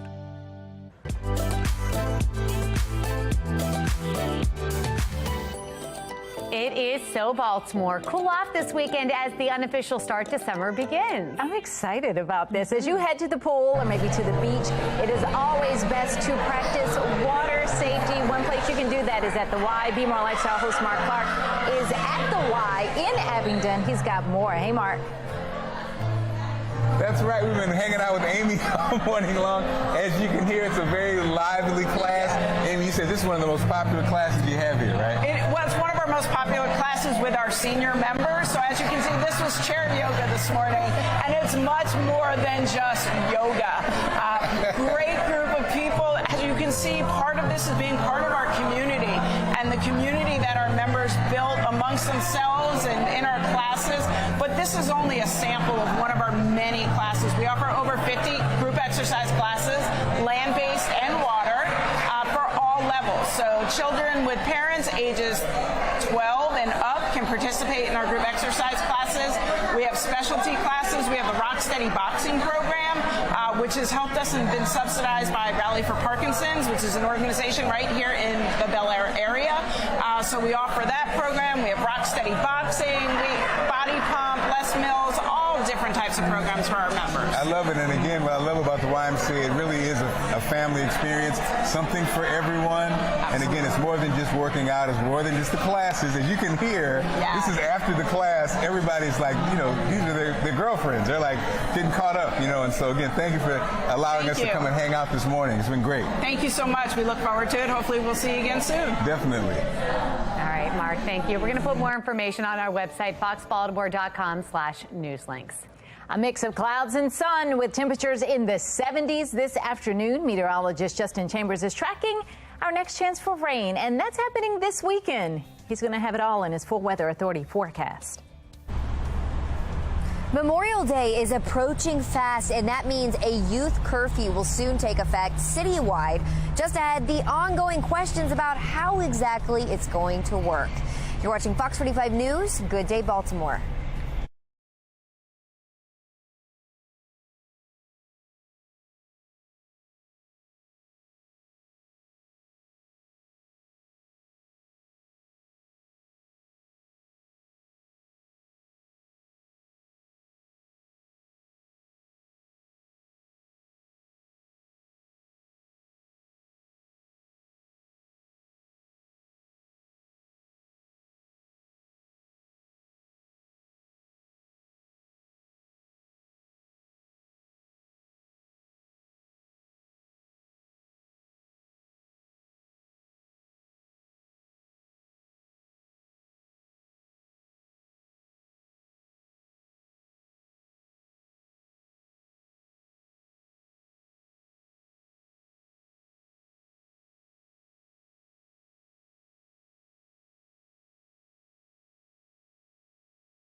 Live from WBFF in Baltimore, this is Fox 45 Good Day Baltimore. Welcome back on this Tuesday morning. We're coming up on 9:30. I'm Patrice Sanders. I'm Megan Gillen. Meteorologist Justin Chambers is here with us. Yeah, it's Hump Day Eve, ladies. Yay. I mean, almost Wednesday, almost Memorial Day weekend. We're almost basically the weekend. By. Summer May break. Flew by. Yeah, I know. Thursday is meteorological summer. Wait. Thursday. Wednesday. Tomorrow. Next Wednesday. Oh, next Wednesday. Yeah, next Wednesday is meteorological summer. June 1st. Yes, That's right. correct. So either way, not really summer-like temperatures. I mean, upper 70s. Yeah, next Wednesday. Thursday is June 1st. Oh, Thursday is? Yes, because Okay. my anniversary is June 2nd, and it's a Friday.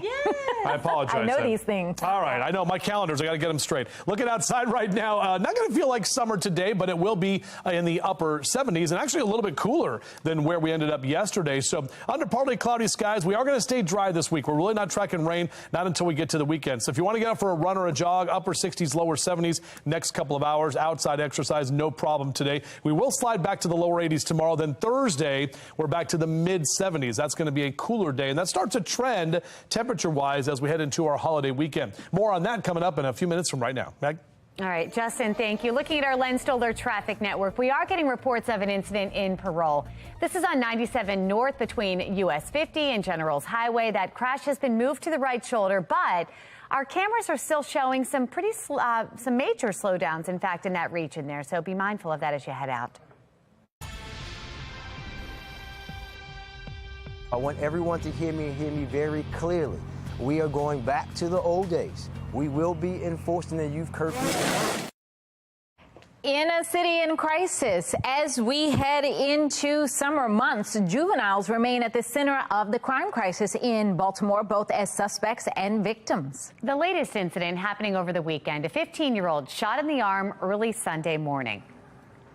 Well, this year alone, 10 juveniles have been killed.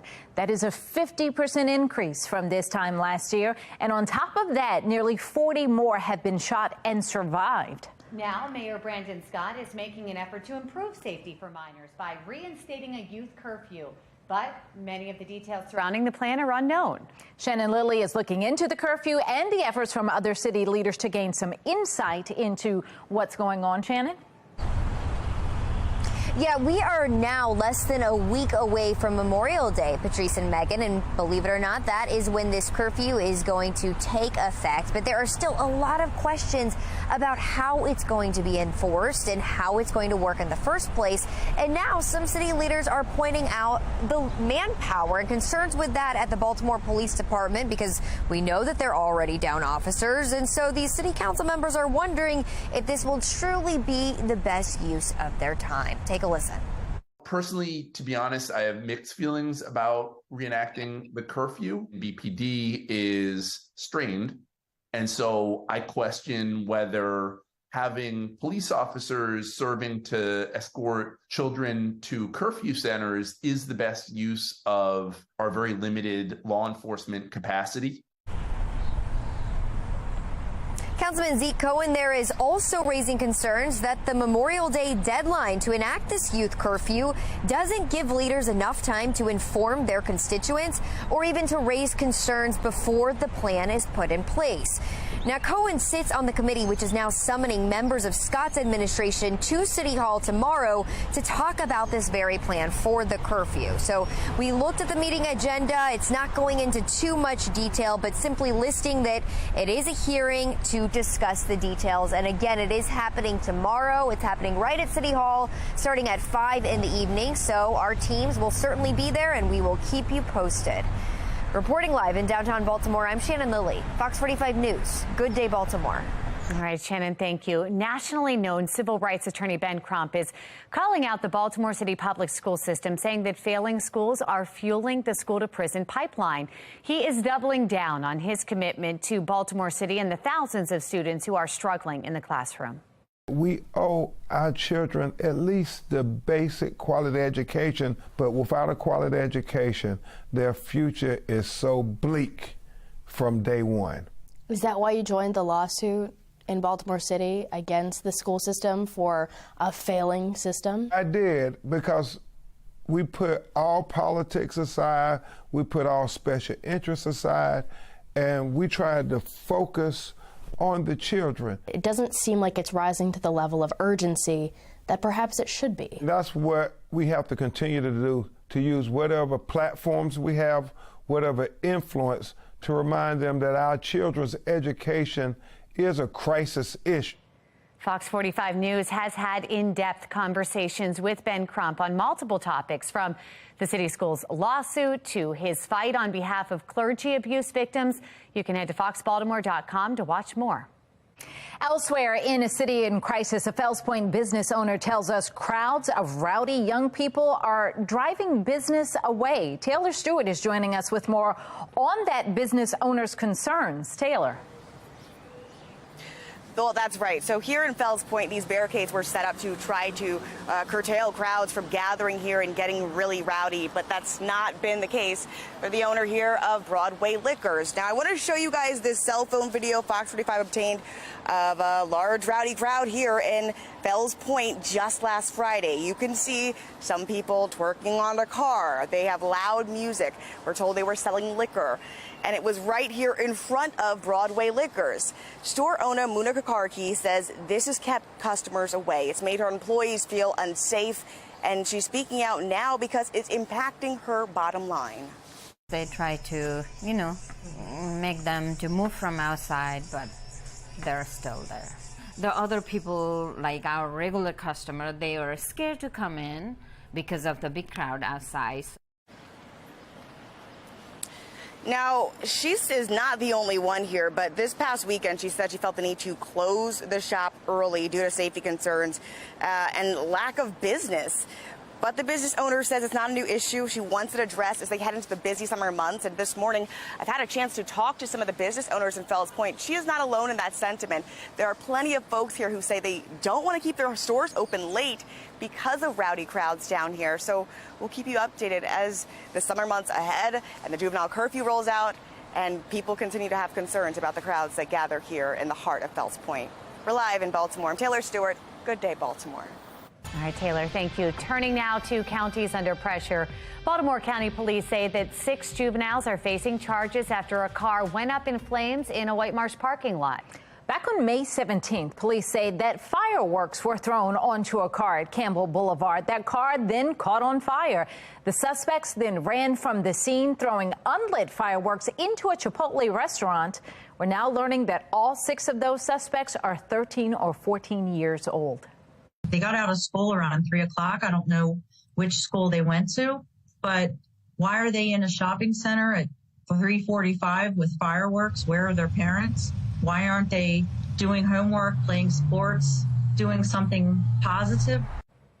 Well, police say that it was a witness that helped officers track down and arrest the teenagers. They are now facing charges of destruction of property and disturbing the peace. Coming up, President Trump will be back in court today virtually. The gag order decision that seems to be the major concern coming from both sides. Temperatures reaching the 70s this afternoon. Meteorologist Justin Chambers has more on the warm-up next week in his full Weather Authority forecast. 9:37, you're watching Fox 45. Good day, Baltimore.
9:40 happening today. Former President Trump will appear in a Manhattan criminal court. We have Tom Rogers joining us with the latest on today's hearing from our live center. Tom. Yeah, taking you live over New York City this morning, where former President Trump will appear virtually in a second hearing in the Manhattan criminal case. The judge is expected to explain the terms of a protective order for much of the evidence prosecutors will be handing over to the defense. It will mostly ban the former president from publicizing any material and then block him from disclosing the names of certain Manhattan DA personnel until the trial begins. The order stops short, though, of a gag order, and that's the key, allowing the 2024 presidential hopeful freedom to speak about the case during his campaigning. The former president has pled not guilty to all 34 felony counts of falsifying business records. His lawyers sought to have the case moved to federal court. That motion remains unsolved, and the case continues in New York state level court for now. Today's hearing comes as writer E. Jean Carroll asks a judge to amend her initial defamation case against the former president. Carroll won a $5 million sexual abuse and defamation award against Trump earlier this month. Trump appealed the verdict, and Carroll is now asking the judge to update a separate earlier defamation suit. Her lawyers are arguing after the verdict in the second suit, Trump doubled down on his defamatory comments during a town hall that was hosted by CNN. The amended lawsuit is seeking at least $10 million now in compensatory damages. That's the latest from our live center. Patrice? Is getting paid to watch TikToks your dream? Well, one marketing group is looking to make that dream a reality. And everyone's a winner if you play the Maryland Lottery. Up next, the 50th anniversary celebration and how you can win the big bucks.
.42 now on Fox 45. Good day, Baltimore.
9:44. Play your chance to win the Maryland Lottery's 50th anniversary celebration. You can hit it big and score a whole lot of cash. Doug Lloyd from the Maryland Lottery is joining us with more on how to play. You know he's from the lottery when he comes in like, I love it. You look great. Thank you. So how does the lottery celebrate 50 years? Well, if it's your 50th anniversary, that's the golden one. You're going to be celebrating all year long. And we have I did that. Lots of fun promotions from the Maryland Lottery. And of course, we've got some great celebrations there at mdlottery.com. If you want to recollect, what it was like back in 1973, or hear about how we've done since our first drawing. We've got some information for you there, but you want to check out our promotions, like the Thanks for Playing promotion, which actually happens tomorrow. So you all are celebrating because it's your 50th anniversary, but you are awarding players for being along this anniversary ride with you. Well, yeah, I mean, we would not make it to 50 years without the players. They're the backbone of our business. They've been with us since day one. And of course, that very first drawing, we had some images of that. That was in Hopkins Square in Baltimore City here, 1973. Cool. At that time, tickets only cost you 50 cents, and you had a chance to win up to $50,000. Okay, so tomorrow, what do we have a chance to win, and how do we get in on that? Right, tomorrow, if the players are taking part in our games, if you're purchasing from a Maryland Lottery, one of our draw games, so that's your pick games, your jackpot games like Mega Millions, Powerball, Multi-Match, the Cash for Life, racetracks, and Keno. And it also includes our Fast Play game. So if you get any of those games tomorrow, you could instantly receive an instant cash voucher. We're giving out over 15,000 of these, and they're going to be from $50 to $500. And we're looking to give away over $1 million tomorrow. So if you're a player, we want to thank you for being a part of what we've done here over the last 50 years. We've raised $18.6 billion for the state of Maryland. That's a lot. And the players haven't done too bad either. They've gotten $31.5 billion in prizes over that time. Well, where are all my cousins out there that won all this money? I'm here to share it with. All right, so if you haven't played before, tomorrow is the time. And if you are a regular player, then tomorrow's still the time. But it continues beyond that. You all are doing stuff through this summer. I mean, to the fair. We're talking about fair stuff. That's right. Yeah, we've got a whole calendar of events. You and I were chatting about our 50th anniversary Cash Bash. This is a second chance promotion that's running throughout the year. We're actually announcing some of our winners today. We are qualifying finalists for a chance to win up to $5 million. And they do that by checking in their tickets online. So if you get some of those tickets tomorrow and you don't win, make sure you visit mdlottery.com, and it's specifically our rewards club. Okay, so that's the thing. If you didn't win it the first time, you're not out of it yet. You just have to go to the website and do the next step, and then you could be eligible for all these other things. $5 million we're talking. $5 million is the big giveaway, and you've got a chance to win it if you get qualified as a finalist. There's more details, of course, at mdlottery.com. But where do we get the jacket? That's the real prize. Oh, look, Justin's here because I think Justin is coming to try to steal it. You're going to try it on for your next check-in? I want to do weather. Justin, you're not in it. I want to do weather in this jacket, but I think it's going to key out. But this is a great jacket. Oh my! So you'll have to get Doug to come over with you and see. I love these shirts too. All right, Justin took over. I'm not sure what's supposed to be happening next. Is it weather? Is it what's happening here? Yeah, I think weather is next. That's why I was just kind of. Do you want Doug to walk over with you? Can I have this shirt? Of course. All right, cool. I like this shirt. Thank you, Doug. It's been pretty nice here in Federal Hill. It's been pretty overcast here this morning. Some sun coming up. All right. No, hit the green button. Hit the green button? Yeah, just keep going. Come on. All right, next up here this morning, 63 out there right now. It's been pretty comfortable, pretty cool. Mild start to the morning here. That fog's finally starting to dissipate, so shouldn't be much of an issue here this morning. As we move forward here today, our day planner, Justin, what are we looking at? 68 by 10 a.m. And then? You're doing great. Just keep hitting the green button. It'll just keep warming doing up stuff. by 2 p.m. to 79 and near 80 degrees. You know what's going to happen next when you hit the next green button because it's Tuesday, Meg? What do I always say? Taco Tuesday, 5 o'clock, we're going to be in the mid to upper 70s. And you like that the best. All right. I was good to let her just keep going. I was liking that shirt. Thank you. I'll get the clicker back. Thank you. Oh, it's awesome. 79 for our high today in Baltimore City. Low to mid 70s across the eastern shore up into Westminster, Cockeysville, and Bel Air. 76 in Laurel. Mid to upper 70s here up and down the 95 corridor. 73 in Philly, 76 in D.C. Lower 60s down the ocean. And actually, we're working on a forecast and a web article that we're going to send out. Meteorologist Jasmine Lomax back there and backstage talking about the beach weekend forecast, the pool weekend. It's a big weekend for both of those things, for traveling and starting to get outside. The grill cast today, a good day to do that. Throw some stuff on the grill this afternoon. And actually, most of this week, you're going to be enjoying some dinner or lunches al fresco. Now, the pollen numbers, still a little up there. Trees and grass in that high category, even mold up there as well. But if you do want to get the grass cut today, cleaned up for the weekend, Tuesday, Wednesday, and Thursday, you're good to go. We have a dry week ahead. You're going to have to do the watering because Mother Nature is really not helping out too much. We do have a chance for some showers here coming in late Saturday into Sunday, and then a few more showers possible on Monday. Numbers are going to rise. So we'll slide into the weekend in the mid-70s, but actually end up in the upper 70s and lower 80s as well. Do you want me to read your consumer news, Meg? Or? Oh, yeah. I'll take it from here. Okay. Thank you, though. We appreciate it. You did a great job. I got a little nervous when I saw all the numbers on the map and decided to step away, stick to my lane. In your consumer news, are you addicted to watching TikToks? I'm not. I'm not even on TikTok. I know we have some producers who are, though, and if so, you can get paid $100 an hour. Don't tell them this, they'll quit. Hour. This is just by scrolling through. Influencer marketing agency Ubiquitous is looking for 3 people to spot up-and-coming trends on the platform. All they have to do is watch 10 hours of TikToks. 10 hours. For those interested, you have to be 18 years or older. You have to explain in a short paragraph without using text lingo. Maybe actually that would be, they probably would prefer that. Why you think you're the best person for the job. Then they're going to, those chosen will have to share their experience on social media, of course, after their TikTok binge is over. All right, so if this sounds like your dream job, you have until May 31st to apply for it. Like how we're showing that guy. Is he watching right now? I think he's in. Yeah, you couldn't tell if he was frozen or if that's just a TikTok stance. That's what happens. Well, forget pulling out your ID. Amazon wants you to buy alcohol by just swiping your palm. Interesting. The company announced its Amazon One palm scanning payment system. It now includes an age verification feature. Users can link their government-issued ID to their palm signature to prove that they are at least 21 years old. I don't like all these things that... Creepy, isn't it? Right, like using my body for But it might be convenient. No. I like the face, technology. I never use it. All right, Amazon says the salesperson will be notified if the customer, is 21 or older, and the device will also show a selfie for matching purposes. Huh. Well, Amazon One is currently used at the company's Go stores and select Whole Foods. Not here, obviously. We don't have alcohol in our grocery stores, but in some other areas. Yeah, all righty. Well, take a look at this. Corgis line up in Council Bluffs, Iowa. Oh, my goodness. Our director, I don't know how she's going to finish this. They are racing to raise money for a local shelter, and it's ridiculously cute. She's already in our ear. Did you hear it? Yes. The Omaha Corgi crew got together Saturday to let their tiny-legged dogs race. The race featured local vendors, food trucks, and, of course, plenty of fast-moving corgis. That one just said, I'm going this way. So cute. The Omaha Corgi crew is said to have more than 2,500 members and has been up and running since 2011. Some fun facts for you there.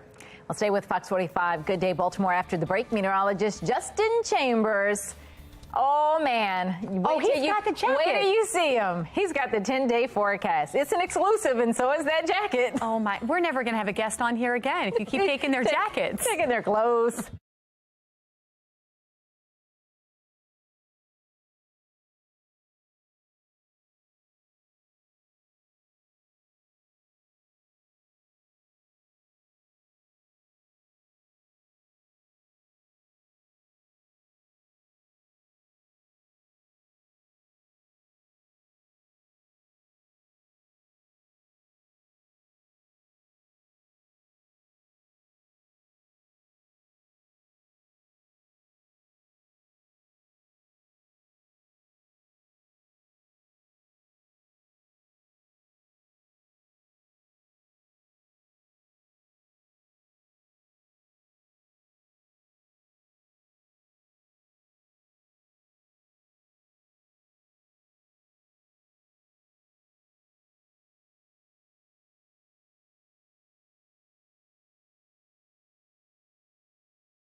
All right, looking at Fed Hill right now. We got the breezes out there. A little easterly wind today. Our 10-day forecast, a lot of numbers on here. 79 today. We'll be into the lower 80s tomorrow, and then back to the mid-70s. Breezy and cooler into Thursday and Friday and into Memorial Day weekend. Yes, we